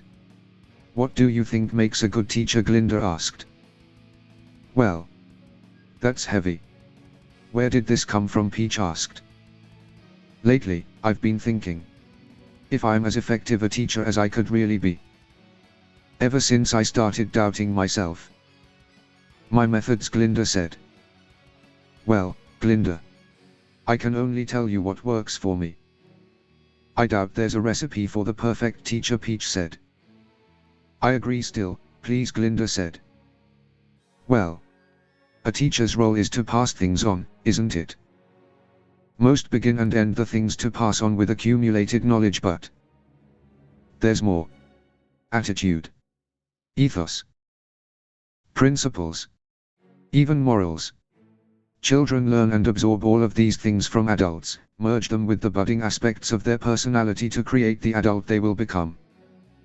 And, Glinda, if you yourself don't like what you're passing on, what you represent, if you feel conflicted, you're going to pass on that conflict, too. Which is very different from teaching to doubt, Peach said. Back to the present. No, Glinda said. Glinda, Ospin questioned. There's a limit to what can be justified with the greater good, Ospin. And you just crossed it. As long as I stand, I won't let anyone lay a hand on Amber. And that includes you, Glinda said. Glinda, think about what you're saying, Ospin said. Oh, I've done a lot of thinking, Ospin. I just haven't been doing it with your brain, Glinda said. Are you seriously? Glinda, we can't ignore the possibility, Ospin said. And I cannot ignore that you're advocating for murdering Amber, Glinda said. Watch what you're saying, Glinda, Ospin said. Or what? The truth is too much to handle for you. Is having no one reminding you what your actions and decisions look like from the outside the only way you can bear with them? Glinda asked. Everything I do is to protect Remnant, Ospin said. It is. And if that's enough reason for you to justify murdering a young girl in cold blood, fine. You have your moral horizon, Ospin. And I have mine. I will not allow this. I will fight you, if necessary. And Crow, and James, and Leo, and any orphan. I'm the headmistress of Beacon. And I will not stand idly by as you discuss the murder of an innocent girl, Glinda said. So. This is it, then, Ospin said. Yes, Ospin, Glinda said. Glinda and Ospin stared down at each other. This is it, Glinda said. Back in Vale. Mom. What exactly are we looking at here? Titania asked. One of the most recent accomplishments of the Atlas Military Tech Division is the Knights series. Combat machines developed to eventually replace law enforcement and hunters in the fight against the creatures of Grim. That said, those do not look like law enforcement units to me, Peach said. I apologize for the surprise, good citizens of Vale, Ironwood said. That's General Ironwood, a citizen asked. Oh my gods, he's so handsome, another citizen said. I'm sure you have no doubt already familiarized yourself with the Atalcian Knights 200s, who have been aiding in local law enforcement in the last months. The success of that initiative, and the love you have shown to our admittedly out there agents, have led us to this next step. I'm proud to introduce to you the newest additions to the AK family, the Atalcian Knights MH1. I'm sure you will get along swimmingly, just as you have with their older brothers. Even if it's kind of weird having to call the bigger ones the younger brothers, true, Ironwood said. The crowd started to murmur. Well, he knows how to sell something. I'll give him that, Amber said. That is funny, Janara laughed. Younger they may be, though, they share in the same principles as their counterparts. Knight, declare prime directive, Ironwood said. Sir. To protect the citizens and uphold the peace, Sir 1 AKMH1 said. Oh, such a cool voice, a citizen said. I can't believe it's coming out of a synthetizer, another citizen said. The ergonomics division has actually recorded thousands of different voices and tones, which the AKMH1 can draw from to synthesize the best voice for the situation at hand, Ironwood said. This is literally an infomercial, isn't it? But what does he want them to buy? Titania asked. Into having them around. Those are war models, there's no doubt about it. And considering the timing of it, Peach said. The project has also the sponsorship of my good friend, Headmaster Ospin, who will be testing the AKMH1 as security in Beacon Academy for a period of time, Ironwood said. Meanwhile at Beacon. Professor Goodwitch, what does this mean? Deku asked. It's a measure of preparation for the upcoming Vital Festival. We expect a bigger influx of spectators this year than in other ones, and General Ironwood has offered to use the Atalcian Knights as security for the event.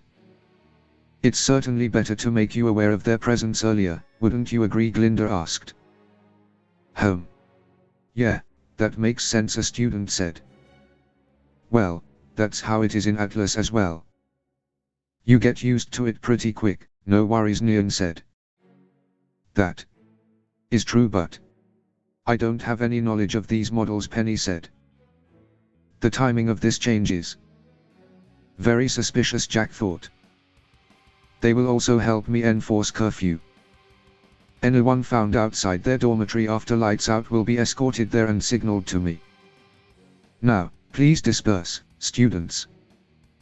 The androids have already been programmed and will begin their operations once the Atlas technicians will have them cleared for duty. Miss Ivory, Mr. Midoriya, a word if you please, Glinda said. Yes, Miss Goodwitch, Jack said. Very well, Miss Goodwitch, Deku said. This complicates things, Cinder said. Atlas machines in Beacon.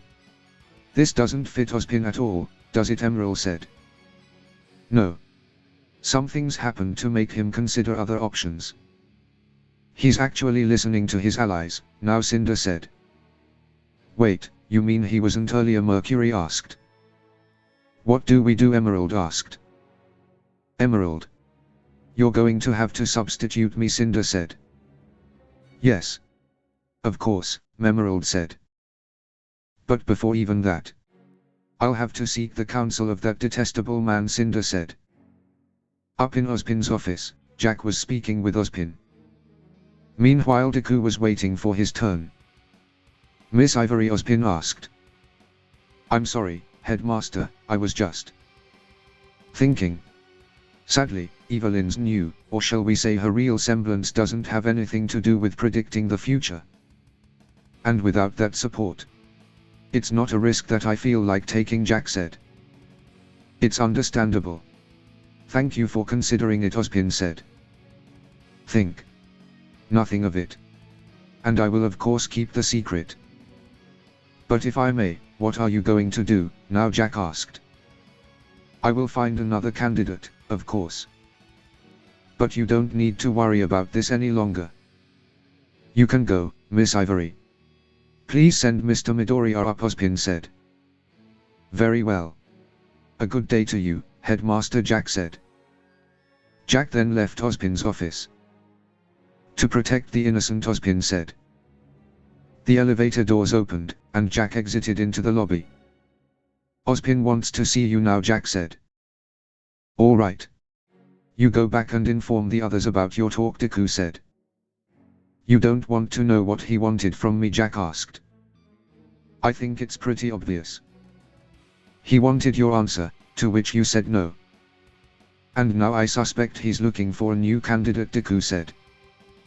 You're right, I just wonder who it will be, Jack wondered. Let's hope he doesn't before Amber recovers, Deku said. Yes. I'll take my leave now, Jack said. And I'll face the Wizard of Ounce, Deku said. Jack left the lobby whilst Deku went up to Ospin's office. Mr. Midoriya, Ospin said.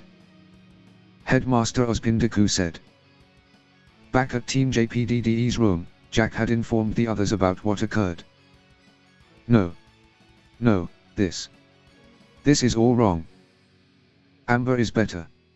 She's healed. Why is he still going through with this? David asked.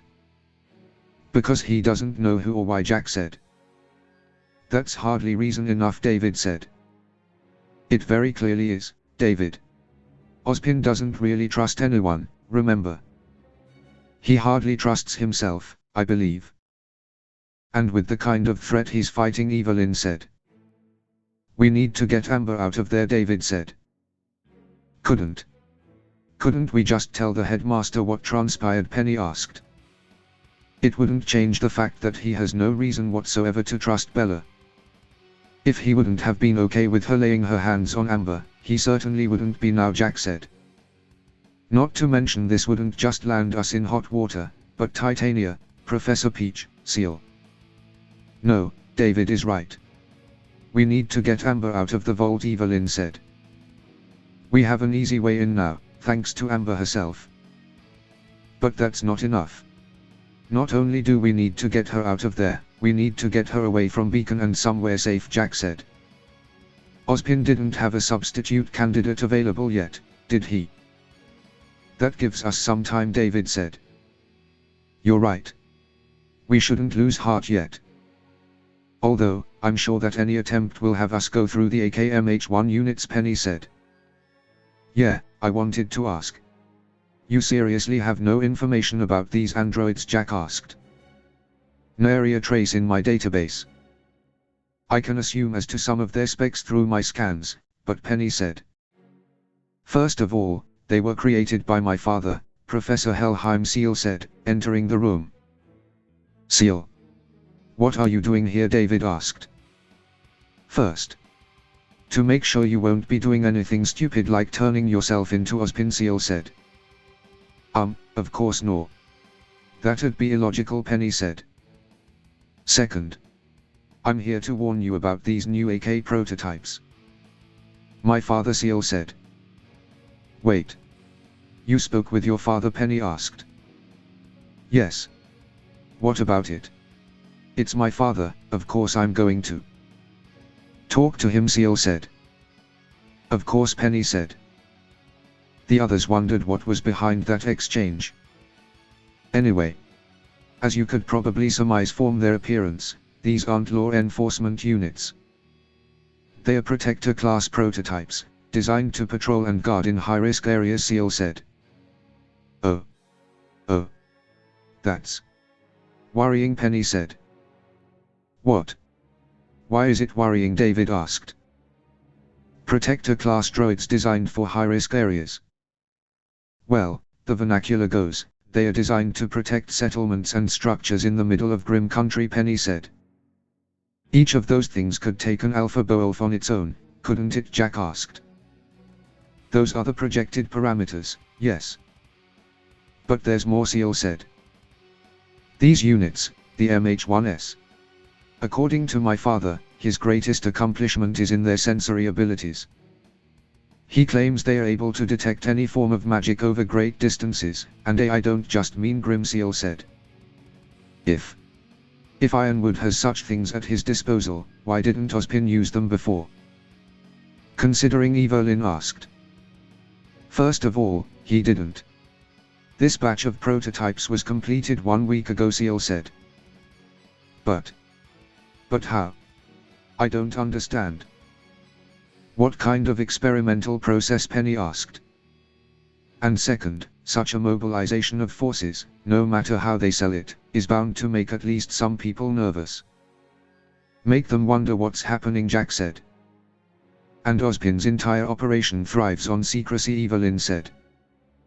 The general public probably wouldn't think very highly of murdering someone innocent in cold blood for the sake of safety, David said.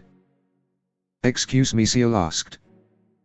You weren't here for the first part, Jack said. I see.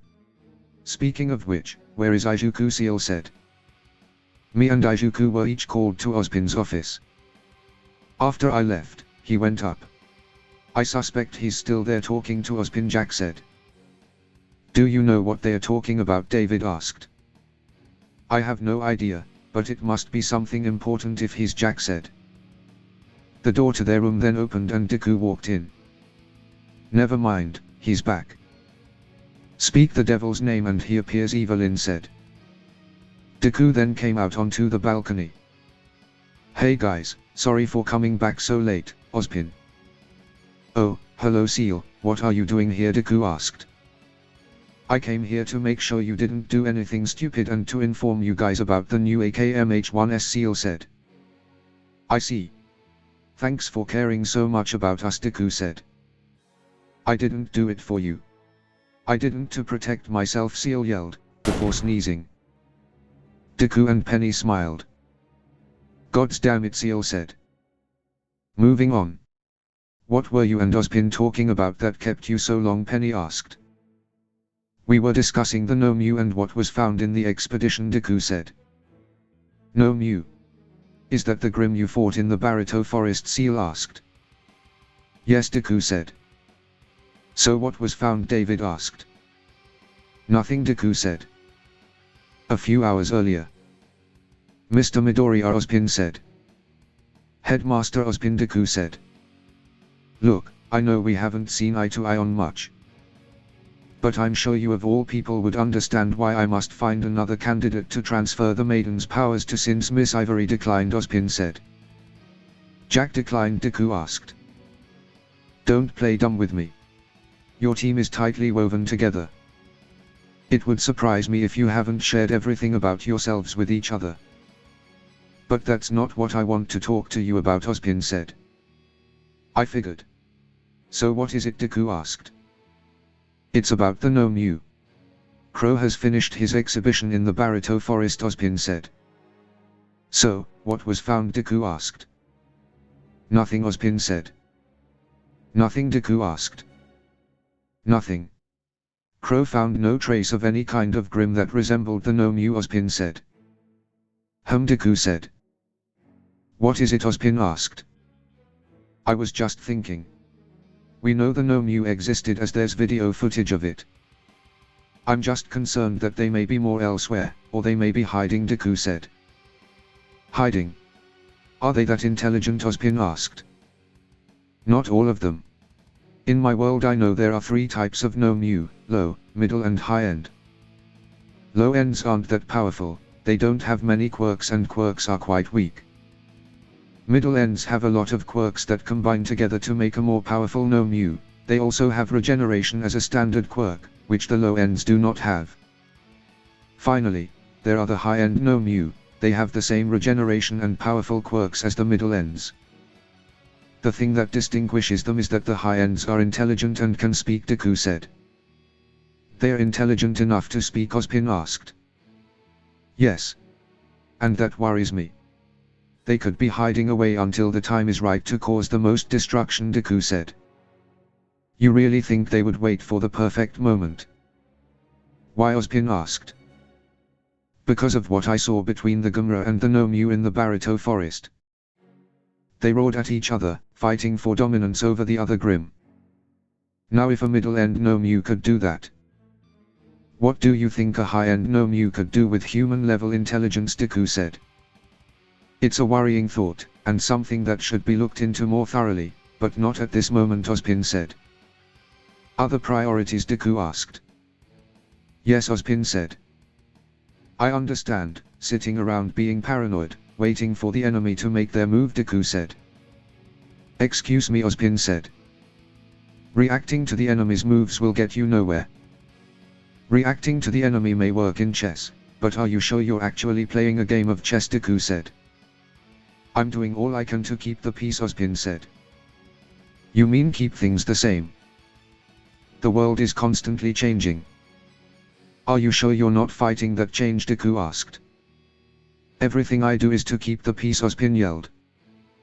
Well, all I see is an old man sitting in his ivory tower doing nothing, whilst those around him are trying to do what's right. Even if I disagree with what they're doing, at least they're actually trying, Deku said. I don't agree with Ironwood brining in these new AK units, but we need to keep the peace, Ospin said. How are you sure these AK units will keep the peace? Some people won't like the idea of more Atalsian robots in Vale, especially more militaristic units, Deku said. They will be thankful when these AKMH-1s protect them, Ospin said. Are you sure they'll do that? Are you sure that the enemy won't use them against you? Deku said. Atalsian cybersecurity is top-notch. General Ironwood has assured me that no one will be able to hack the Atalsian Knights, Ospin said. Never say never. All it takes is an open backdoor and the whole security system can be bypassed. Whilst the Atalsian network is probably impenetrable, the network security in Vale is a complete joke. A chain is only as strong as its weakest link, Deku said. Do you have anything else to say? Ospin asked. I have a lot more to say, Deku said. Back to the present. And so we spent hours going over things, security, morals, peace, the whole shebang, Deku said. That takes some balls. I'm surprised Ospin didn't punish you, Jack said. I think he understood my concerns and may have taken some of them on board. We both want the same thing. Keeping the peace and stability of Remnant. I just hope he does things sooner rather than later, Deku said. Except finding a new candidate for the Maiden's powers, David said. Meanwhile. Oh. That's kinda smart, sitting in a chair, Jaun said. I'm so sorry, Jaun, Pira said. What for? I'm the one who asked you not to go easy on me. I was expecting at least a few licks, Jaun said. Still. I'm sorry, Pira said. I know you are, but honestly, Pira. You worry too much. You're the most loyal and dependable person I know, but sometimes I feel like you'd be willing to take the world on your shoulders if someone asked the right way, Jaun said. That's an exaggeration if I ever heard one, Pira said. Heh, maybe, but... You know, every now and then I feel like I'm taking advantage of your kindness, Jaun said. You're not, Pira said. Thing is. I hope no one ever tries, you know, Jaun said. You think I'd ever let anyone do it? Pira asked. Not exactly, Jaun said. Jaun sighed. This is silly. Let's go back, Jaun said. The two then went back to their dorm room. Far away from any of the four kingdoms, two men were walking in the middle of grim country. One was very tall and muscular, whilst the other was thinner and shorter, with a scorpion tail. They entered a cave and began looking around for something. Suddenly a voice spoke. Are you the strongest? A voice asked.